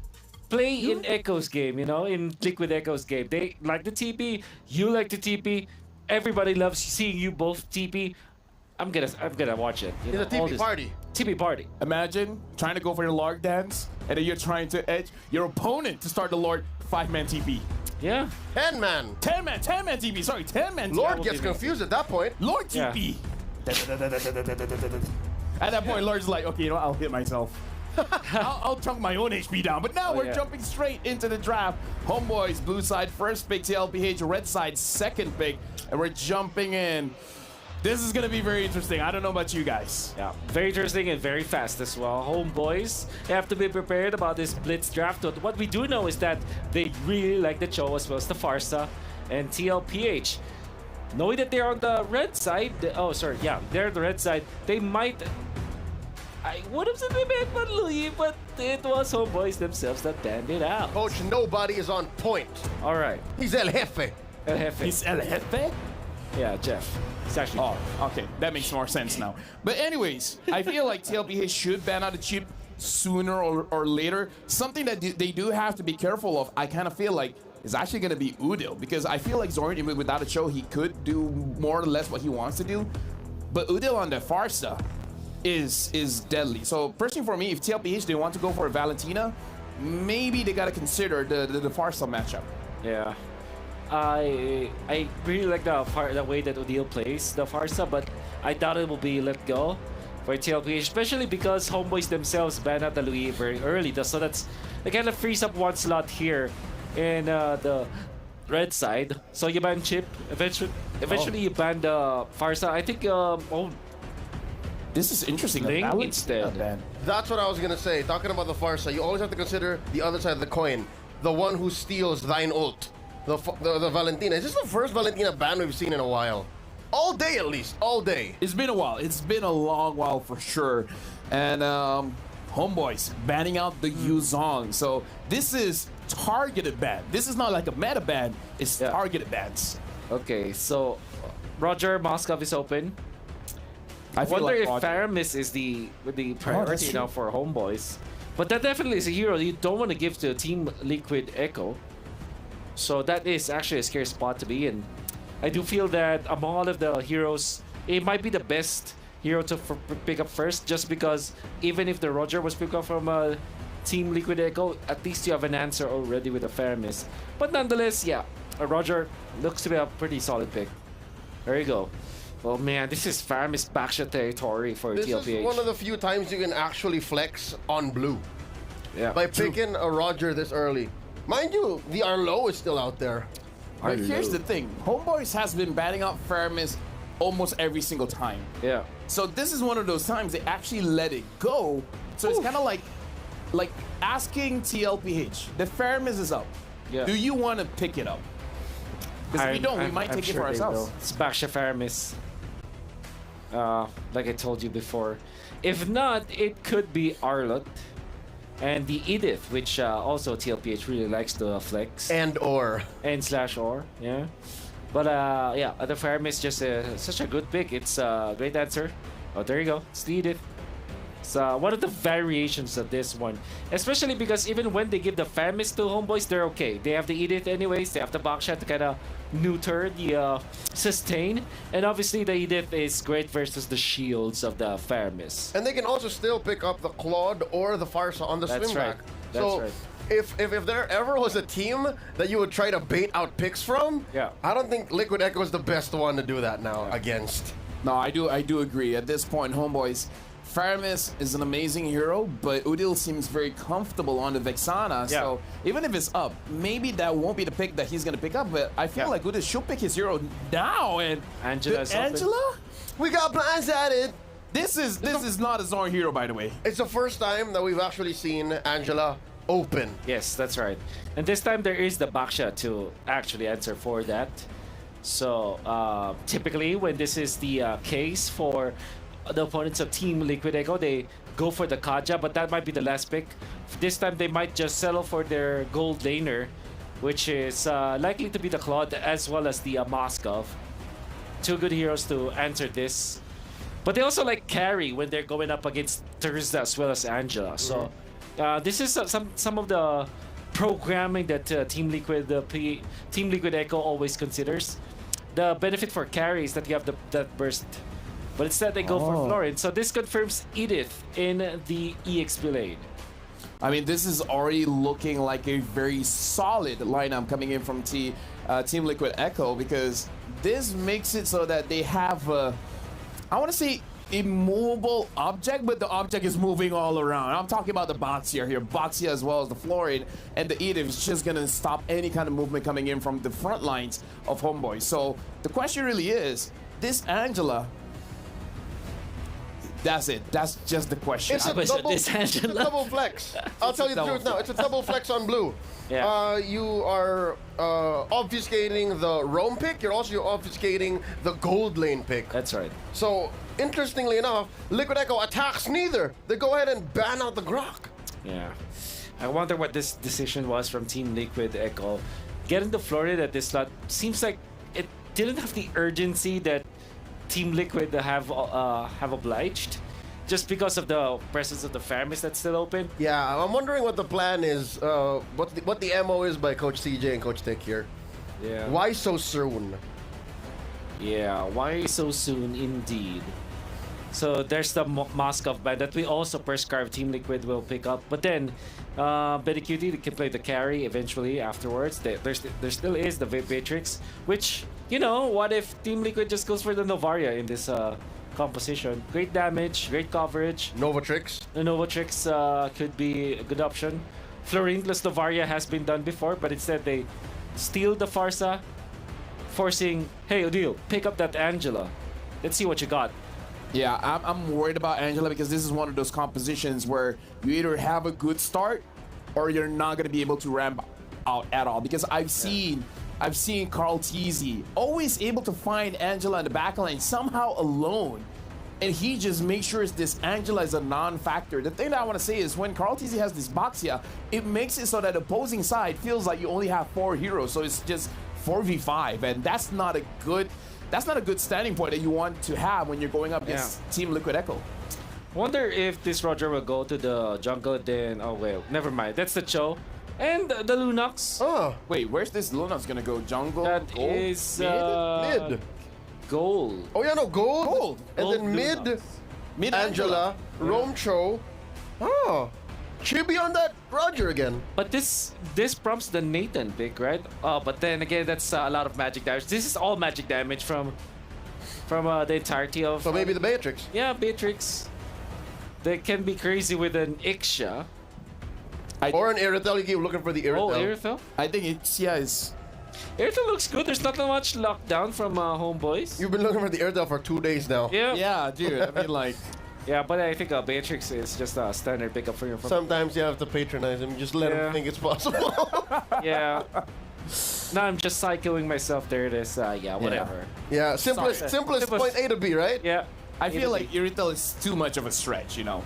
But either ways, the draft has been completed. Homeboys, Team Liquid Echo. This will be the first game of their best of 2. This is an interesting lineup coming in from both teams. And when I'm throwing it to the casters, I only ask for one thing, and one thing only. Show mercy. With that being said, Naisu, Mirko, you guys can have it. Thank you so much, LaFell. We'll see if we can have some mercy here for this matchup. It's the ALJ match of the day. The match between the rulers of Group C, trying to get that top spot. Once again, I'm Naisu and joined here on desk with Mirko. We'll be bringing you the last match of day number 3 here for MSC at EWC as we round out Group C to find out where they fall into place as we jump into the land of Dawn. It's Homeboys from Malaysia and Team Liquid Echo from the Philippines. Will be the Homeboys or the Cavalry to start out game number 1. Looking at everything falling into place, of course, emblem-wise as well. You got Chibi, once again, running the Roger. I love the Roger in the jungle with the war cry.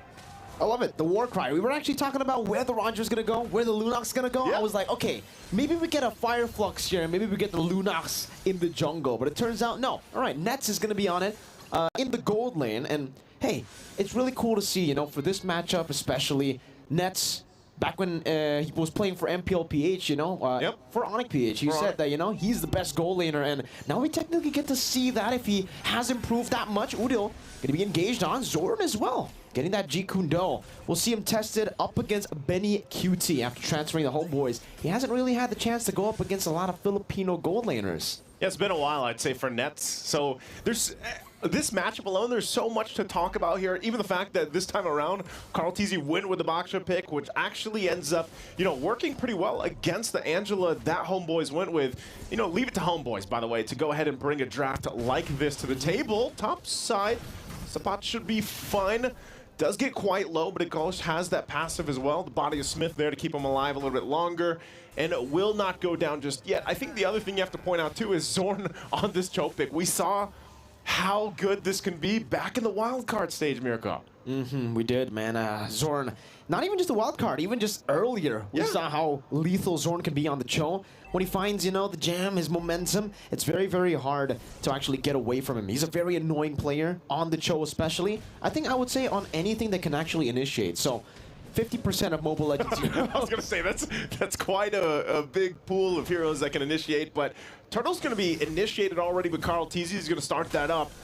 Trying to get that level 4 for Homeboys, but they might be a little bit too late to the fight here. Zorn doesn't have it either. He does have the Shunpu, though. He's going to go over to G Kundo all the way to the back line. Chibi winning out of the retreat battles. Carl Tizzy was stunned up in a penalty zone. Sabat's going to hammer down as Sanji picks up the kill. That's first blood over. Chibi will not be able to escape.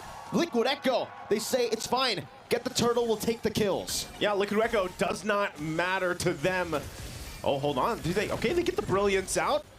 Some extra shots coming out as well, but Liquid Echo, because of the fact that they were able to get those 2 kills, loaded as well on Sanji here. That's going to help them out in the damage department, and then play around the power spikes that come pretty early on if you look at this, and that's why I'm wondering for Nets picking up this Lunox. You know that can overload the damage department early on, but even with how the last fight went, Zorn is still doing what he does best.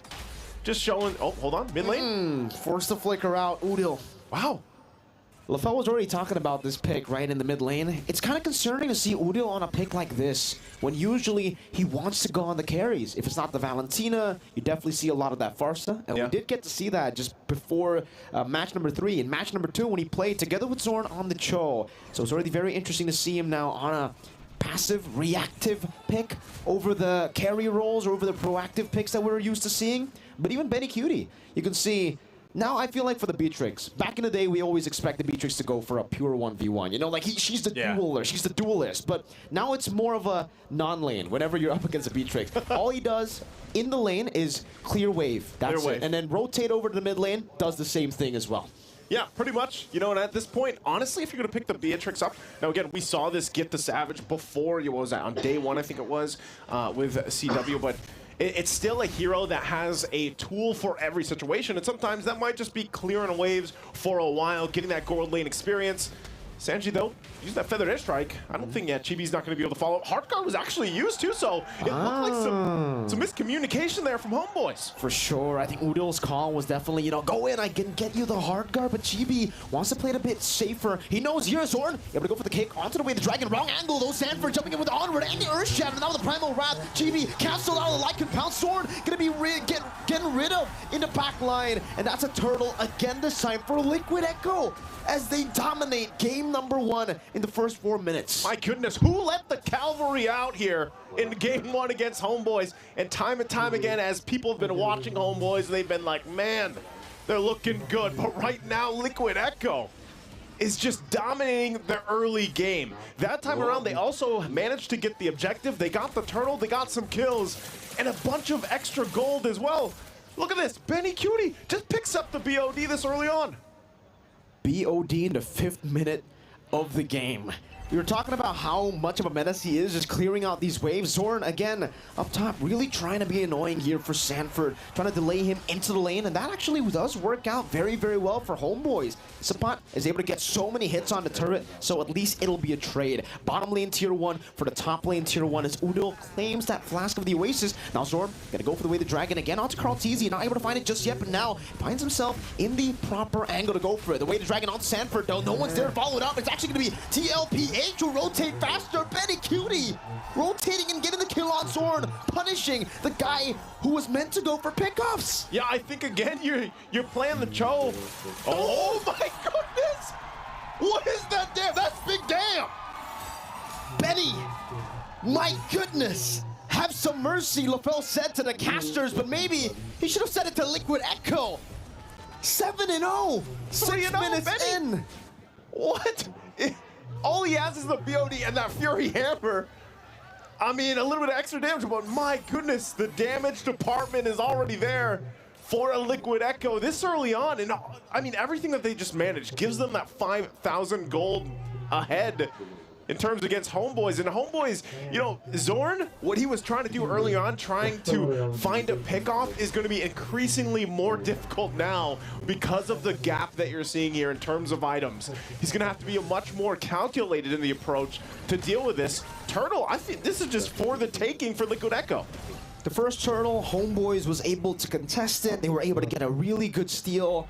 And then the next 2 turtles, it was just, you know, pure domination for Liquid Echo. Able to control it, set up properly as well. And this time, no contest at all. Zorn trying to go for the way to dragon, but again, Sanford, I don't really think he's the right target to go for. Now with Carl TZ with the shield unity, Sapat, Udil, everybody from Homeboys, they can't even step foot in their own jungle.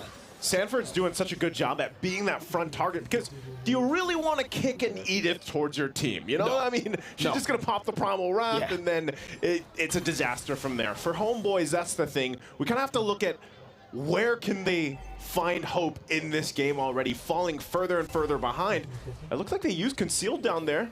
But it's only Carl TZ. He goes for Sanford. They're going to go on to Sanford now with the Chaos as well. Sanford just walks up with the onward, has the Primal Wrath, flickers back again. 2v5 in the bottom lane. Sanford sustaining in, but will finally be taken out by Zorn. Now with Sanji rotating as well. That's a feather airstrike to deal some damage. Chibi getting rid of Carl TZ, but now Benny Cutie, the big damn carry, is here. The raid boss looking to go for the cleanup. The Bennett's Rage not in range. Zorn with the G Kundo. Great disengage, and Homeboys will be able to capitalize on that 2v5. There you go, Homeboys. That's what. No, the shot's gonna land, but it's not enough to get the kill. But Homeboys, they get it. At least they get back in the game. I was asking the question, where's the hope for them? And it looks like they're still going. Way the dragon into the Chaos. JP still able to flick around now with the Bloom and the feathered airstrike chunking them down. Sanford looking for a re-engage. Zorn recalls in front of them, and Benny gets the shotgun out. Don't be recalling in front of me, man. Oh, anytime you see that, you have to be careful.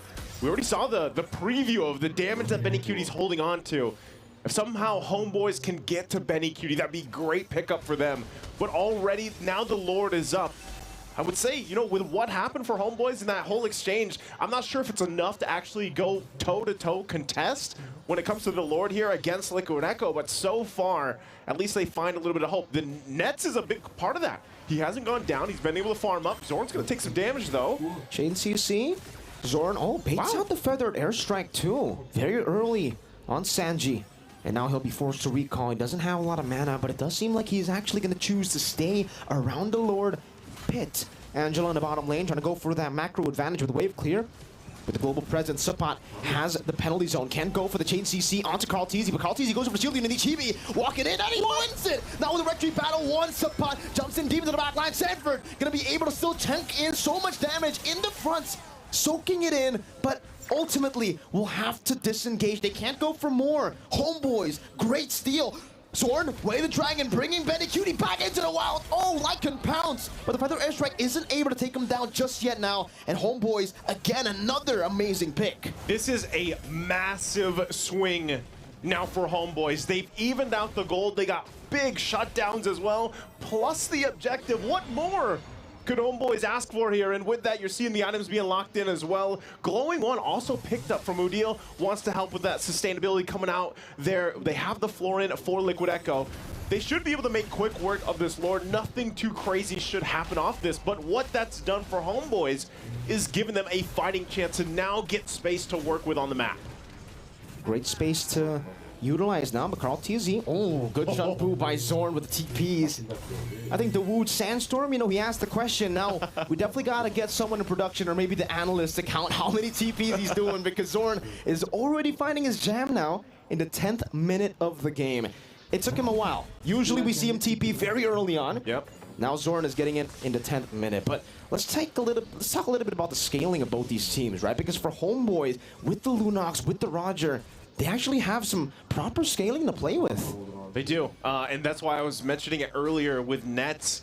You know, for the most part, as he... Oh, mid lane. Shield Unity into the Poison. Chibi still able to evade from the Feathered Airstrike as Zorn pops in to conceal. Still no full initiation. Zorn wants to go for it. Jumps in with the Jikundo. Shunpu's back out as Sanford pops into Earth Shatter. Both teams playing it slow, resetting. He's doing such a good job at... Even if it's just baiting out the Feathered Airstrike, that's what Homeboys need. So Zorn now, like you mentioned, getting to the point of the game where he's able to kind of relax a little bit, get these, you know, these ultimates down if he can, maybe a couple battle spells as well, and that's part of it. Going back to Nets here, looking at the items, he's getting there. He's already got the Genius Wand, Divine Glaive, Enchanted Talisman. He's got his 3 locked in, and that actually works really well, even in conjunction with having an Angela there to help you out. So we'll have to see, again, the damage potential from this Lunox picks later on. Oh, they jump in. Onward, Earth Shatter. Try to time the Shunpu, not that time. Zorn, unfortunate for him. He gets sniped down by the Renner's Apathy. Liquid Echo now utilizing that advantage. Try to go for the siege in the mid lane. Nets trying to go for the clear, not able to do so. Sapat will just give it away as they send Udil up top. Sapat. He's gonna get cut off? It's gonna be cut off. I think he was trying to get through the wall, but the purple buff spawned. So it cut his escape off. Forced the flicker out there. And at least, you know, he's alive, but he had to utilize the flicker, so that's not available for him now. And so with that, he doesn't have this possible engage tool to go ahead and fight off into this Lord, but Chibi's gonna start it up. Actually really front-sided this. Sapat now part of the fight too, the rest of them as well. Zorn going in with Conceal. Trying to bait out that Purify from Sanji, but it stays with it. JP gonna be scratched down by Chibi just a bit, forcing the flicker out as Carl TZ uses the Tortoise Poisons, losing all of his mana. Feather Airstrike by Sanji to poke them down, slowly but surely. The Lord reset it. Zorn again, now inside, Way the Dragon, used up by Zorn, and he's forced to flicker in or shatter by Sanford, right into Benny QT, who follows it through. One-man advantage for Liquid Echo. As they play around Nets, jumps in with the Chaos, unable to find Sanji. The blue comes in and Sanford again finds the onward, right into the Shield Unity to change CC Chibi, but he's still able to escape now with the penetration, not connecting. Nets gets the Brilliance off just in time, but Sanford is able to catch him just in time as well. Liquid Echo though, secure the Lord. Benny on the Renner, tries to go for the snipe. There's no one there for him. Homeboys, they gotta give it away. My goodness, I know we have said multiple times that the Lord dance has changed. It's not technically a dance anymore, but it's more like a puzzle. It's more like a board game because, man, Liquid Echo played that like chess. They bobbed and weaved within that zone. They got the ultimates out. They re-engaged when they had to disengage at first, and then they came out picking off the right targets, giving them the Lord, and now giving them this advantage as they get ready to approach the base here. Homeboys, though, fully lined up, should be able to at least hold on, possibly some of the base turrets if they can withstand the initiation from Liquid Echo. They still have a Lunox, but Liquid Echo have a Farsa. Feathered airstrike, that's all they needed to zone them away. And Udil, oh no! Udil in the bottom lane pops into hard guard and will be able to escape. Carl Tizzy didn't have the shield unity that time, and it's a great distraction. JP, what? Caught all alone, Sanford brings it back to the team. Overextended. What? Why was he there? Why was he there? Well, with that, Liquid Echo, they know they can go in. Shield unity, Sanji flying by. Udil forced to flicker around the feather airstrike inside of the base. Udil still able to get out. Nets gonna be chunked down as well by that feathered airstrike. 3 base turrets taken down with one big mistake from Chibi. Zorn. Can he do something? The saving grace goes on to Betty Cutie, finds the engagement with Raiders Dragon, but a penalty zone locks them down for nothing. Nets is unable to get them. It's only JP who gets taken out. Benny is able to kite away. Zorn has to conceal, but he's unable to find anyone else. Now it's a killing spree as Benny goes into the Menace Rage. Sanford with the Primal Rad now following down, trying to go for the mobility. The feather airstrike there, taking Nets out. Zorn has the Jikundo. One last snipe. Zorn able to evade from it with the Shunpu. Gets immobilized, but is still able to run away. Homeboys, they're able to defend, but 3 base turrets have been taken away from their base. They hold on to the game, but man, again and again, Liquid Echo really showing the prowess in terms of team fighting, even into this base. It's amazing that Betty Cutie was able to survive that last exchange, even when Zorn awaited so long for that initiation. He did have to use that flicker, but he's 7-1 right now. Just had that one death earlier on when he was shut down, but so far it's been really difficult for Homeboys to find the answer. How do we get to Betty Cutie? How do we get past, even once that artillery is set down with the feathered airstrike? And that's really what's just working so well for Liquid Echo in the lineup that they have here. And my goodness, Sanford on this Edith pick. She's been a hero that has played its role, played its part so many times for so many teams, but in the hands here of Sanford, really just kind of difficult for Homeboys to get past, even when he pops that Primal Wrath form. So Lord up once again, Homeboys resetting, readjusted. Their base is fully exposed. They have to keep an eye on the possibility of what we've seen the Liquid Echo do time and time again. And the Lord is now up. Liquid Echo will go ahead and approach this. Meanwhile, Udil is planted top side. But I'm not sure if Homeboys really wants to contest this Lord here. Doesn't seem like Liquid Echo are gonna go for a full commit just yet, but they do just with a few more shots. Zorn concealed to the back line, trying to go for it. Sanford will be able to secure it. Now it's going to be Chibi again, caught in the front. Gets sniped down by Benny. Just with the basic attack, he dealt that much damage. Benny chasing down Zorn, still able to escape with the Jikundo. Look at Sanford with the Primal Wrath. Benny trying to kite him off, and it will be JP with a flicker forward. Zorn will not be able to take this damage. Sky Piercer for Benny. The TPs start counting them from Liquid Echo as they take Zorn down. 5 members strong with a big Lord in the mid lane. They'll wait for it. Lord walks in with them, and the cavalry is here, and they're looking to close out the game. That's a 4-man penalty zone right into the winner crown, but what is it for? They're going to be gunned down by Betty Cutie, who's an absolute monster in game number 1. TPs all across the board as Liquid Echo take the lead. And the cavalry is out, and the crowd goes wild with them. Team Liquid Echo, man, oh man. Are they again at the peak here? Or is there more yet to be seen from this lineup? Homeboys, it looked like, you know, they were holding on a little bit there. They were finding some signs of hope.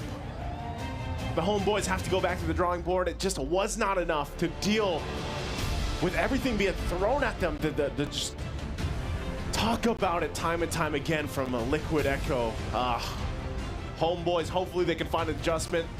Again, this is for the ruler of Group C. Gentlemen, I know you have a lot to say about this one. Let's throw it over to our analyst to break it down. A lot to talk about, but let's start things first. I know Angela is a strong hero, but I don't know if it's for Homeboys. That's number 1. Number 2, Sanford on this Edith kind of cancels out what Homeboys wants to do in the first place. Sanford just outperforms himself. I think he showed us how strong the Edith is. And I do have to agree with your first statement. It kind of feels like it's not a Homeboys hero, let alone an Odile hero. But at the same time, they have to adapt to this. This is a good hero in the metagame that seems like the Team Liquid Echo have exposed. I still can't get over Sanford's Edith. Yeah. I very vocally just spoke to myself again. That's not fair. Yeah. Yeah. The amount of CC coming from this hero that's neither an ult nor a long cooldown skill is just out of this world. As well as how he times Primal Wrath. It's criminal. Again, I think this is a perfect time to use that word. We throw it around willy-nilly, but now I feel like Homeboys, if you ask them about Sanford's Edith, they would say, in Bahasa, it's criminal. Satu Jinaya. That's in Bahasa. I don't believe you. But here's the thing. The thing about Homeboys is that they're slippery. This Edith prevents them from being slippery.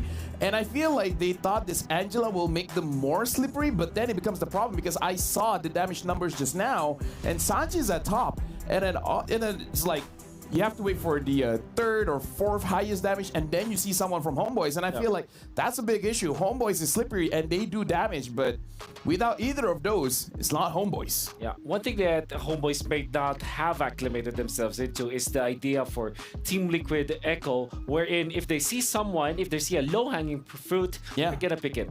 They are gonna be committing to that. The word that they use in the Philippines is bigyan, which kind of means like you commit to it, like you hurt that guy. Grab him, get him. Get him. So that's literally what happened in the latter portions of the game, where Zorn showed himself, Odile showed himself. There was a time where even Chibi showed himself. No hesitation whatsoever from the side of TLPH. They will go onto that hero and commit to that all the damage that they have. Yeah, because we see in the fights where Sapat, Zorn, they try to go for Benny Cutie, and to their credit, they were able to catch Benny Cutie, but then Benny Cutie has friends. Everyone's around him is there to protect him. So it's something that I feel like Homeboys has to be careful of. This Angela pick, Angela is strong. I'm saying Angela is strong, but maybe not for Homeboy style. Yeah. And that Edith is making you not slippery. It's making you very sticky. Not for Homeboy style, and not against a team like Liquid Echo. And also there's this factor of the Florid, which we saw kind of revealed the Sanford here already, which we kind of doubted. But then if you look at it in a theoretical manner, like the idea behind it, it's the Roger counter. Because Roger wants to eliminate people as soon as possible. But if there's the Florid, there's no way you can stop that.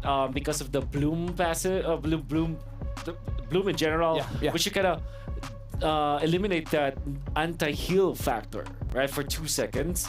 You're not able to eliminate people, and then you're left in an awkward spot wherein you cannot dive. That's probably why Chibi is not that confident jumping in, because he knows that once the Bloom is up, he's gonna be put in a spot where he can be gone upon because he cannot eliminate people constantly. The way I see Roger in the current metagame, or when he's really doing work, snowballing out of control, is as a parkour artist. You want to have momentum. You want to jump from point to point, target to target.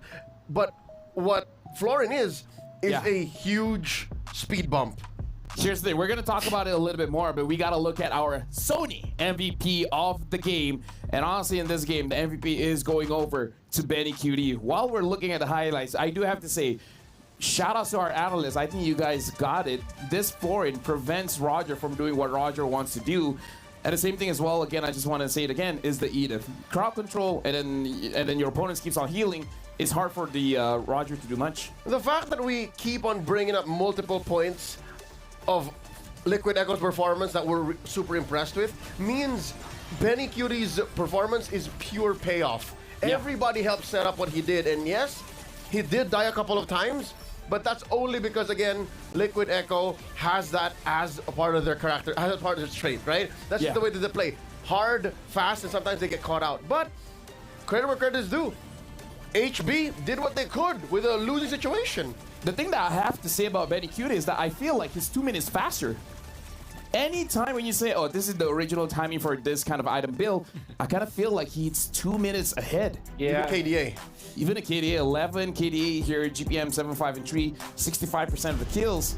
Very cutie, give him an ultra late game marksman, and for him it's just like a mid game marksman. And that's the thing with TLPH is that they create chaos on the opposite side of the map, and you're way too focused on it for what, 5 minutes, 8 minutes, and then you're surprised. Oh, Benikid is left in the kitchen. He's already getting everything, eating everything, and now he's bulky. You know what? This personally for me, folks, I'm gonna need time to brief here. So, Wheezy, I need your help. We're throwing over to you. So, come on, who are you interviewing, man? From great to GOAT all the way out from Malaysia, RSG, we have Repo in the building. How you doing? Yeah, I'm doing good right now. You're doing good. Pro player, here to enjoy Saudi Arabia. Enjoying the Saudi Arabia, then the heat or here, the sun. Wow, so heat, so. Yeah, it's definitely very hot. Speaking of hot, I heard you're dominating in the XP lane and you got some fancy moves to show us. Yes, of course, because I have many EXP lane, but yeah, I'm dominating the Malaysian, but I didn't get here to play. Yeah. Well, I'll tell you what, I'm an XP laner main myself, and I need some finishing moves to be able to showcase to the world when I get a victory. You got one you could teach me? Yeah, sure, I get one, but this is Malaysian style that everybody know. Ooh, what's the name? Udil style. Udil style, I like it. Okay, so I will show you here. All right, so like this. Oh my goodness, fancy. Yeah. All right, one more time. I'm gonna try it out. Okay, sure. Like this. Bang, bang, bang. All right, let me give it a shot. All right. So. Nice. Yeah, nice. Malaysian style. I'm gonna use that next time I jumped into ranked. Well, thank you so much for spending some time with us today. Enjoy MSC 2024. What team are you going for? Homeboys and SRG. Ooh. Those two teams. Well, Homeboys made it already. SRG's next. Yeah, so I hopefully SRG will make it. All right, well, there you go. Malaysia, shout out your favorite teams, guys, and welcome back to MSC 2024. Here's the thing, Wheezy, if you want to see more, if Odin wins this one, he is going to be doing bang, bang, bang. That's you know, honestly, everyone can do it. It's honestly fun to do. But speaking of fun to do, we're going to see Wolf having fun with his Illustrator. Show us, Wolf. Oh, yeah. I'm having a lot of fun because I'm also having a lot of fun identifying and understanding how Team Liquid Echo operates. And Melio knows this. The way that they get information is by, I don't know, mathematically, you know, the process of elimination, basically. Yep. So I'm gonna play this in a while, but I want you to look at the bushes that they're checking. And the fact that they know where the Angela is, that the bottom lane, as you can see, is pushed out, so they have vision in there. And they're just gonna be casually checking all of those bushes, right? So it's gonna be a little bit in slow-mo. JP as well as Benny, they've checked this new bush. JP's gonna use one of his spells to check that bush, and Benny's gonna check this weird lizard bush. So now they've identified, okay, nobody is gonna backstab them at any certain point. Immediately they burst the Lord. Now Sepad knows that, oh, they're bursting the Lord. Immediately the conceal from Sword as well as GB, the reaction was there. This was a forced reaction coming from TLPH, and now they've cut off the entry points. At the same time, was able to get the Lord. This is how TLPH forces their enemies to make the mistake so that eventually they will have the advantage. Lord Dance at its finest. If anything, this is a evolved form of the echolocation form of shot calling. Team Liquid PH, now formerly Echo, used to do this. They would release mic check shot calls, and they would say not here, not here, not here. And here you'll see it. It happens in a split second. Yeah. That they do it all at the same time, and they make the call and say, okay, we're bursting the Lord. And I think just as quickly as they checked the bushes, they were able to say, okay, if it comes from here, we turn and then we go. Yeah. Because it was almost just instantaneously, they stepped on the clutch and said, we're turning, it's go time. Yeah. Honestly, thank you very much, gentlemen. So it looks like the way that Echo plays is that if it's not A, B, or C, then it's most probably D. Exactly. Now, for this match to go on, afterwards, trust me, guys, this is difficult on me. Homeboys still look good, though. Homeboys still look good, but TLPH is definitely on top. We gotta see if Homeboys can make this into a 1-1, or will Team Liquid Echo close out? We're going over to the stage. All right. And at this point, again, You talk about 1-1. That's his daughter. Oh, yeah. What?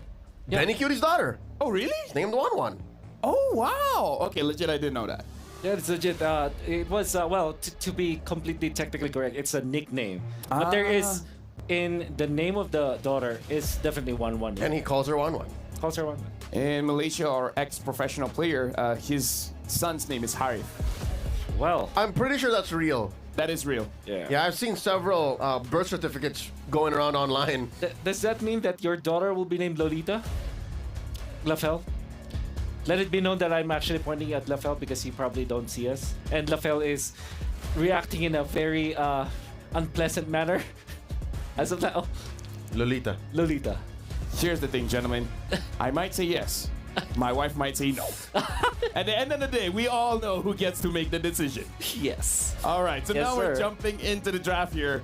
Team Liquid Echo, first pick Homeboys, second pick instantly ban out the Ling, as well as the Pheromones for Team Liquid Echo. Homeboys not wanting to let go of the Luyi as well as the Yuzong.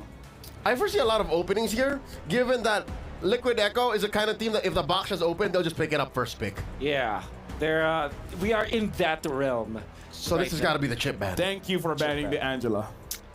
Oh, yeah.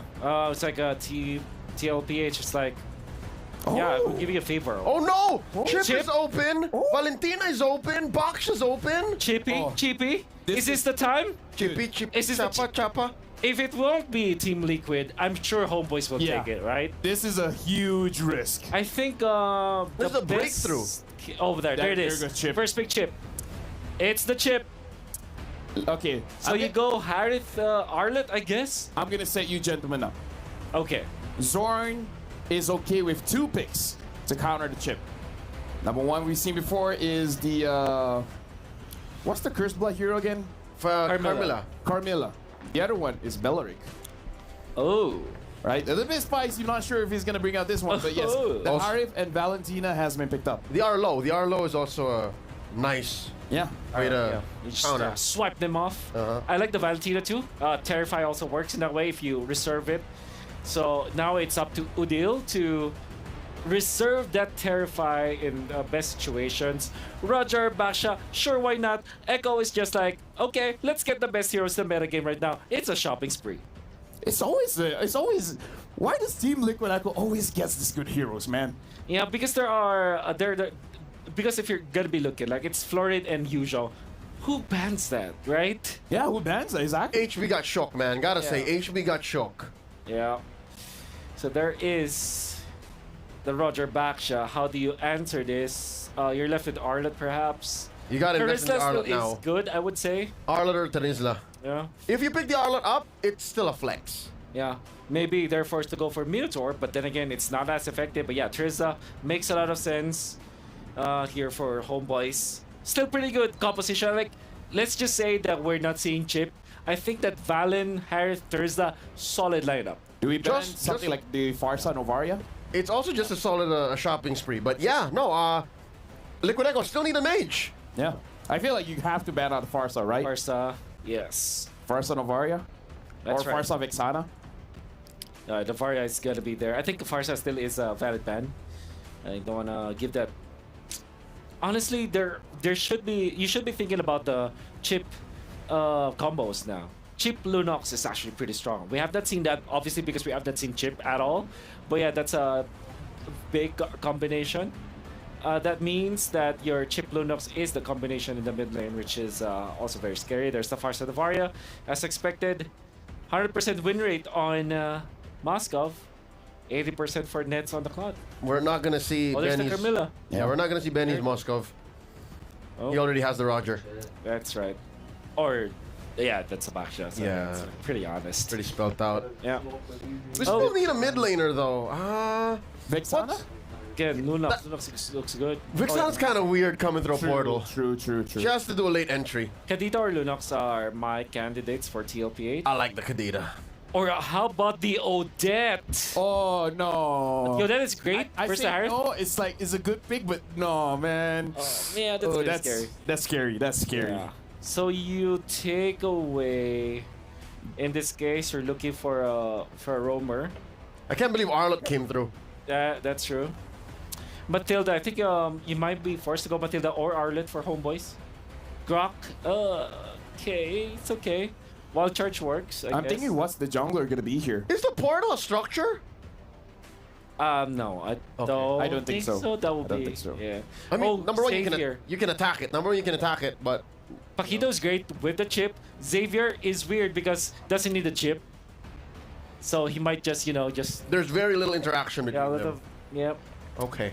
Okay. If this works out for Echo, I'm foreseeing a Liquid Stampede. This would go very fast. I do hope that. Okay, there's a potential for. Actually, Leomord looks okay, or about an alpha. Would Chibi do that? Chibi would play the Leomord. Yeah. Chibbity skibbity, maybe he would. Is that enough burst? Yeah, kinda. I like the grok. What did you say? Chibbity skibbity. Chibbity skibbity. You know what? Let's make it. Rayash, dude. You know what? Oh my. I'm sure Mirko likes that. Chibi. Oh, there it is. Leomord. And again, Chibbity skibbity. Let's go. Chibbity skibbity. This is definitely one of the things. But let me just say, Homeboys has a 0% win rate on the Leomord. So it's good and bad. And we're talking about good and bad. We're talking about casters as well. You know what, Mirko, nice it's all yours.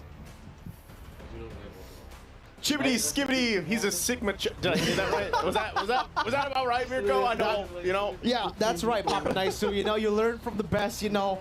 Oh, I can't believe I made you say that. I can't believe that worked. But I can't believe Leo made that sound effect. Chibbity skibbity. Yeah. No, the sound. You didn't hear the name. I did. Yeah, I heard. I did. Yeah. Hey, he picked the Cavalry versus the Cavalry. Oh man, I love the draft, right? We got JP literally making some crazy plays later on the chip. It's always gonna be his fault now. Oh, we'll find out again in this best of 2.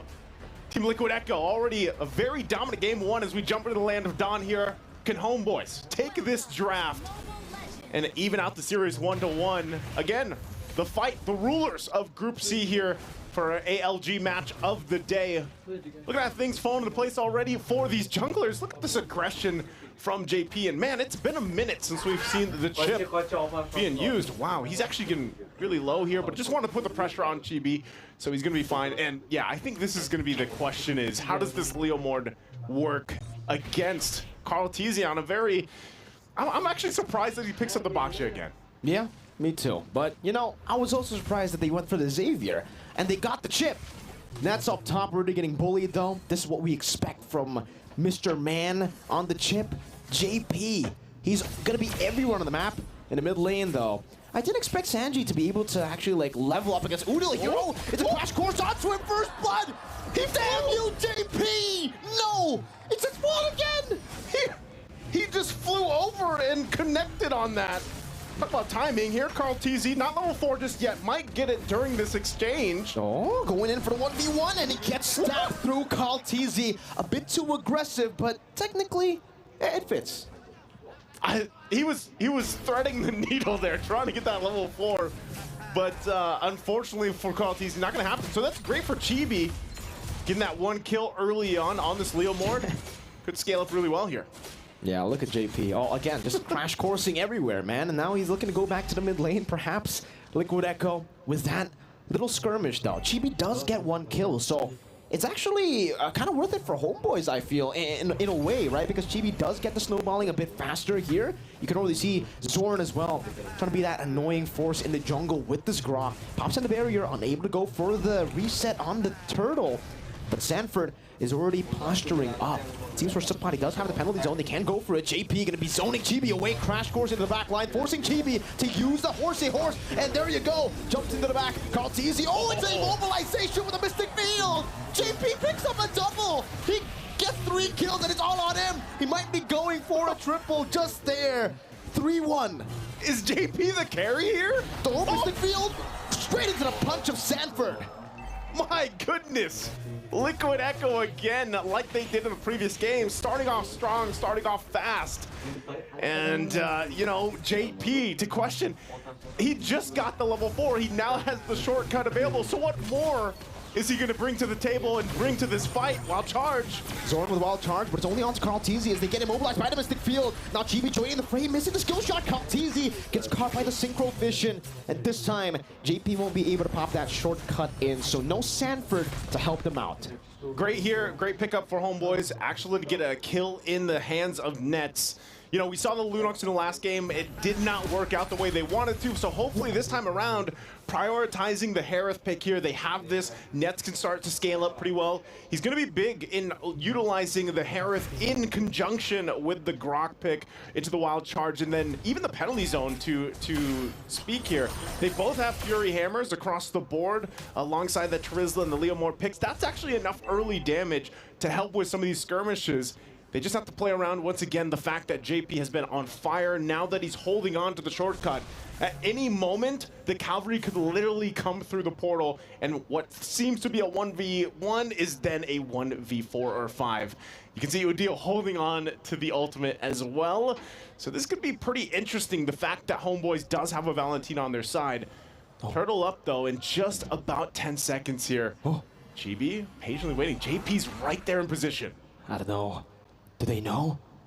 I think they know. JB knows, but does JP know that JB knows? Udo rotating as well. Has a shortcut. They catch him now. JP able to get the crash course down. Puts down the shortcut, but that's going to be Udo who puts it down. JP forced to go back.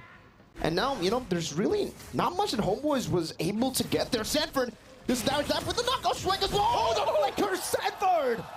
Getting the kill on Udil. 1-2.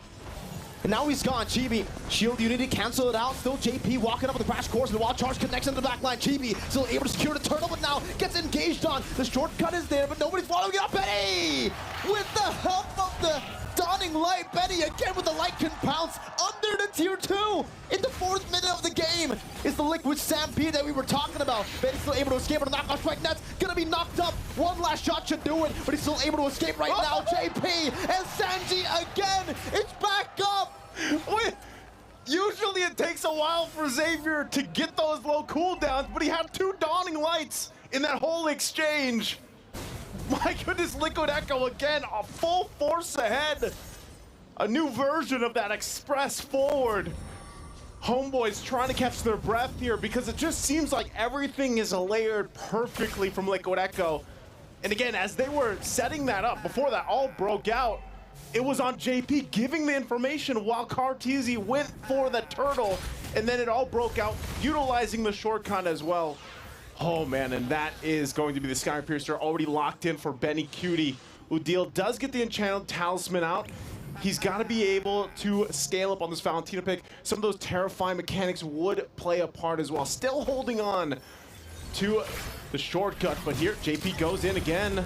Yeah, with the shortcut, Sanford trying to go for it. Now it's called Easy, jumps in, knockout strike by Sanford. Gonna be caught in the Mystic Field, Nets disappearing. Zorn under the turret, it won't save you, not this time. Benny again, just scratches him, claws his way to another kill. It's another 3 for 0 for the Cavalry. How does Homeboys play against this? I mean, look at him, look at JP. Oh my God, this nerd, JP. Look at him, he's so annoying. He's just walking TB down. Look.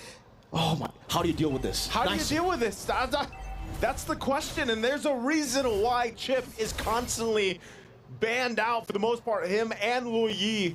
The structure that they can bring to a game, the chaoticness that they can bring to a match, really makes things difficult to play, especially when you're behind. We're talking about 6,000 gold behind at the 7-minute mark, as they can't do anything about this turtle being taken by Carl TZ. Homeboys will find themselves in a position that they found themselves in the previous game, where they're looking to find any kind of win, any kind of glimpse of hope to keep into this game, to hopefully get to the 1-1 in the series. But right now, Liquid Echo in full force, in full control of this. Oh, again, it's JP bringing him back into the bottom lane. He does finally get punished for it, but it's a good trade. He got the gold laner just with that. Sanford rotating all around. Everybody's going to be ignoring him. Sanji, let's see if he can win this one. Usually in lore, you do it. A Dawning Light against 3 members. Nah, I'd win, he says. But just like the lore, he dies. Just like the Lord.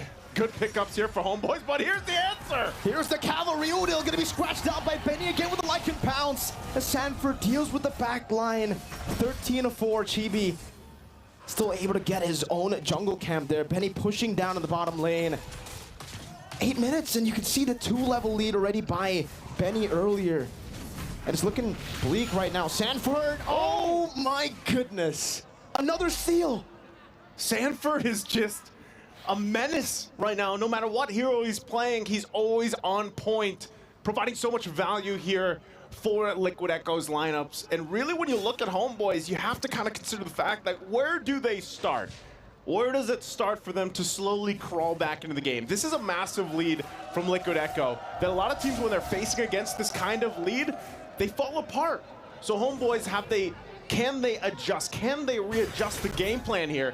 Because we're not even talking about the fact that this lineup from Liquid Echo scales big into the late game, especially with Xavier in their hands. This is a hero that just, once he has, I don't even know, a 5-second Dawning Light, nearly max cooldown reduction, it gets very difficult to play against here. And so when you're looking at Homeboy's lineup, it's got to be that penalty zone. It's got to be the wild charge to set things up and then layered into a Zaman force. Chibi should not be the one starting things out.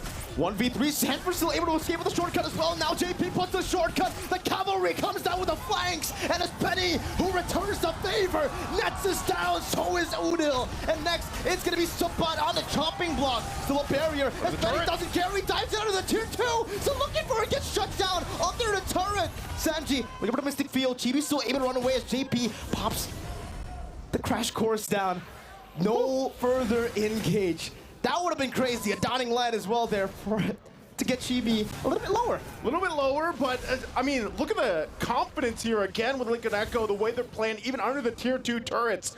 Lord's up now, it's for the taking. They did lose 2 members. It was a trade 2 for 2. But just looking at the item difference here, look at that. Look at Benny Cutie, has the Sky Piercer, has the Endless Battle now as well to pair it up with the 3 items, and there's the Lightning Trunchet. So also for Homeboys, they gotta catch up here.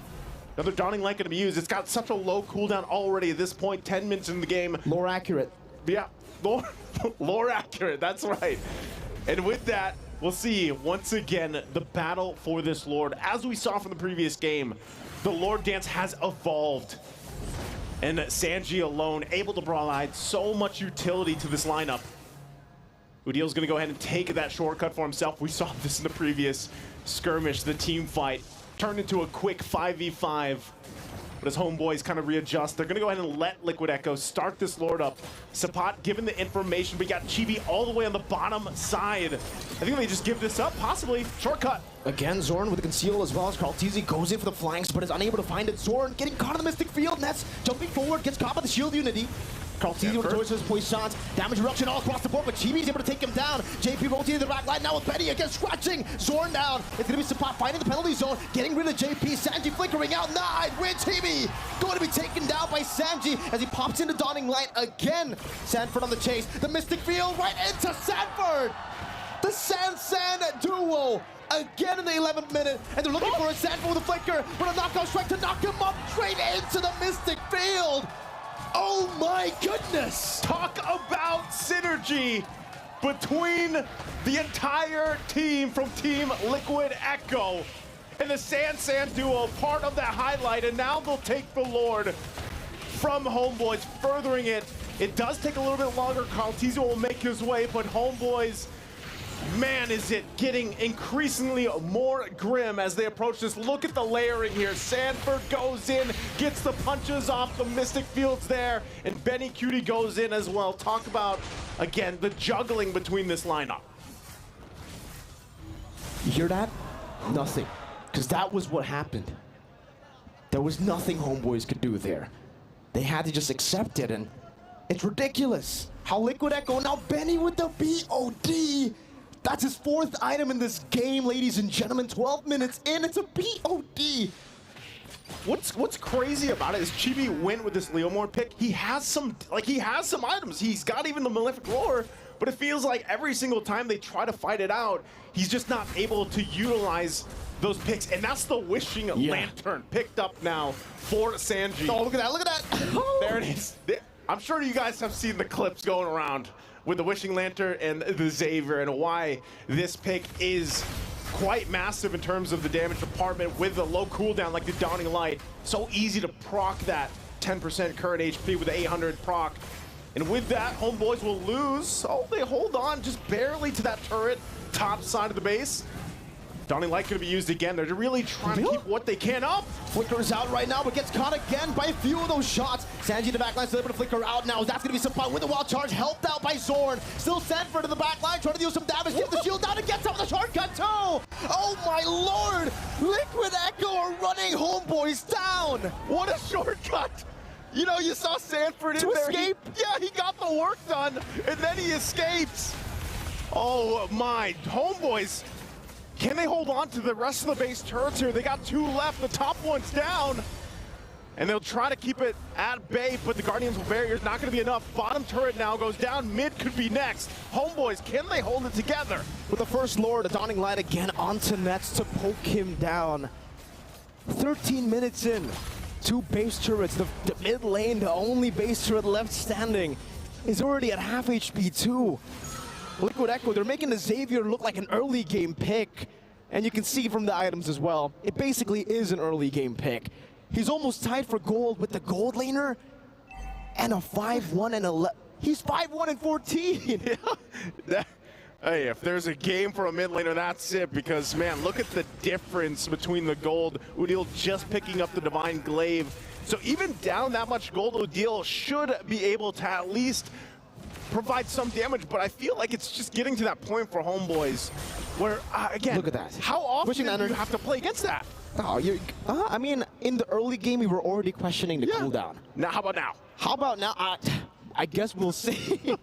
It's up again. Look at oh my god. That had to be 10 seconds or so. I think it might be, yeah, probably 10 seconds. In real time, right? Because I know my time difference works a little bit different, but... What would it be for the building time? Oh man, I don't know. It's okay. There you go. There it is you again. have it again. Someone, I think LaFell and Wolf could definitely, you know, and Leo could definitely count it down. You know, how long does it take for Sanji to get the Dawning Light at the 15th minute of the game? He's up again. He's going to just spam it across the board. Sanford with the flank. Trying to go for Udil. Oh, there it is. Sort of the power of nature. Now Chibi going to be caught again, and that's going to be Sanford going for the solo kill. Udil decimated in the back line. Benny Cutie getting rid of Chibi as JP does it again. Now with the Dawning Light taking Zorn low, it's up to Benny to finish him. While Sanji gets nets. Liquid Echo are styling on Homeboys. Sanford, Benny, Sanji, Kaltizi, and JP. The cavalry is here to take over at MSC. As they buy the winner crowns, they all go for the freeze. Winner crown, boo! And they are the rulers of Group C here. Team Liquid Echo, what a dominant performance. And a performance that all the teams for MSC here at EWC will be paying attention to. Because, man, again, they're at the peak. And also, Homeboys, they are going forward to the knockout stage. This was the ALJ match of the day. Good showing from Team Liquid Echo. Homeboys will have to, of course, take whatever they learned from this and bring it with them to the knockout stage while they wait for the rest of the teams. And again, for everybody wondering, you wanted to lock in that top spot of the group because you will face off against number 2 from the group you go against. And that's what they were fighting for here. As you can see, you know, smiles across the board. How can you not? What a performance here from Liquid Echo. The 5 winner crowns. They all sold their items to get the winner crowns. All for that iconic Gideon Q winner crown, fool.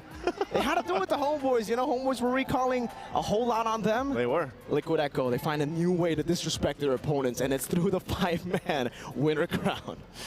Again, a great performance here, and that's going to do it for us on the caster desk. It's Mirko and Nice, who we're going to throw it over to the stage to go ahead and close out, of course, our day. And here are some of the breakdowns and what everyone else has to say about this. Guys, take it away. Taking over the stage from Liquid Echo, Benny Cutie, congratulations with that sweep. How does it feel dominating a team that claim that they are going to be Philippine Slayers on your way to the top of Team C, of Group C? Hindi ko po alam. Siguro ano, kami ini-slay namin hindi lang isang region. Kasi na yung mga tapat namin. He says he's not sure, but